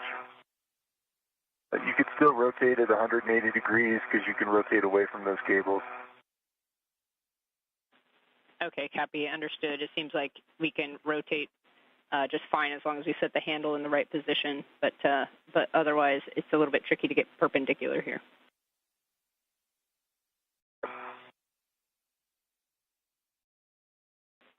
All right, with that one, the last connector we want to check today is column 4, row 5. And if you can see the label, it's Echo 1 Alpha 0. One right below that last one. Yeah, this one's easier. Oh, that's a good idea. Well, I think. Full bundle is pushing me off to the side. So again, I have to put stress on all those cables. I'm probably 20 degrees off vertical. Be able to get it straight, I'd have to bend all those cables. Could rotate 180 degrees. The handle's in the right location, but those cables are an inch above the handle, and they're interfering with me being able to put this down vertically.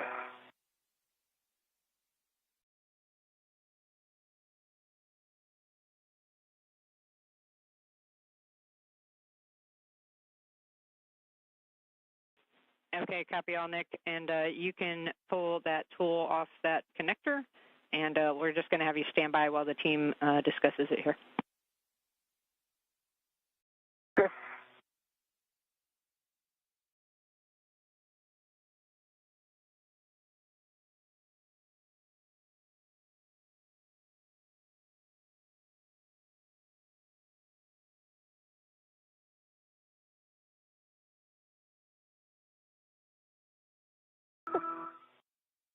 Yeah.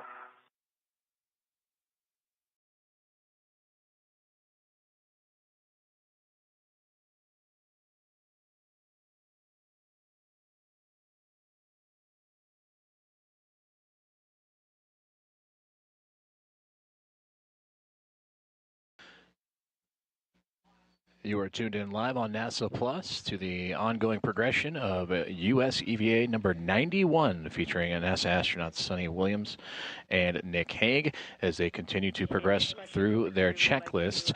We are now 4 hours and 26 minutes into today's EVA that has seen them replace the rate gyro assembly number 2, remove and replace a planar reflector for communications for visiting vehicles outside the zenith port of the Harmony module, the space-facing port. Also installing patches for the damaged NICER experiment, the X-ray telescope that was allowing unwanted sunlight into its sensitive instrumentations inside. So those patches have since been complete, and now both Williams and Hague working together to take a look at the alpha magnetic spectrometer and the work site, taking diligent notes of body positionings, tool configurations, and more surrounding a patch panel for future upgrades on future EVAs. They continue to work as diligent and have been working as a team all throughout the day, or in teamwork all throughout the day. For Nick Hague, his 4th spacewalk. For Sonny Williams, this is her 8th spacewalk in support of International Space Station assembly, maintenance, and upgrades. I'll get from this angle. Angle.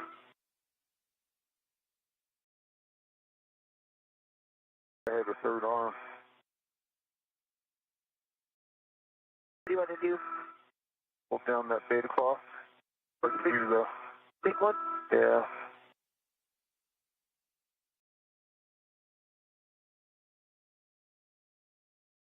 That's good.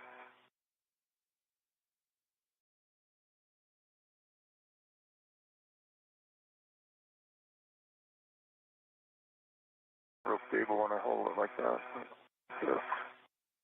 Like that.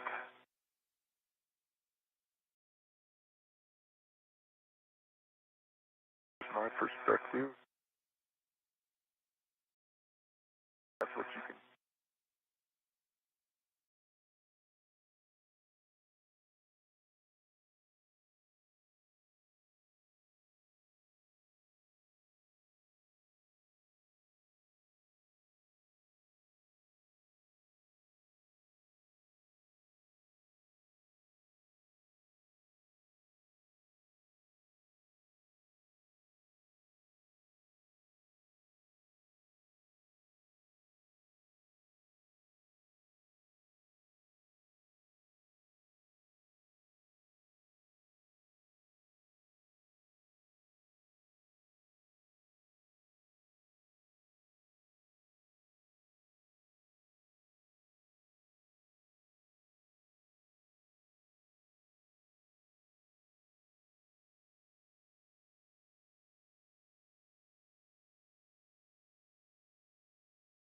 I'm just trying to get some overall. Yeah, I was trying to pull the true lock bag out of the way. Back in the way a little bit.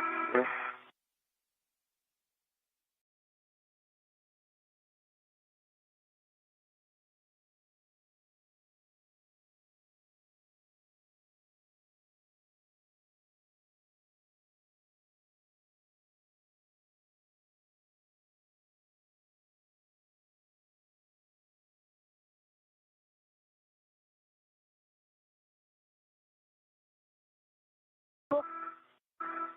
Good.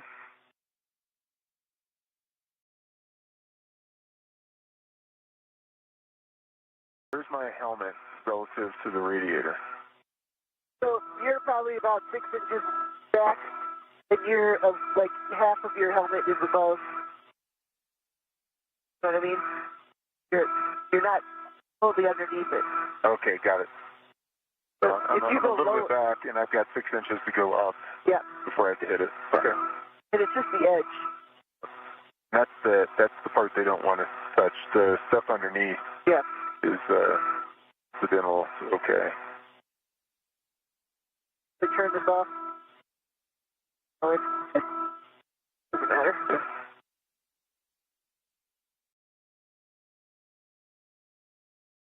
See the button push.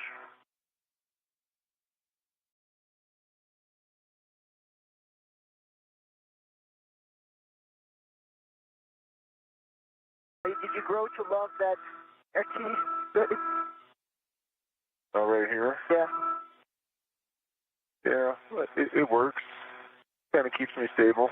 Yeah. I'm wedged in here, so I'm not sure how critical the stability is. This is more effective.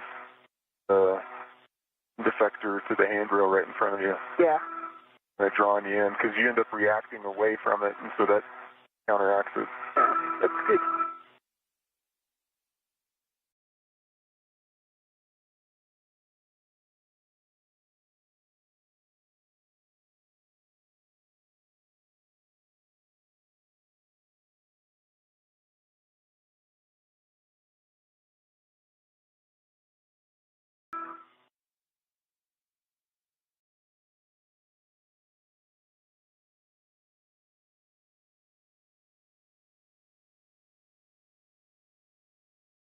Have a wire tie to put around the whole thing?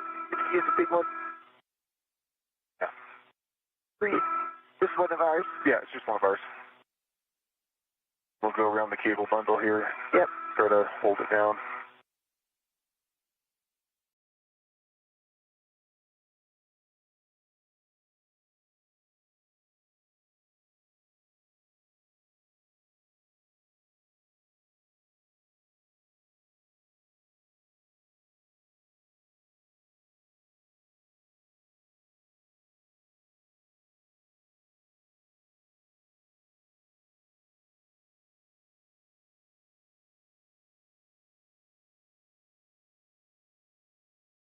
Camera?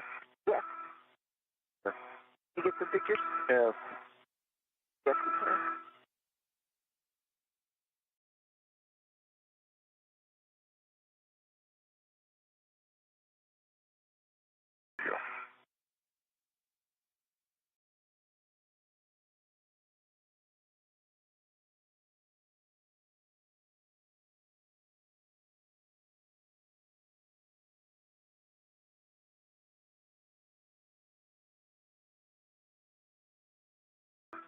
Your head piece in there. Yeah. A little in the motion. So, just the page. Oh, yeah.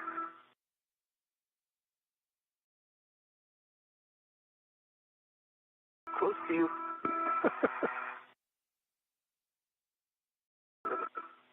Okay, Nick, Sunny, I got some big picture words for you, and then we're going to start to clean it up on AMS. Ready for the words. All right, so we're showing ourselves right now an hour ahead on timeline, which is awesome. We are looking now at after we clean up the APFR here, we may have a couple photo opportunities, specifically one for the MMOD strike, Nick, that you saw on AMS during your ingress. We would like to get some photo documentation of that. And then we may have a couple other locations, teams working that now. Once we get you cleaned up at AMS and start heading inboard, we're looking at trying to get you guys both out to that troublesome APFR that we had earlier, and maybe with both crew out there can get that collar unstuck. But waiting on steps for that. How copy? Copy all. That's interesting. I don't like that.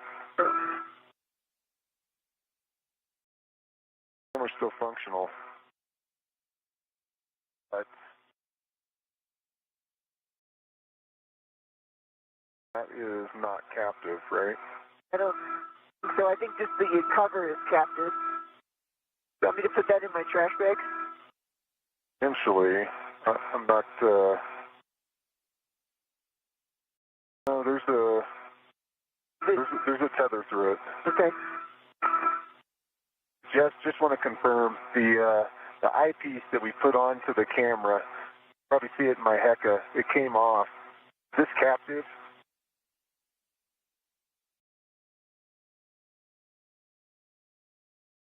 Affirm, Nick. It is captive to the MLI. Okay. I'm not going to worry about it then. Captive to the MLI. It must have a little tether point on it that connects to the... Yeah, I see the little tether point, and then the MLI's got captive to the other airborne. Yeah, okay. That still works. Won't be able to tell what I'm shooting, but it still works. Okay, so should we start putting tools away inside the crew lock bag? Is that what I'm hearing? Is she ready for us to clean up crew lock bag?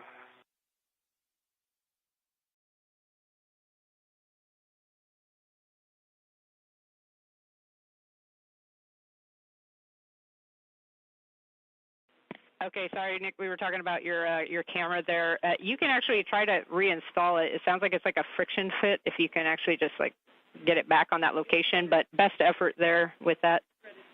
Oh, sorry, correction, it is a threaded fitting. So best effort there if you can get it. If not, we'll probably just leave it. And then Sunny, for you, we can start putting the tools back in the crew lock bag. It worked. And those threads are small, so I'm just going to let it hang off its tether. You can still aim and point the camera.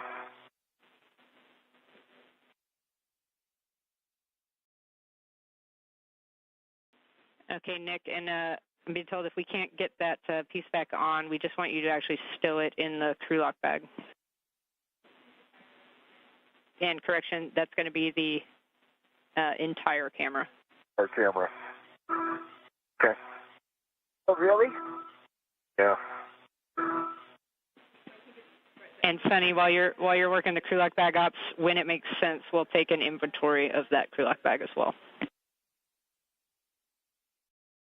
Okay, I see 3 thermal blankets. I see the small locking electrical connector tool. See the AMS simulator tool. Oh shoot, what are these things called? The dino cutters. Another thing. The big Lancer. The Lancer? Yeah, that's it. Lancer. The GoPro. Fine. Put that on the side.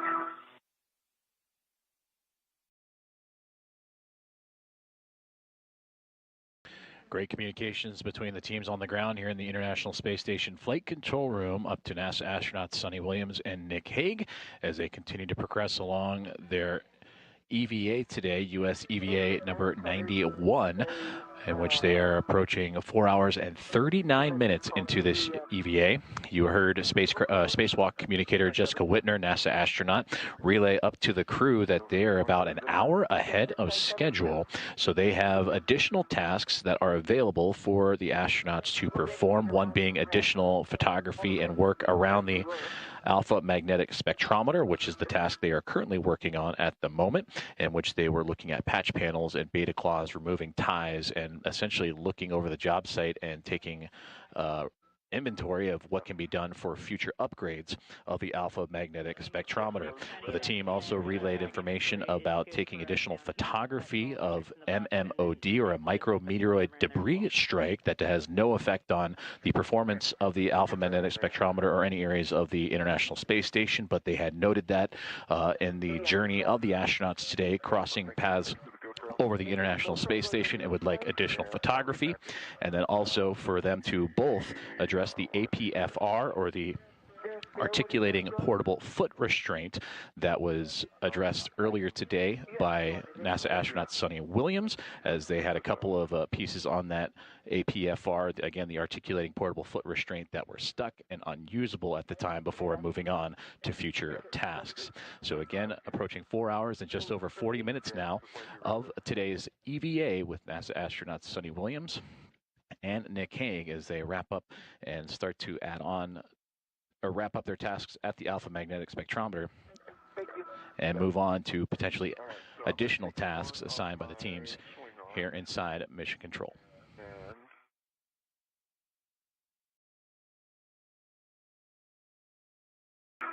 Okay, so that's going to go inside the bag.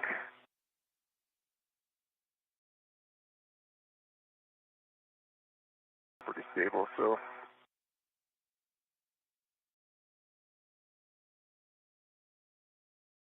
And while you guys both are working bag ops, we still would like photos of that MMOD strike, Nick, that you saw earlier on AMS. And I know we're about to put your camera in that bag. So either choices are to pull the GoPro out and then carry that with you, or transfer Sonny's camera to yourself.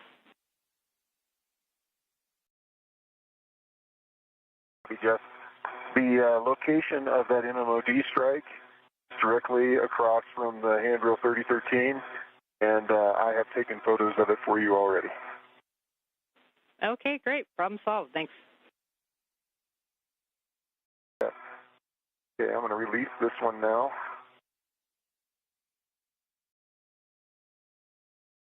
It's a packing issue now.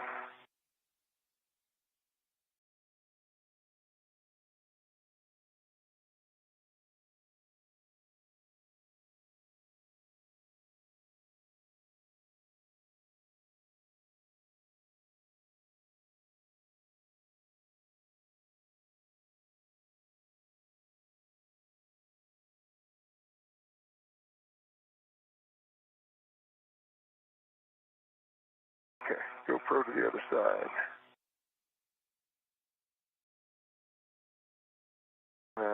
Let's that red real quick. There we go.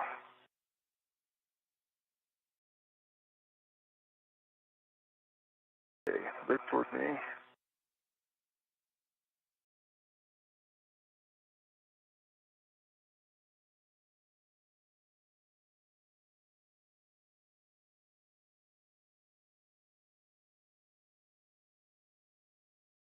Hey, straws in there.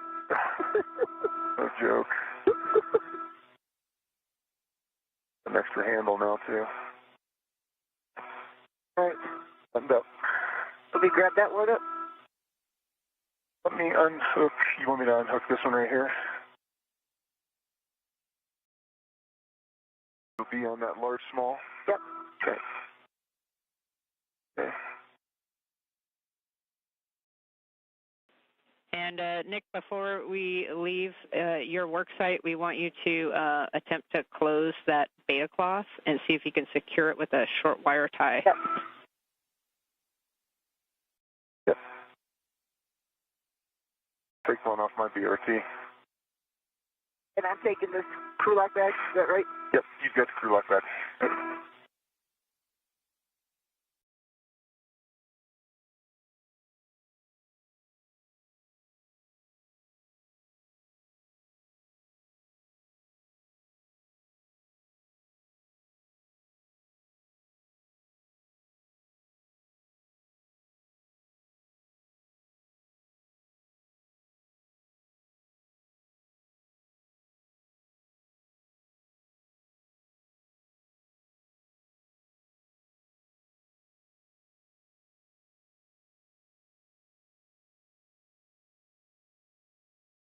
On my taxi there.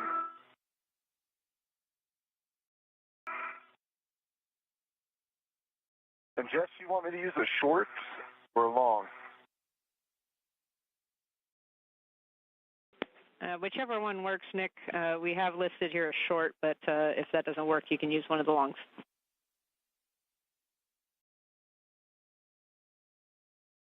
Yeah, just go around the cable bundle itself. Correct? Yeah, A-firm. We're showing a short wire tie around the cable bundle.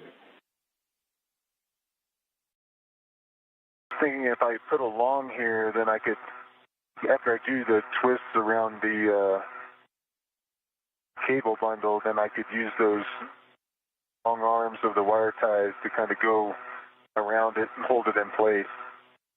And it might be beneficial when you come back to work on these connectors. You could use that long wire tie to hold back the beta cloth.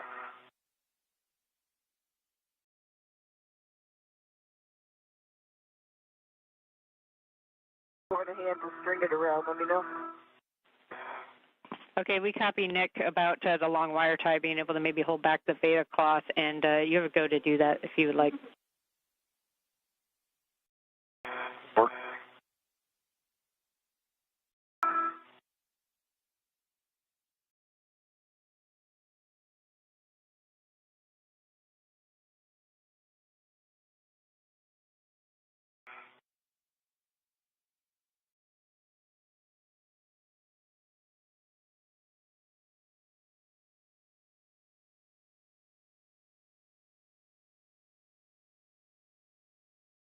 twist around there.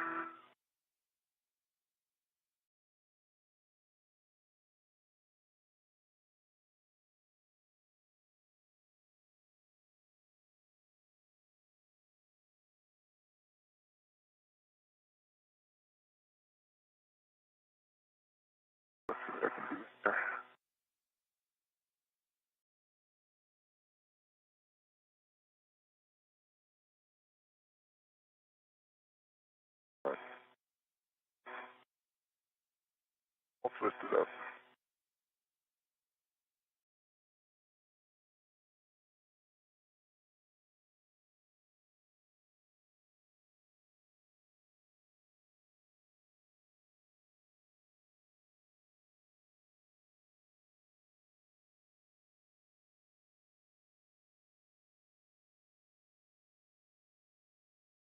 Go fish this back through.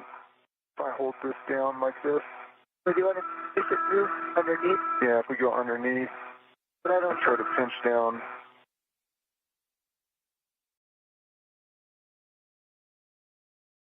about that. Just going to do the same thing it just did, though. Pull out. You hold on to this corner.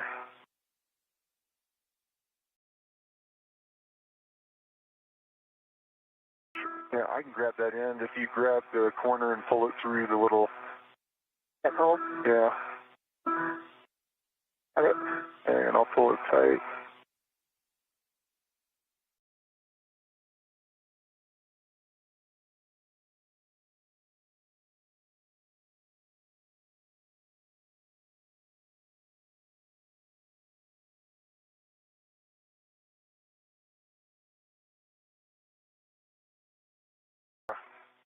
Not that much holding that there, though.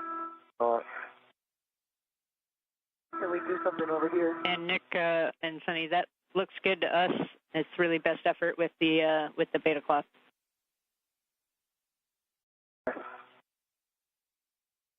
Holding it there. Show you guys what it looks like in the HECA.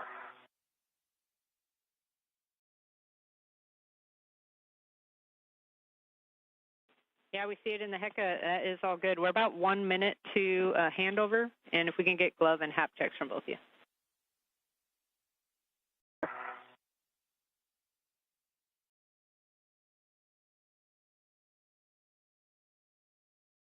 Same.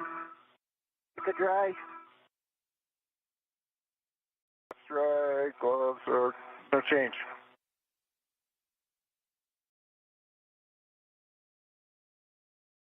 Copy, gloves and hat for both of you. We're going to hold here for 30 seconds until after this handover for your egress. Okay. I mean, you're just going to watch me the same way. Yep, exactly. Talk me out. Yep.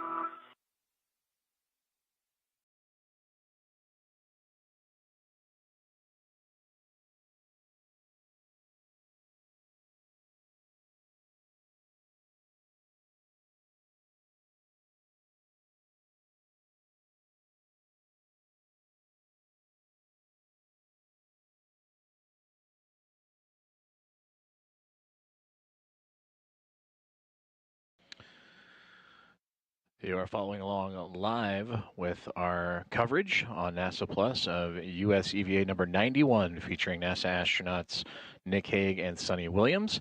And there you are seeing the teams here on the ground at Mission Control Center, Houston, and the International Space Station Flight Control Room, featuring Flight Director and EVA Spacewalk Flight Director Nicole McElroy in the middle of your screen there, talking with Spacewalk Communicator and NASA astronaut Jessica Whitner, who is relaying communications up to both Hague and Williams as they have started to wind down their procedures on the alpha magnetic spectrometer.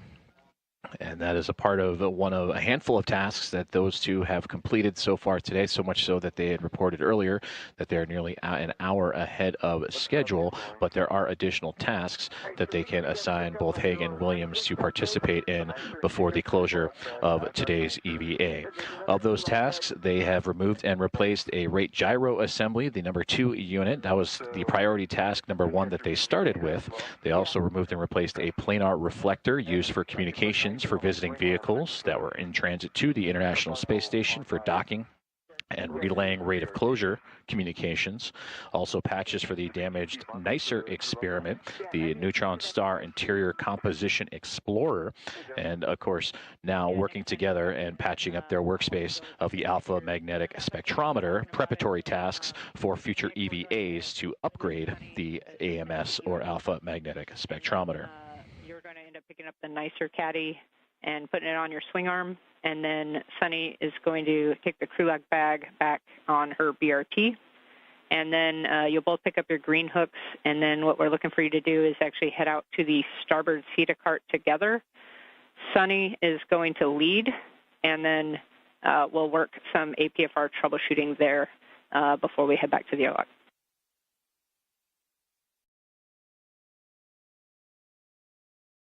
Okay.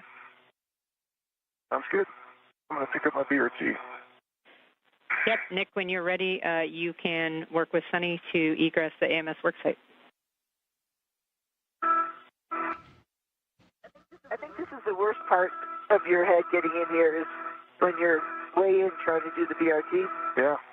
Other than that, the rest of it is pretty clear. Right now, your bliss is probably 6 inches from top of that AMS area. Yeah. It's a tight fit on that BRT around that handrail. Being able to get your fingers on the paddles, there's not a lot of access.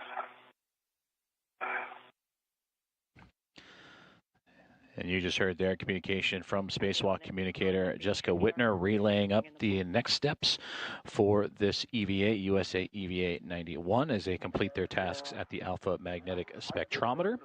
And now they will together return to the airlock to drop off some tools and equipment before together making their way to the APFR, the Articulating Portable Foot Restraint that had a couple components stuck earlier today at the beginning of the EVA, but did not play a role or a factor in the removal and replacement of the rate gyro assembly. So this will be a get-ahead task for the two crew members that are participating now, what is going to be 4 minutes and 54 seconds into the EVA, the fourth in the career of NASA astronaut Nick Hague and the 8th for Sunny Williams.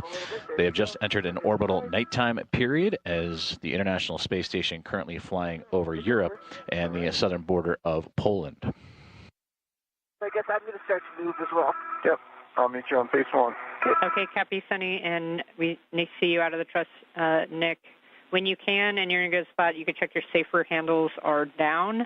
And then, Sunny, once you meet up with Nick on phase 1, we want you to just do an inspection of tabs and BRT tab up.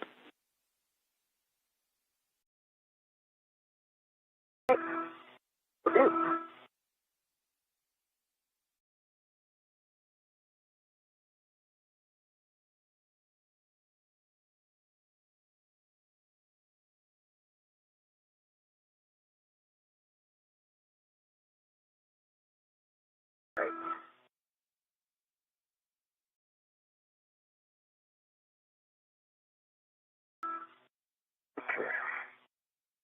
Get up my green hook now.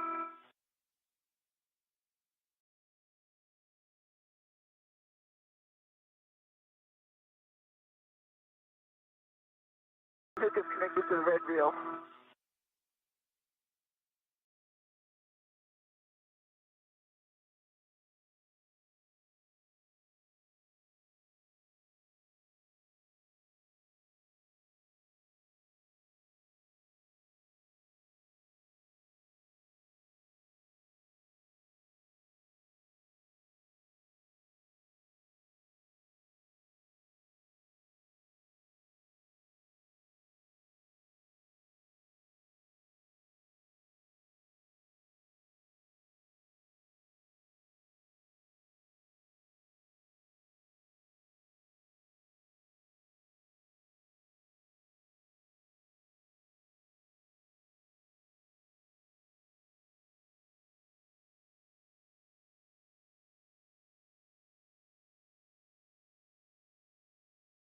Just looking at your tab.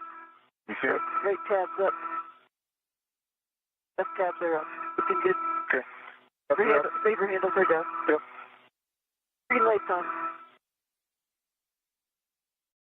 All right.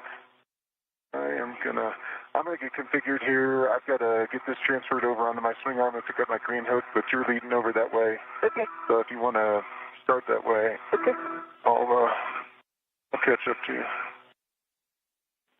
And Nick, Sunny, we are tracking along, and just want to make sure, Sunny, that you've picked up your green hook on 3208. Sunny has her green hook and crew lock bag, and I'm just starting to translate torque. Copy all. You heard me. I said that his tabs are up. Yeah, affirm. We heard tabs are up and safer handles are down.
Hey, I'm at the sea the spur.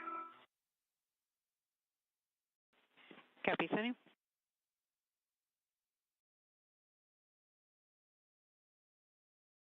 And we see you both go into the starboard CETA cart back where that troublesome APFR was.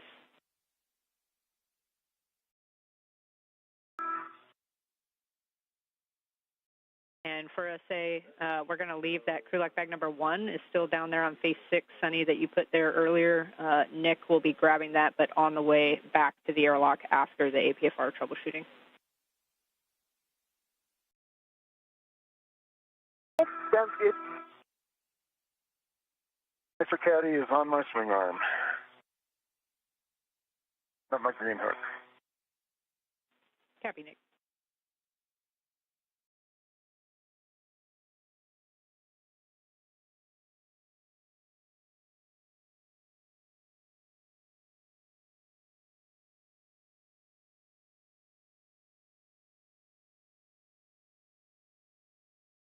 Continuing to follow along the progression of U.S. EVA number 91 as we view from the helmet cam of NASA astronaut and designated EV-1 spacewalker Nick Hague as he and NASA astronaut and commander of Expedition 72, Sonny Williams, continuing to translate or move across the International Space Station from where they were previously at the worksite of the Alpha Magnetic Spectrometer and making their way now towards the APFR, the Articulating Portable Foot Restraint, as the two have accomplished a large majority of their tasks and even have gotten ahead of schedule. So this is an opportunity to review a piece of hardware that was stuck in a current configuration and was a little troublesome, but played no impact in its intended use was to be a part of the replacement of the rate gyro assembly number 2.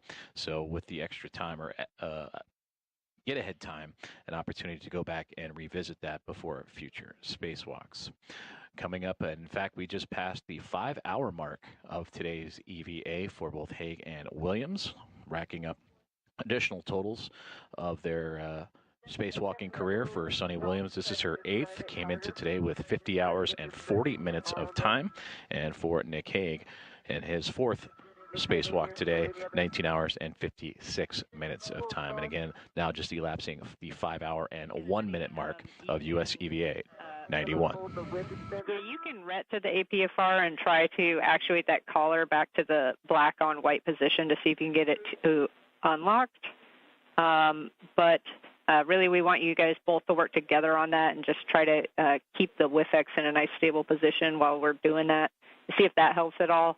And then if neither of those things help, then we'll look to troubleshoot using an AET over the locking collar itself, and I have some steps for that.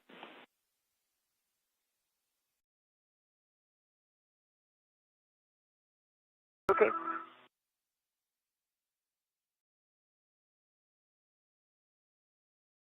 I'm going to wait till Nick gets here. I'm ready to it. On my way. Yep. I'm up high. Okay. To keep our tethers, like, untangled. Okay, I'm just passing your crew lock pad. And Sonny, if we can have you power cycle your HECA again, so just off, wait 30 seconds, back on.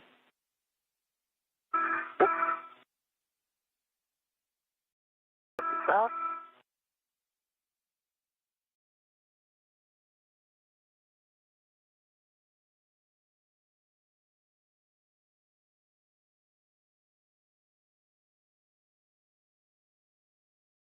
Okay, I see your safety tether now.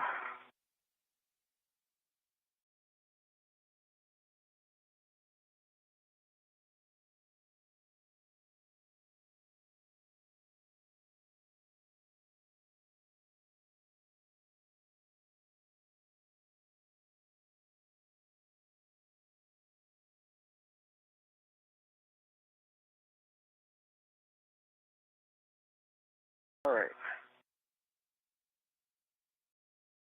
It's this one here. Okay. Hang over there. All right, for both of you, now that you're both out there, again, we're just going to try to use both hands to get that locking collar open to the full black on white position. And if we're successful at any point in these steps getting that APFR off, we're going to have one crew member hold the APFR. We're basically going to do a swap with the one that Sonny put into WIF 4. And so we'll work that real time. Okay. We're trying to get it out of this whip extender. Yeah. Okay.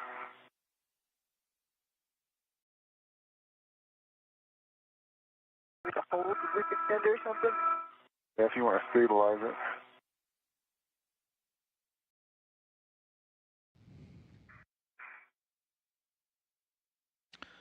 The two NASA astronauts have reached their next task for today's EVA, and that is the articulating portable foot restraint that they're looking to get unstuck, if you will, from what they experienced earlier in the EVA, but played no factor in their completing tasks. But with the available time, both Sonny Williams and Nick Hague, NASA astronauts, working in tandem to free up this portable foot restraint. I'm tethered to it, right. so it's fine. Okay. All right, we see it out. So, Now we want to put... yeah, one of you guys are going to hold that, and then the other one, we're going to look to pull the APFR out of WIF 4 and into the WIFX.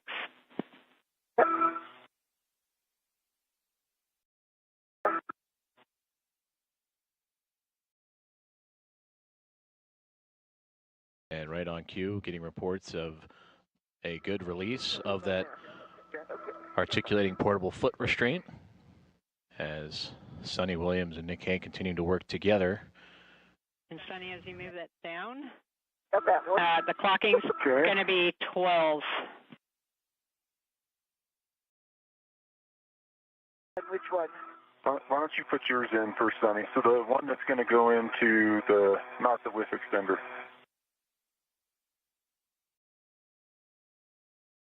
One that's not the whip extender is 12. Is that right, Jeff? Okay, so the one that's going into WIF 4, not the WIFX, is going to have a clocking of 3.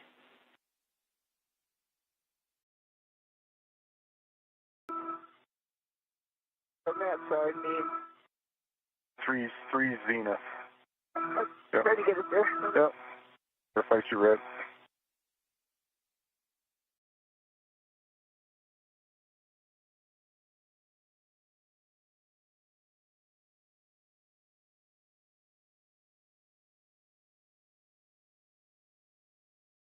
Go. Right there's the red clocking. You can push in. Right, that's pulling me this way. Oh, that's... No, that's a BRT out there.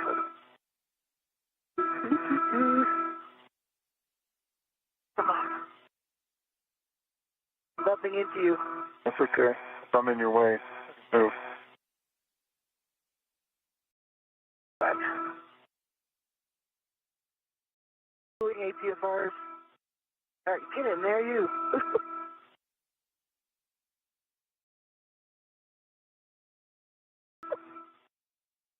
Wait a minute, let me get a better handle on this thing. Grease pig. Yep.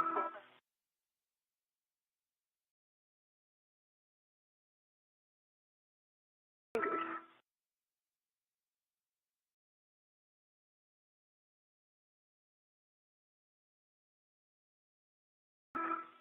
It's up there. Put out. It went in there. Good full twist. Good pull, good twist. Yep. There. Copy, good full twist test. There.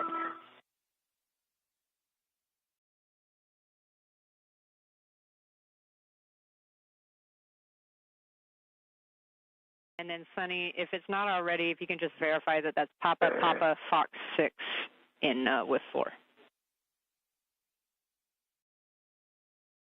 Can see Papa Papa. I see 6.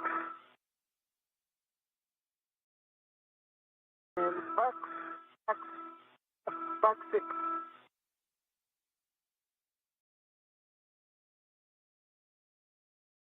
All right, complete. Thanks. This one, what is the clocking here? The clocking for the WIFX is going to be 12. This one's 12. It's a 12, and it's Papa Papa Fox 6 as well. A firm, Nick.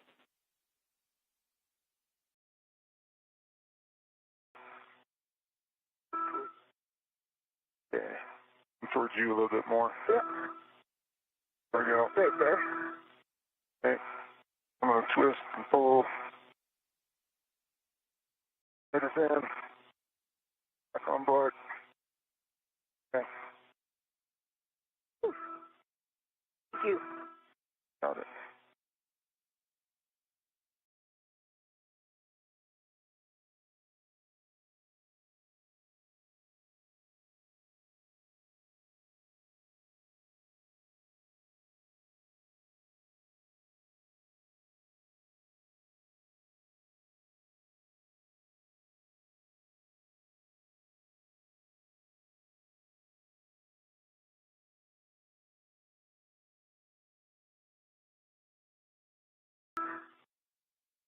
All right, Jess, what's up next?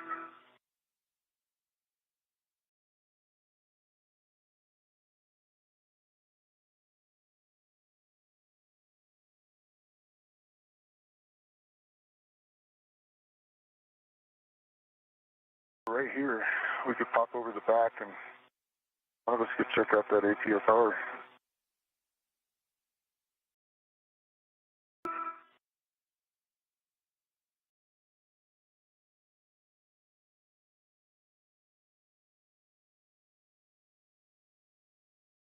Coming up with a plan.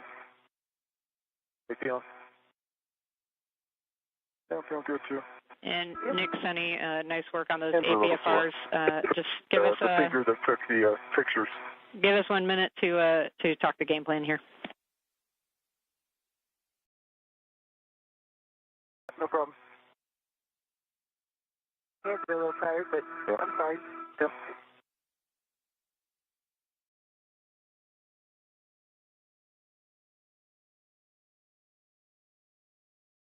Tuning all the nights.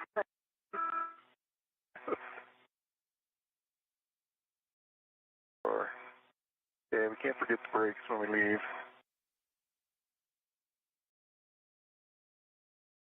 Right there? Yeah. Both sides? We just have to tap this side as we're leaving. That? Just have to tap this side. Okay. You go first. All right, Nick, Sunny, I got some big picture for you when you're ready. I'll lead us back. We are ready.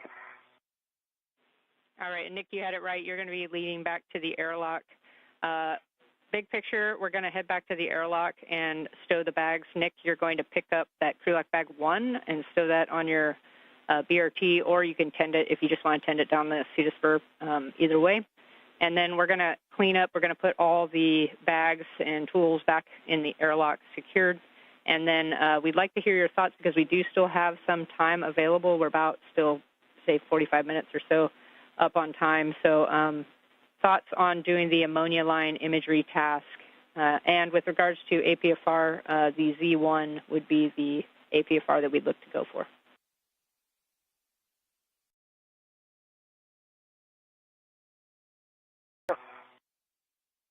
That seems reasonable. Everything buttoned back into the airlock. Yeah. And then let's see how much time we've got left and go from there. Okay. Okay. Yep, that sounds good to us. So okay. Let's get you guys moving. Away. And then real quick, can we get one more confirm? I don't know, think we heard black on black and pull twist with the pitch knob on that last APFR.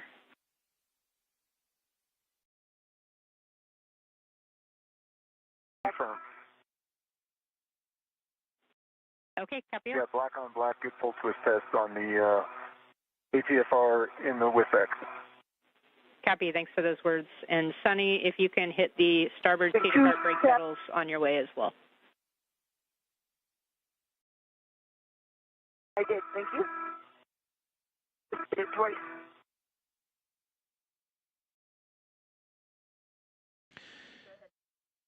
You heard good words there from Spacewalk communicator Jessica Whitner relaying up to the crew of Nick Hague and Sonny Williams out on US EVA number 91 of additional tasks assigned to the two of them as they translate across the International Space Station, as they have gotten ahead of their time frame, still about 45 minutes or so ahead of their scheduled tasks, which included 4 key ones that they have since completed, as they are now 5 hours and 14 minutes into their scheduled EVA. So with that extra time on their schedule, able to stop by the airlock and stow bags and continued cleanup before wrapping up today's EVA. But they will also take some imagery of an ammonia line for additional engineering and research purposes. That will be coming up here shortly.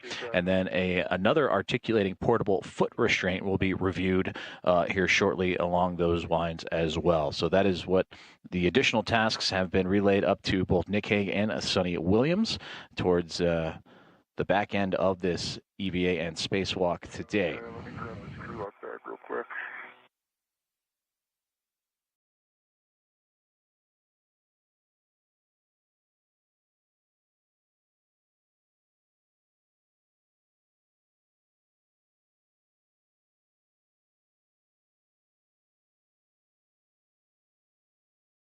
I've got a rat on the crew lock bag, and I'm just going to tend it as I go back.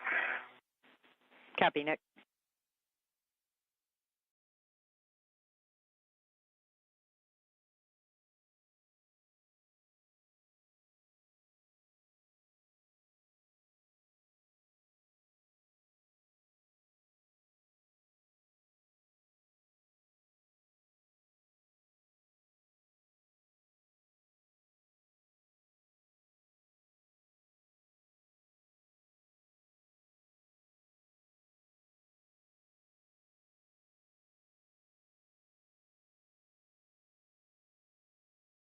Tell me when you're down low.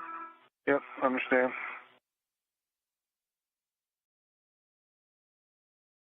Until I get to the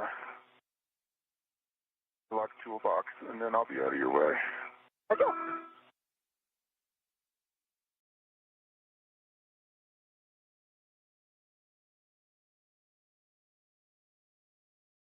I'm at the airlock toolbox. Okay, coming that way.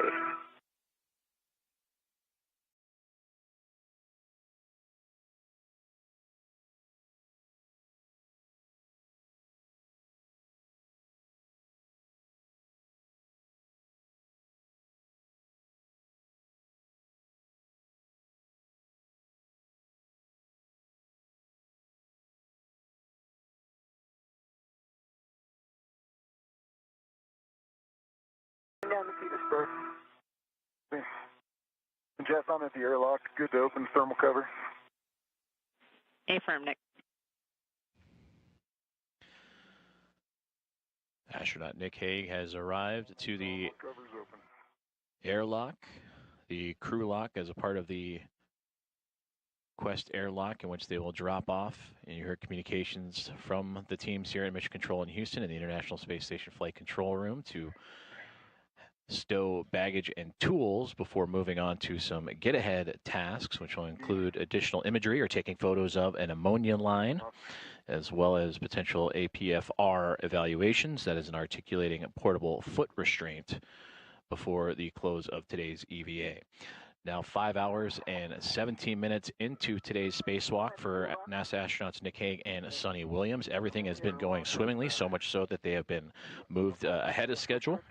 They accomplished their 4 key tasks, which were to replace a rate gyro assembly, remove and replace a planar reflector for communications for visiting vehicles, install patches for the damaged NICER experiment, which went swimmingly, as well as together working on the work site of the alpha magnetic spectrometer, releasing beta cloth and ties to access a patch panel to gain some preparatory information on testing and tools and that configuration for future upgrades. But as mentioned, working ahead of schedule and diligently as a team all the way throughout, and now looking at a couple of opportunities for get-ahead tasks before completing today's spacewalk.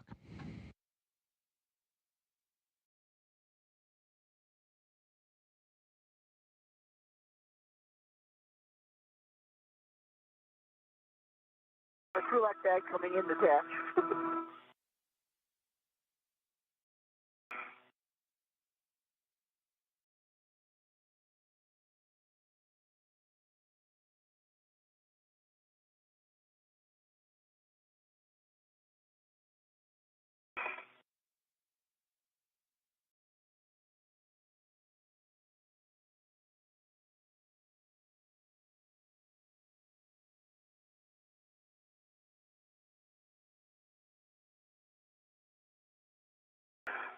Okay.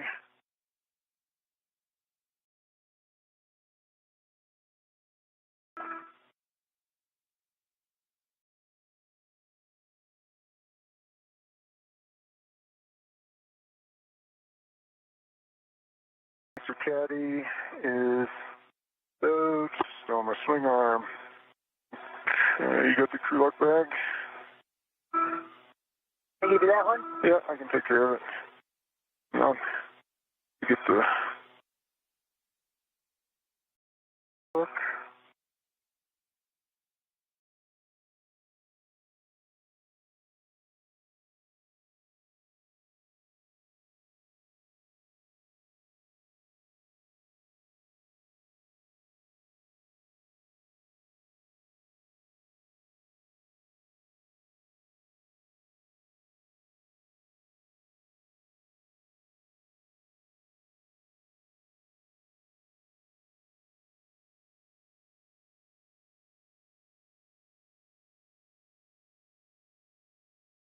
Okay, releasing yours. Yep. Coming back towards you. Okay. Thank you. Okay, all that stuff is down.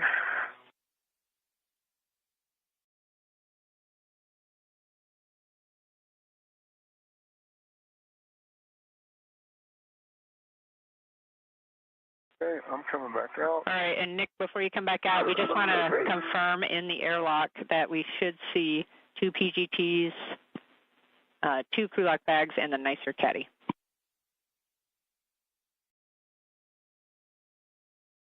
The large ORU bag. Correct. First, the large ORU bag. Thank you for correcting us.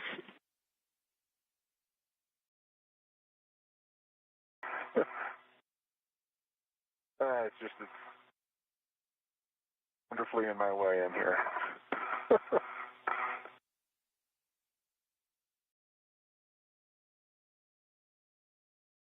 Okay. So. On the backside. On the backside, I'm coming out. As you come out, I will take a look at your paper handle. Okay. Left is down. BRT tabs, left side are up.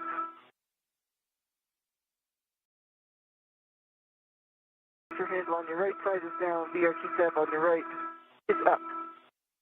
Okay. Standing.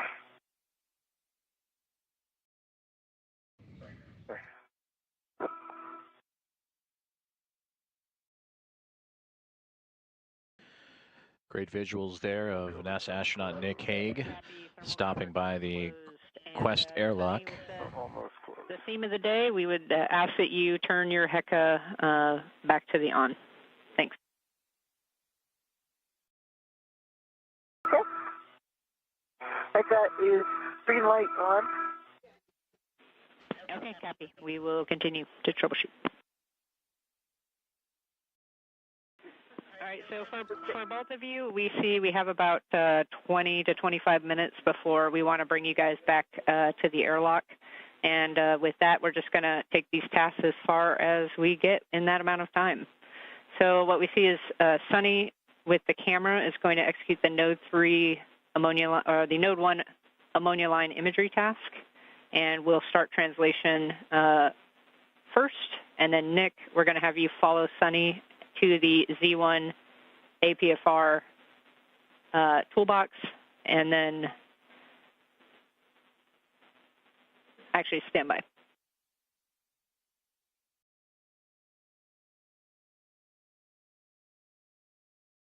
This way, right? So, up and over, out. Up and over and down. Yep. We start translating, Jeff?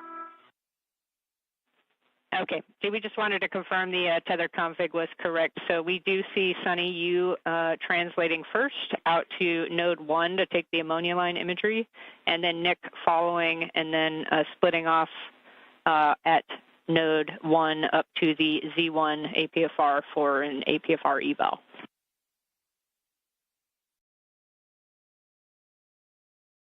Okay, copy. We're on our way. Okay, so let me remind myself where I am. This one is there. Just come across here. Yep.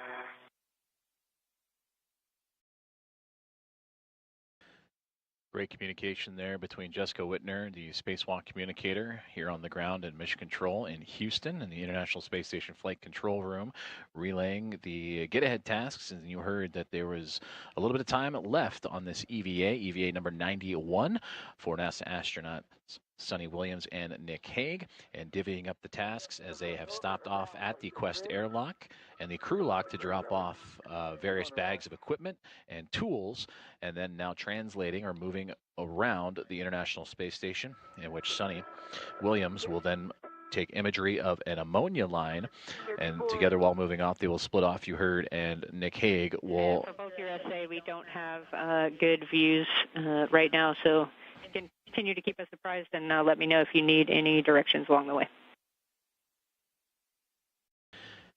And for astronaut Nick Hague, he will evaluate an articulating portable foot restraint that you saw them working on just before returning to drop off the tools of the airlock.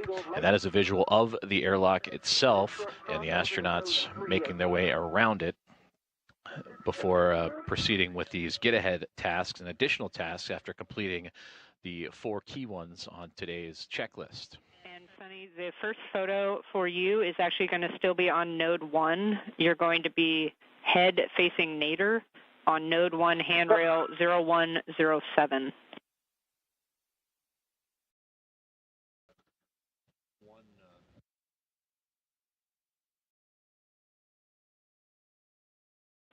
And then I have a caution. 05. I have a caution for you. There'll be no loads or translation into the fluid lines, MLI gap spanners holding the MLI in place, and Cygnus thrusters are a no-go for kick loads.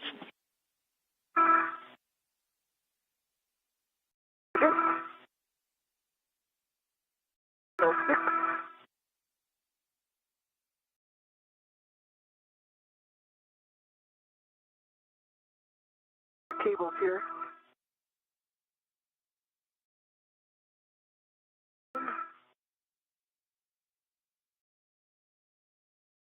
Jess, I'm at the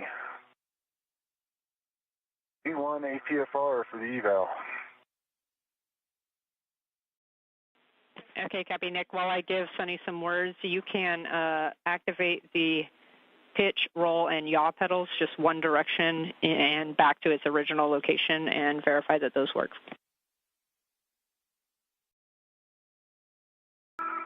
Okay, and work. Okay, I'm at 7107. Signator. See the cupola. Copy, Sunny. If you've identified the MLI covering... It's coming up right in my face. If you... Yep, we're waiting for... Yep. Yeah, there's sunrise. We want you to identify that MLI covering the aftmost connector bank on node 3, on the node 3 starboard end cone, and then you're going to photograph and scan the MLI from the aft side looking forward.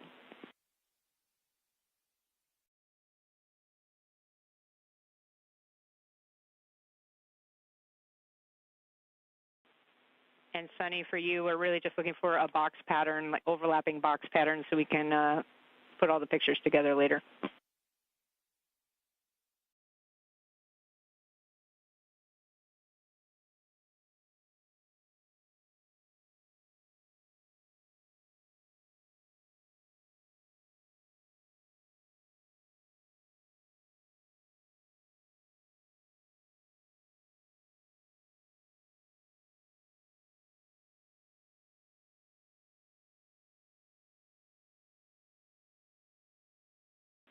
And Nick, for you, I do have a warning. There's a potential MMOD strikes, or there are potential MMOD strikes in the vicinity of that APFR. So let us know if you see anything, and be careful with your hand placement.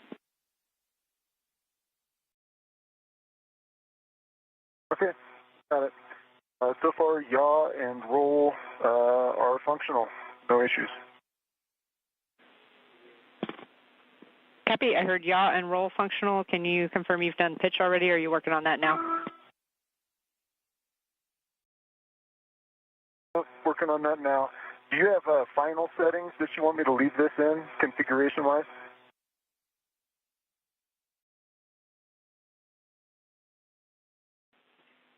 Yeah, Nick, we just want it to be back in the position that it was when you showed up. So if you move it out to check, just put it right back where it was.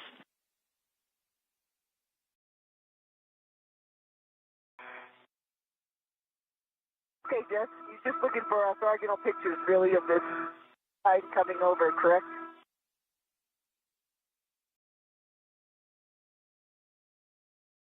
Anyway, the sun sort of moved a little bit. Copy, Sunny. Can you repeat that last? Okay, I'm just taking orthogonal pictures, like between, for example, the Cygnus petals and these lines, correct? So you can see the distance between the two? Yeah, A-firm. If you're capturing Cygnus and the connector bank on node 3 and the cables in between that, then you are hitting that area of interest. Okay, very good. What's next?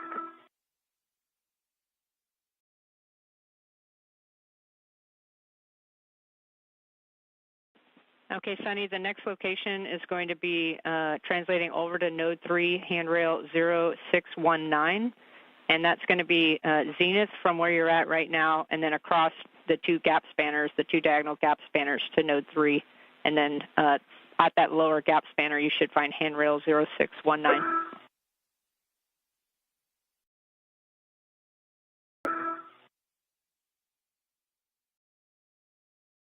Just the pitch knob is functional, no issues. It works like it's brand new.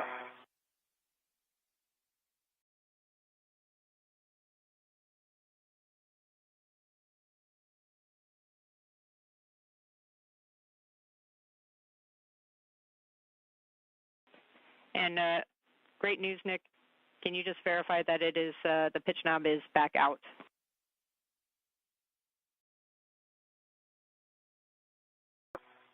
Springs right back out. Yes, I'm at 0619. Copy from 0619, Sunny. You're going to photograph that MLI again, and then capturing the entire length of the MLI and the surrounding modules.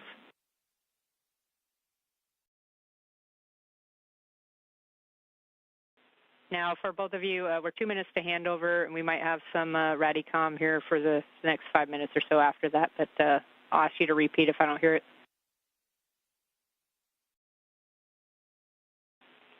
Nick, for you, we can do the active WIF eval now, so you can reposition for access to the active WIF and then tether to the APFR. And then we don't want to actually take the APFR out, but we just want to actuate the locking collar to make sure we can get it to the white on black position and that the paddles themselves can be depressed, but don't actually pull the APFR out. Okay. I'll get in position.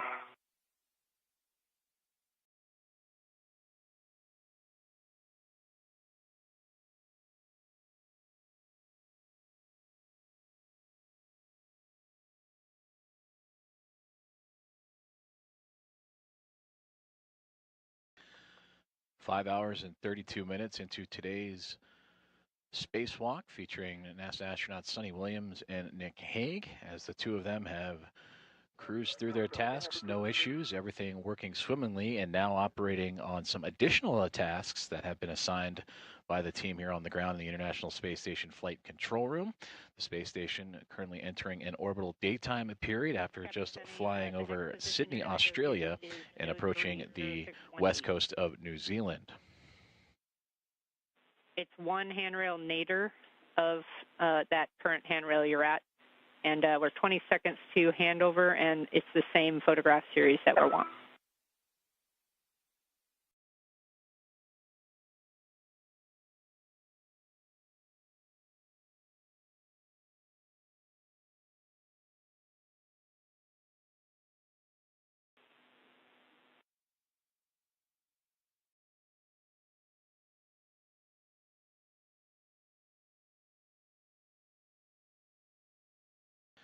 Now looking at a live view inside of the International Space Station Flight Control Room, where Spacewalk Flight Director Nicole McElroy in the middle of your screen, being joined on support by Flight Director Elias Mirmo. For McElroy and her Vista flight team, they have been walking through every step of today's EVA that got officially underway at 7:01 a.m. Central Time. Jessica Whitner immediately to McElroy's right-hand side, the spacewalk communicator, and Aki Hoshide, the Capcom, the JAXA astronaut for today's EVA as well. As we mentioned, about 5 hours and 34 minutes into today's spacewalk, in which Sonny Williams and Nick Hague have completed their assigned tasks for the day and are now getting ahead on tasks with the extra time available to them.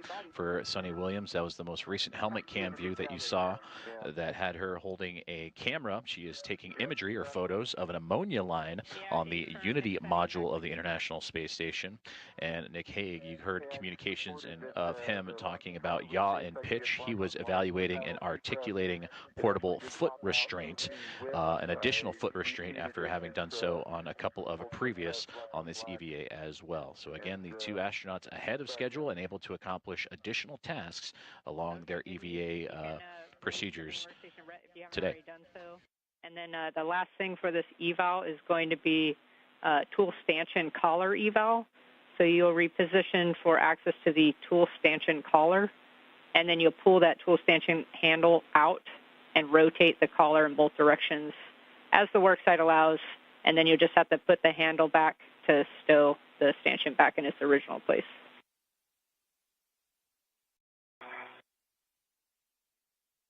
Okay, Jess, I moved to one away. I think the next one is one more up. And Sonny, the next 617? The next one is actually 0616, so it's a long handrail in between the two shorter ones, so it's directly nadir on node 3. Okay.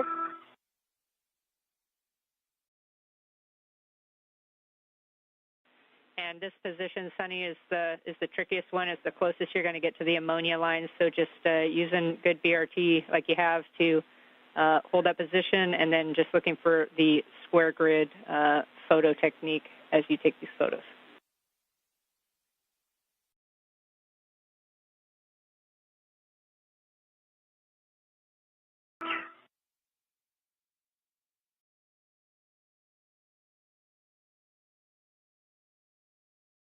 Jess, the tool stanchion collar actuates just fine, rotates freely. It's back in its original position.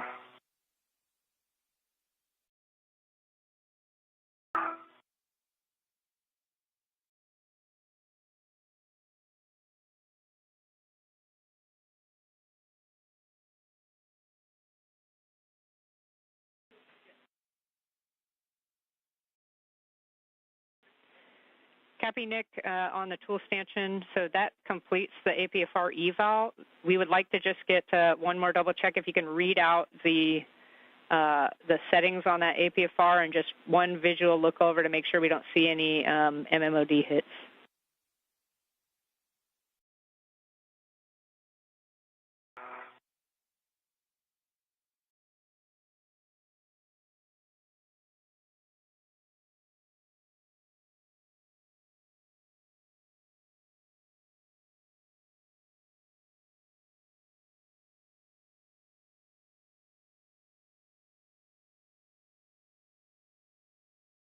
We've got a clocking of 3. Papa. Delta 1.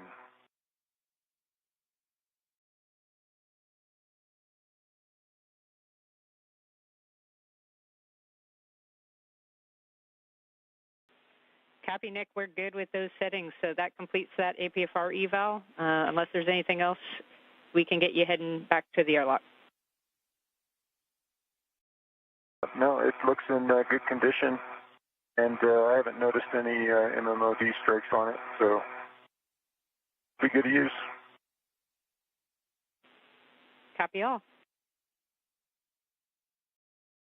I think I'm complete here as well.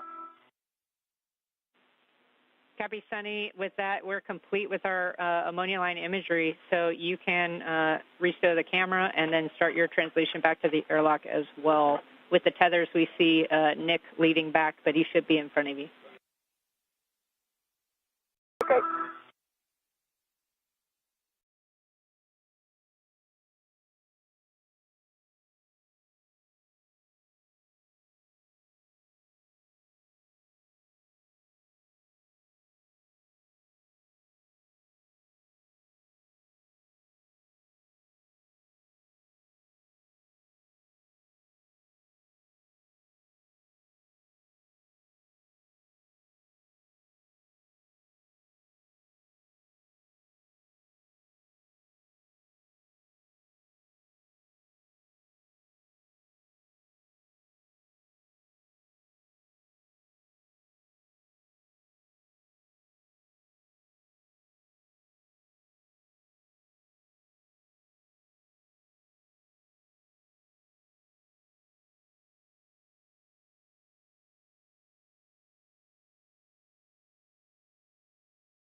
Me, sorry.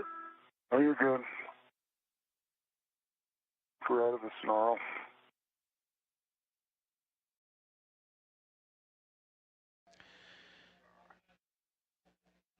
Continuing our live coverage of today's U.S. EVA number 91, as you heard from the ground and spacewalk communicator Jessica Whitner, that the additional tasks assigned for NASA astronaut Nick Hague and Sunny Williams have been completed.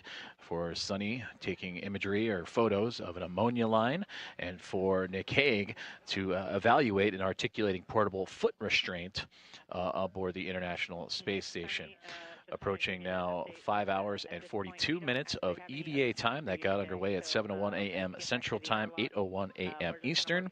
The team has been working efficiently and cruising right through their assigned tasks. They had 4 major ones for today, including the replacing of a rate gyro assembly as the top task, removing and replacing a planar reflector for communications for visiting vehicles, patching up a damaged portion of the NICER X-ray telescope to allow for that to be fully operational once again, and then assessing the work site and potential for future upgrades to the alpha magnetic spectrometer. And as mentioned, the assigned the additional tasks they were able to squeeze in because of their efficiency throughout the day today were to take imagery of that ammonia line on the Unity module and evaluate and articulating portable foot restraint.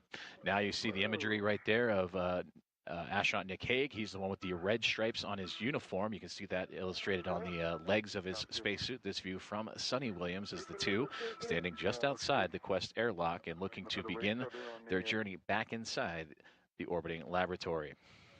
And there you can see the team that has been working with the two astronauts every step of the way today, led by Spacewalk Flight Director Nicole McElroy there in the middle of your screen, Flight Director Elias Mirmo, who will be directing the next U.S. spacewalk that'll be occurring a week from today, there for support. Jessica Whitner just down that middle row.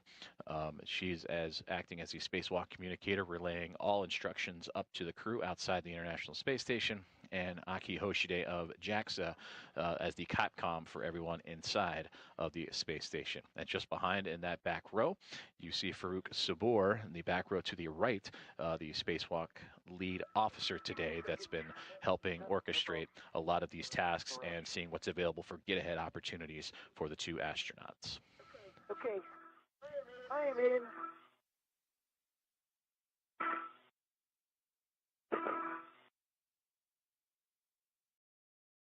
Okay. All right, Nick, Sonny, just had a quick handover there. We're back with you now. Sonny has her waist tether down to the airlock D-ring extender, get close by lock, and got a good pass, so I'm going to release her anchor hook.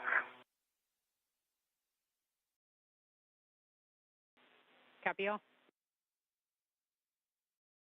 I'm in, Jeff. And Nick, you do have a go to Your retrieve tether that pack anchor hook. coming in. My tether pack is coming in. Yep. I've got it. Okay. I'm going to do the same thing. I'm going to put my waist tether there.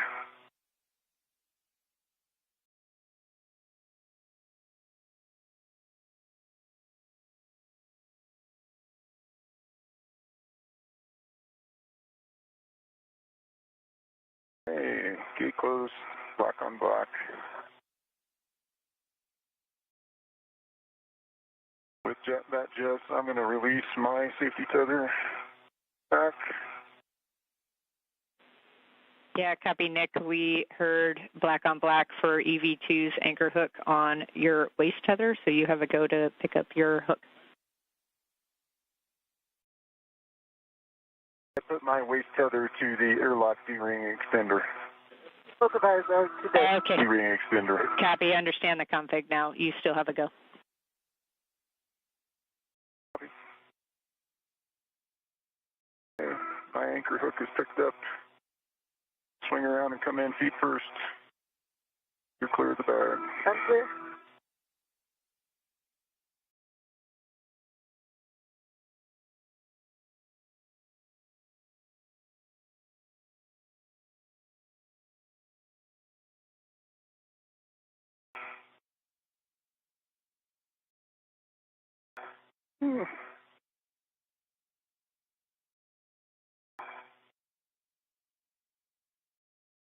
Waist is in.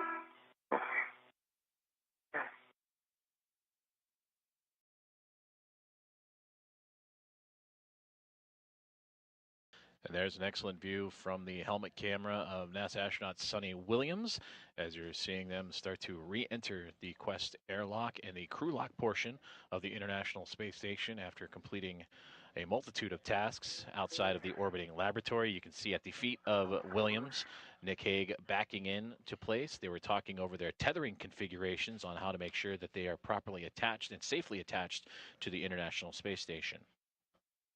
There's up here.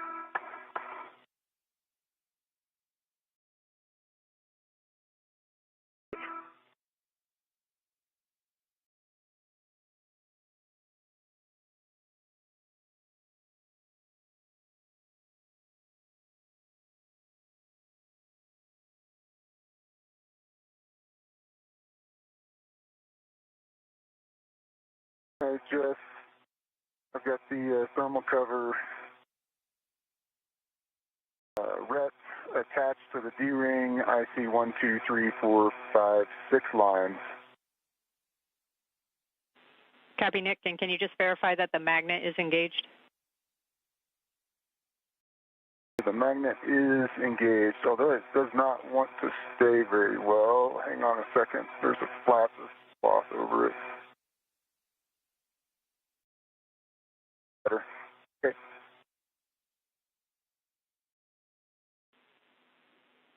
Magnet's engaged. Okay, copy. Can I get both of you to turn off your HECAs? HECA's coming off. HECA's off. All right. Both of you can remove your SCUs from their stowage pouch and then remove your DCM cover and connect your SCUs. Cheers, by the way. Oh. Right there. Man. Coming from everywhere. Yep. Trying to get the tethers out of there, give you your... Yeah, no, I appreciate it. Okay. Fine. That's yours? Yeah, fine, but... Here's position.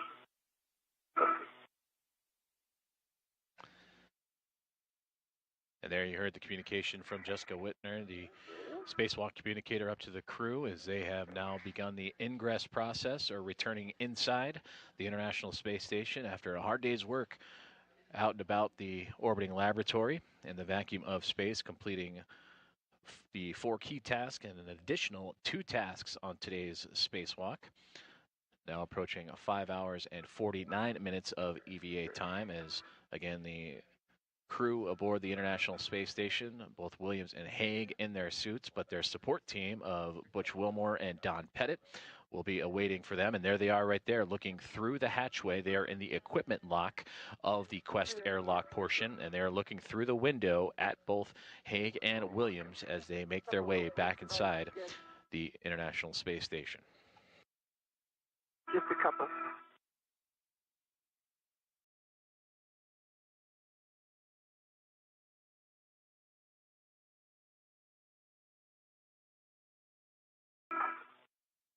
And Sonny, we copy the couple of TV1, plates. SCUs connected and locked.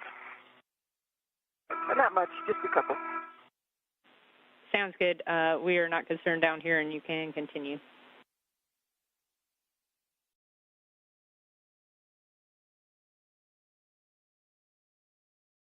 Okay, Jess, we're both hooked up to SCUs. Okay, copy, Nick. Thanks for clarifying that. At this time, you can go switch water off the forward position, and you can expect an H2O is off message. And message received. Water's off. Message received also. Water's off. Copy. Last caution of the procedure, we're not going to close the hatch until the water has been off for 2 minutes, so I'll get back to you.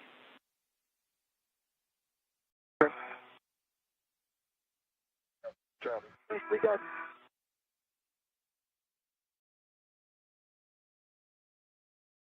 Talk to me about that APFR afterwards. I will. Eat my lunch. Piston shake violently. There you go.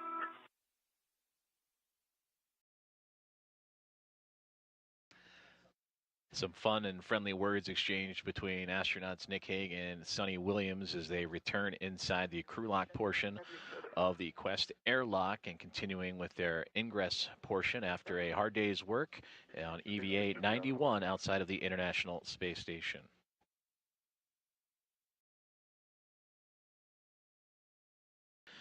You are seeing the other portion of the Quest airlock, the equipment lock that NASA astronauts Butch Wilmore, who is in the center of the screen, looking through the window of the hatchway and peering in to see what astronauts Nick Hague and Sonny Williams are up to, alongside with Don Pettit. They are the IVs, or intervehicular support team, for today's spacewalk.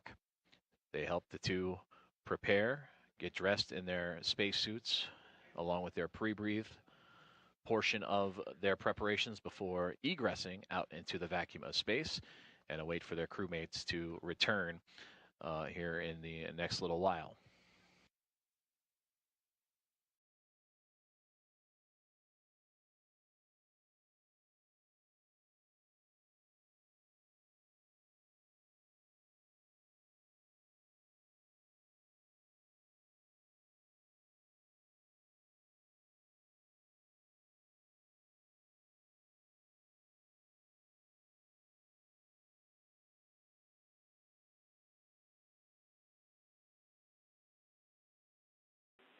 All right, Nick, Sunny, that's 2 minutes. So, Nick, you can verify the outer hatch is clear of any hardware and tethers, and then verify the handle position per the hatch decal. And when that's done, you can close and lock the hatch. Work.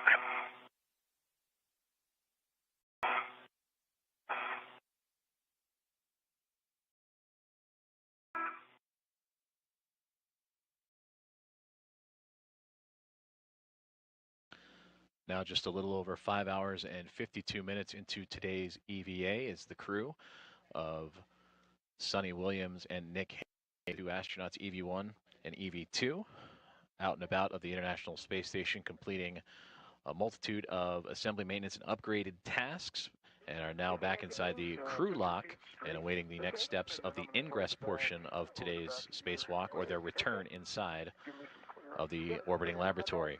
You're seeing a live look from inside the equipment lock, the other half of this airlock, the Quest airlock, in which their support teams on the other side of that hatchway. That is Barry Wilmore, NASA astronaut, looking in and keeping an eye on both Hague and Williams, and Don Pettit immediately off to his right-hand side.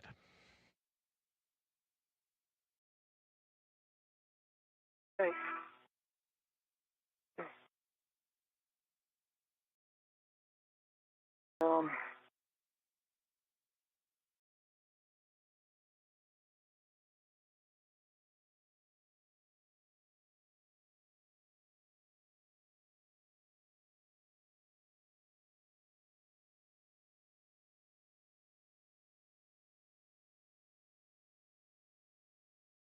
Okay.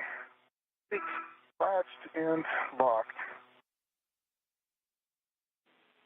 Hatches closed, Jeff. Copy, hatches closed and locked. Sunny, on the UIA, we are going to check oxygen EMU 1 and 2 valves. 2 are open.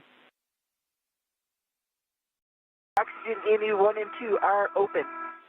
Copy, switch power EV1 and 2, 2 valves to on. Power EV1 coming on. LED is on. Power EV2 coming on. LED is on. Copy, Sunny, can you check that EV1 and 2 volts read 18 to 19? Yep, confirmed 18.6 on 1, 18.6 on 2. Awesome. Both of you, please switch power now to SCU and EV. Expect warning tone. I'll wait for you. Okay. I'm in SCU.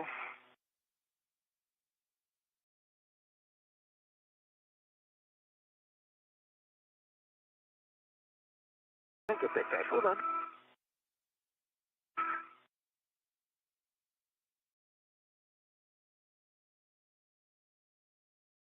Wait. Second.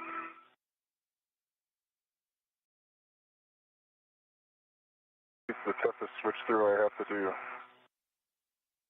Hold your arm in half 3 times in order to make that throw.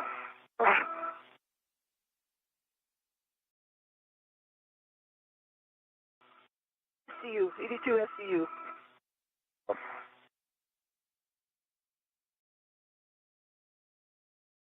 Hear me? Yes, I heard you. Okay.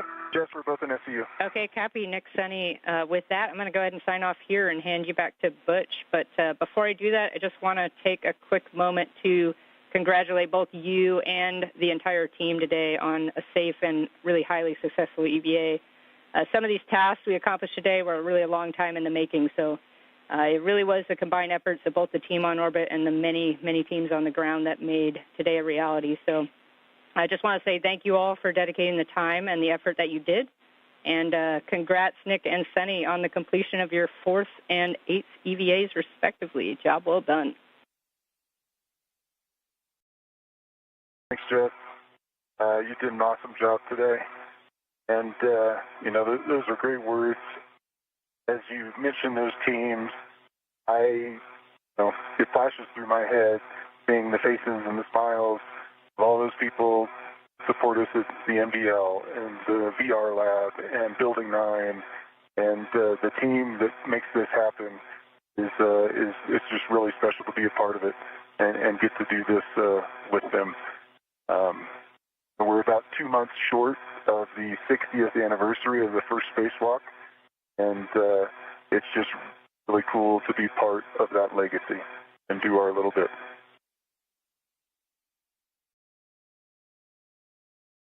A couple of words also, if you don't mind, Nick.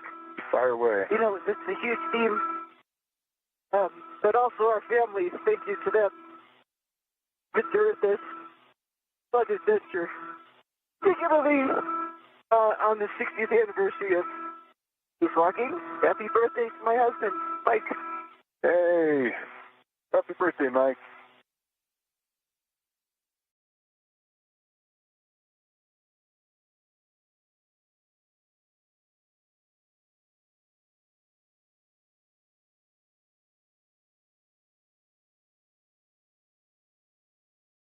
All right, Butch, I think we're back with you.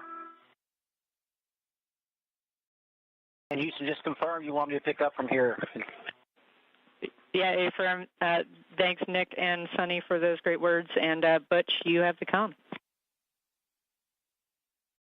Fantastic. Well, UHA and Gizzard also want to send happy birthday wishes to Mike.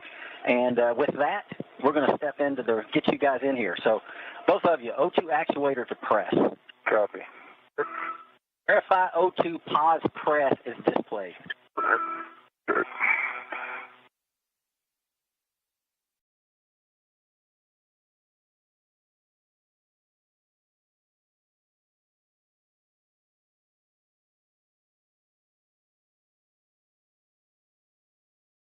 And you just heard from the crew aboard the International Space Station and NASA astronauts Nick Hague and Sonny Williams as they are returned to the crew lock with some joyous words of their day today, and truly a team effort from those up aboard the International Space Station and those teams here on the ground.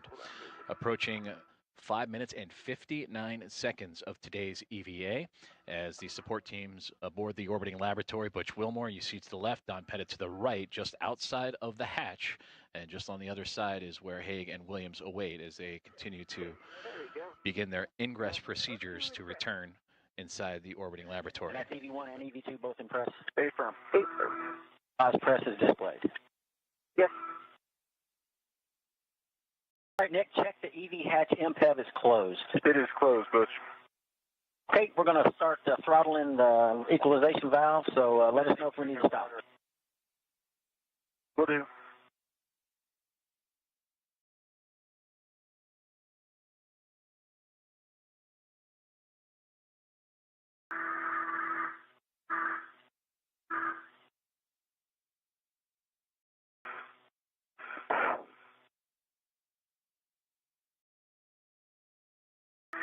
The start time was 1900.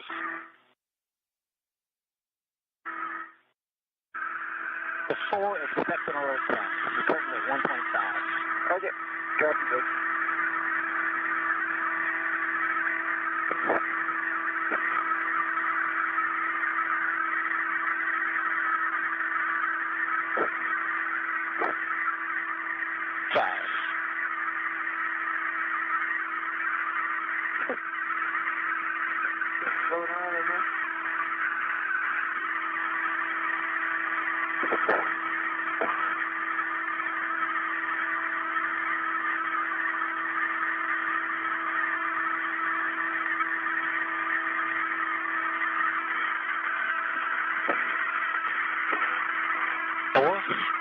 Copy 4.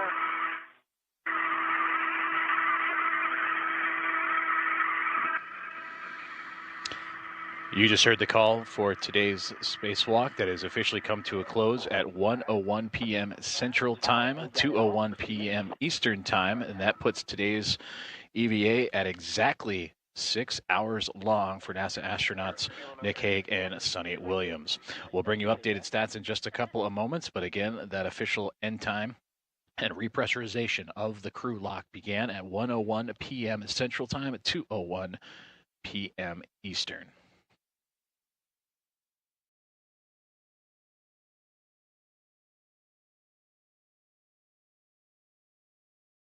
All right, good timing. Thank you, Aki.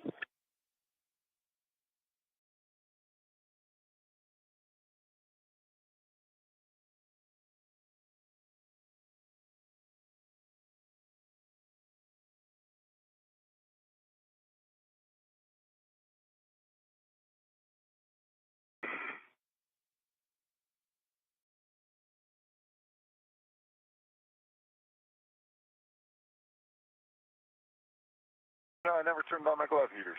Neither, me neither. Look at a nice temperature all day long. Yeah, pretty good. Not too cold, just right. Yeah, I never had to touch the TCD once we went out there. Yeah, me neither.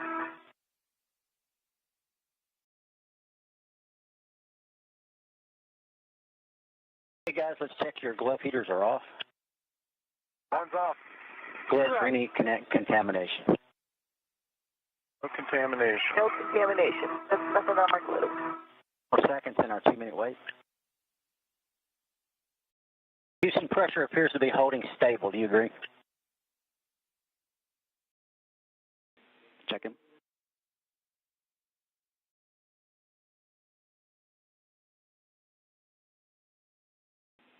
Give us another minute or so. We'll get back to you. Okay, sounds good. Standing by. Standing by another minute, guys. Standing by.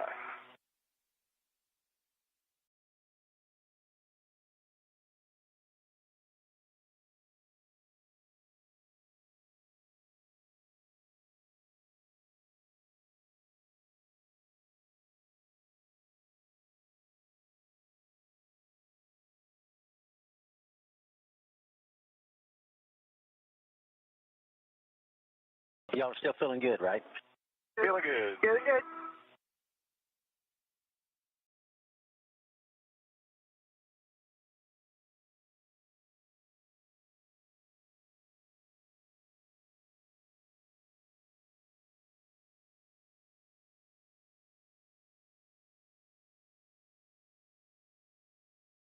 Houston, while we're waiting, just to confirm, before we actually continue to repress, we're going to go O2 actuator to IV and step in. Is that right?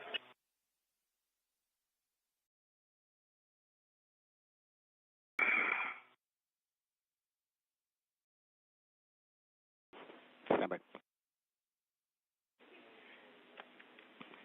And, but you are correct, and we are good to continue at this point.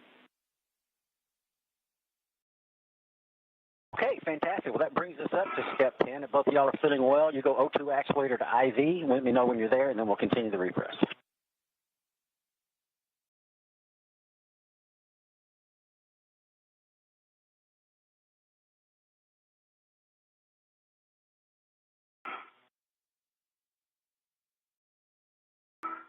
DD2's an IV.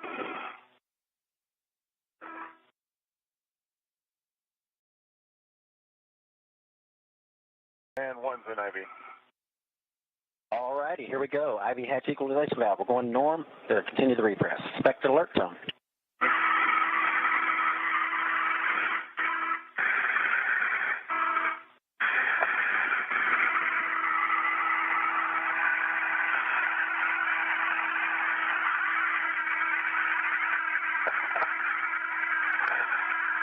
PSI.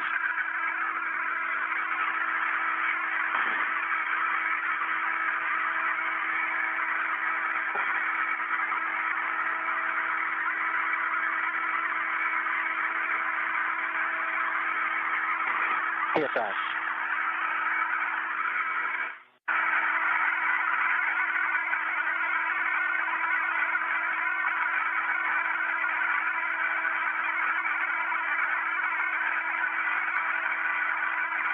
PSI.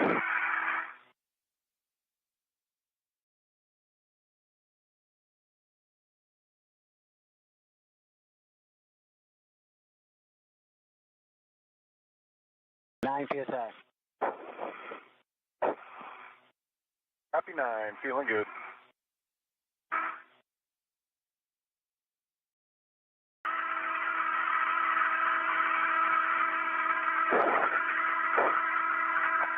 And PSI.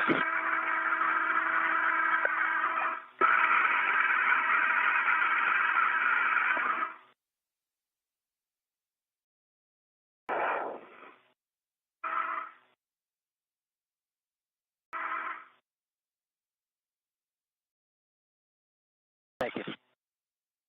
11 PSI.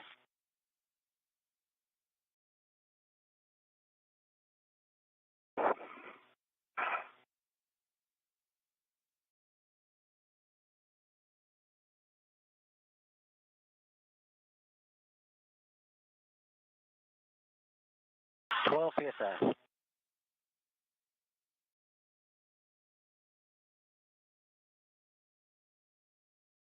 It's lunchtime. Lunchtime. Gonna have all the meals all at once. Yep. Brunch, dinner, all in one. 13 PSI. Happy 13. Feeling good. Same here.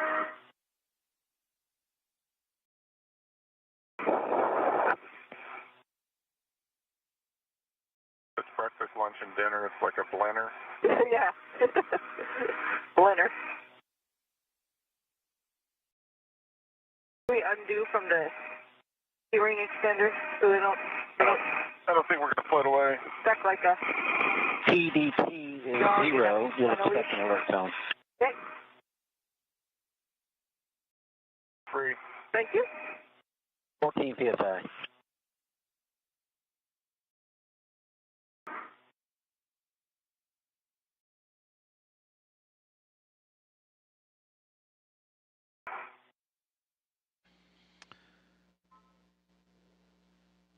We continue our live coverage of U.S. Spacewalk 91 as NASA astronauts Sonny Williams and Nick Hague have returned inside the crew lock after an exactly 6-hour spacewalk today that saw them accomplish a multitude of tasks. And as we update the numbers with that time frame, today the 273rd spacewalk in support of space station assembly, maintenance, and upgrades. As we hear Butch Wilmore and the internal team inside the International Space Station continuing to monitor the repressurization of the crew lock to bring both Hague and Williams back inside. Today's spacewalk for those two was the first out of station this year and the second spacewalk during Expedition 72. It is the fourth spacewalk of Nick Hague's career, and his new totals now are 25 hours and 56 minutes. The eighth spacewalk of Sonny Williams' career, totaling now 56 hours and 40 minutes. And as mentioned, today's spacewalk lasted exactly 6 hours on the button, starting right at 7:01 a.m. Central Time and ending at 1:01 p.m. Central Time. And with that, in total, today, as we mentioned, the 273rd spacewalk in support of assembly, maintenance, and upgrades, and the total time of that approaching 1,729 hours, 13 minutes, or the equivalent of, at the bottom there, 72 days, 1 hour, and 13 minutes of spacewalking time for the International Space Station. And there you see the beautiful views of the hatch opening. Don Pettit and Butch Wilmore ready to welcome back inside the equipment lock Nick Hague and Sonny Williams with some happy hugs as they make their way back inside the orbiting laboratory. That is Commander of Expedition 72, Sonny Williams, entering in first. And there you see the top of her helmet, and then just past that, you see the feet up above the top of that crew lock belonging to astronaut Nick Hague.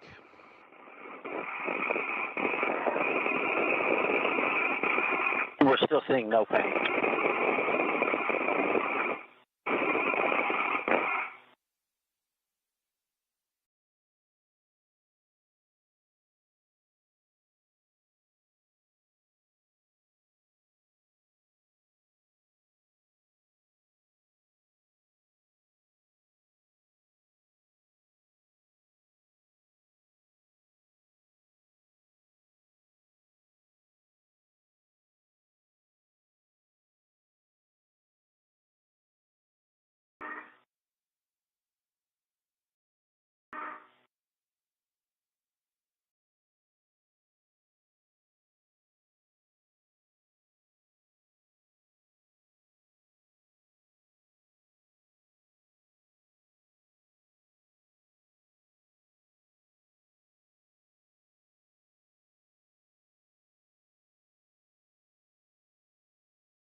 Continuing to monitor the ingress of astronauts Sonny Williams and Nick Hague as they have returned from outside the International Space Station for U.S. spacewalk number 91.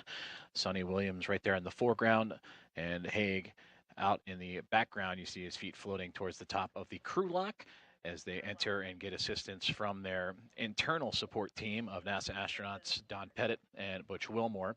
Right now they're taking off the safer units on the backside of Williams's uniform. Those are the simplified aid for EVA rescue should they have needed them for additional safety assurance outside of the International Space Station. That provides them stability, thrust, and maneuverability should they become untethered. So as they adjust for Sonny, they will make sure that they have everything squared away before reattaching her to the equipment lock.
And you are watching continued coverage here on NASA Plus as EVA 91 starting to wind down as NASA astronaut and commander of Expedition 72, Sonny Williams, has the first one to enter the equipment lock.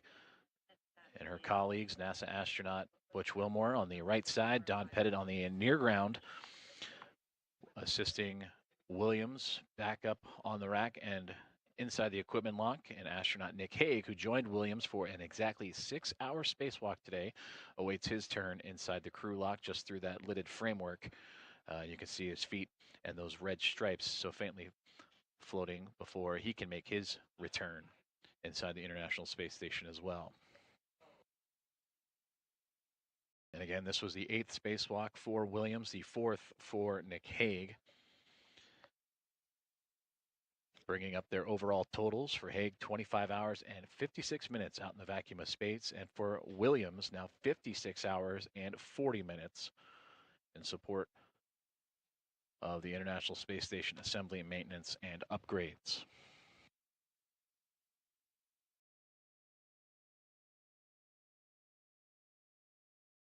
We'll continue our coverage and keep things here right on NASA Plus as we watch the 2 astronauts return inside the space station and make sure that all systems are good with those 2. And of course, we'll recap today's events as teamwork on display for both Hague and Williams, the team inside the International Space Station and the teams here inside the International Space Station Flight Control Room, and many more on the ground supporting today's EVA that saw the accomplishment of 4 key tasks as well as 2 additional tasks thanks to the efficiency of all those involved during today's spacewalk.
And there you saw the removal of the safer unit on the backside of the spacesuit of Nick Hague. Hague on the right with the red stripes towards the top of that backpack-like structure of his suit, and Sonny Williams just across the way of the equipment lock inside of the Quest airlock of the International Space Station.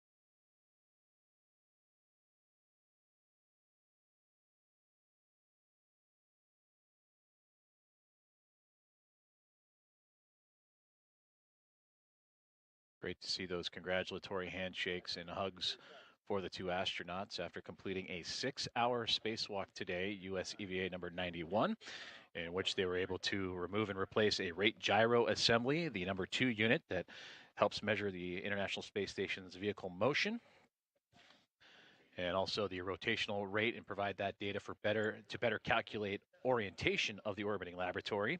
They would then go on to remove and replace a planar reflector that was on the zenith side of the Harmony International docking adapter. That would be the spacing side of that port, to help with the communications for visiting vehicles for their approach to and docking procedures connecting with the orbiting laboratory.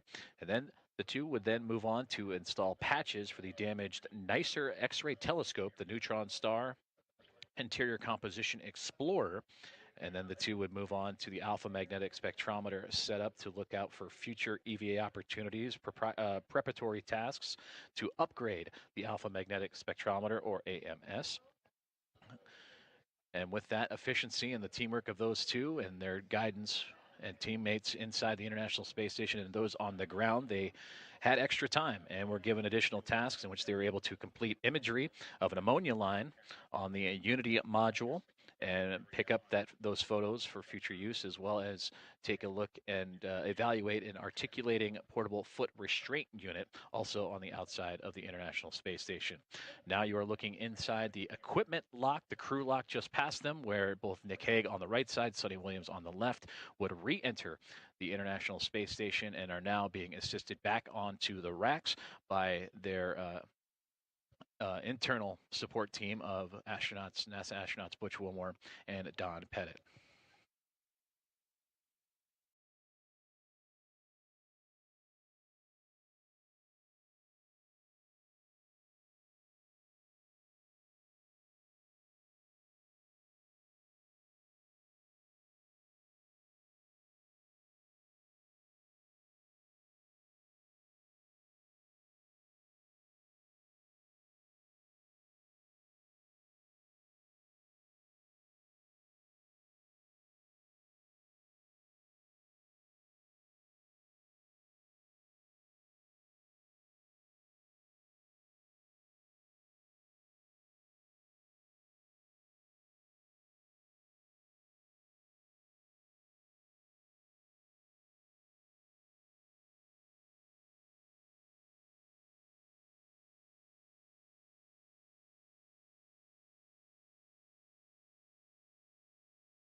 Houston, do you want pictures of the gloves while they're pressurized? Stand by.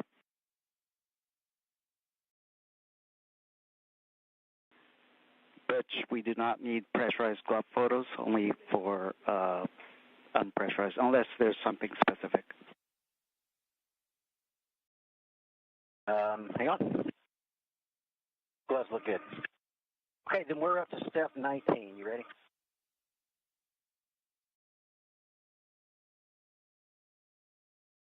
We are go, step 19.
You're looking live inside of the International Space Station Flight Control Room as we have a temporary handover of communications with the International Space Station between satellites as the U.S. EVA spacewalk and Flight Director Nicole McElroy keeping eye on NASA astronauts Nick Hague and Sonny Williams, who have completed a 6-hour spacewalk and have since returned inside of the International Space Station with assistance from Butch Wilmore and Don Pettit, who are assisting them in the removal of their gloves and helmets. And we will keep coverage here on NASA Plus until that removal and take a look ahead at what's to come and future U.S. spacewalks. The next one just a week from now. And there you can see the returned feed coming from the inside of the equipment lock as Sonny Williams on the left-hand side completing her 8th spacewalk today. Nick Hague on the right completing his 4th.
Alec Houston, Don, if you can see it on your right, if you look below, downwards, there was a battery pack that was floating downwards.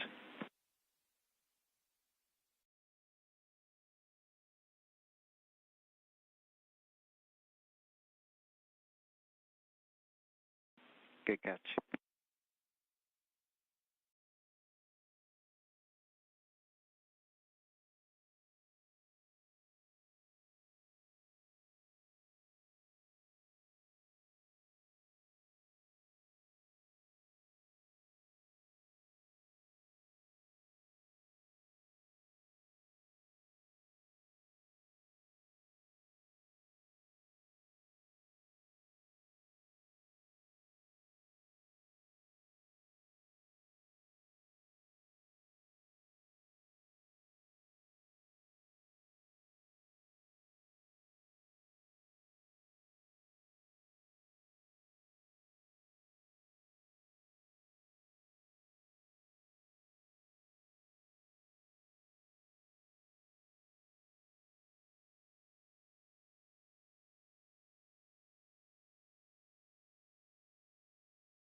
This is Mission Control Houston. As you can see from inside the Quest airlock, the helmets and gloves have been removed from NASA astronauts Sonny Williams and Nick Hague after completing a 6-hour spacewalk, U.S. Spacewalk 91, completing a multitude of tasks in support of the International Space Station assembly, maintenance, and upgrades. That'll conclude our coverage for today's EVA, but taking a look ahead at what's to come for future EVAs. The next one, U.S. Spacewalk EVA 92, will be a week from now, Thursday, January 23rd, and starting at 6:45 a.m. Eastern Time. That'll be 5:45 a.m. Central Time.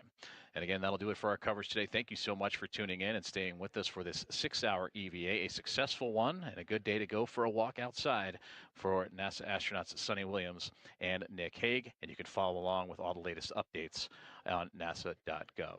This is Mission Control Houston.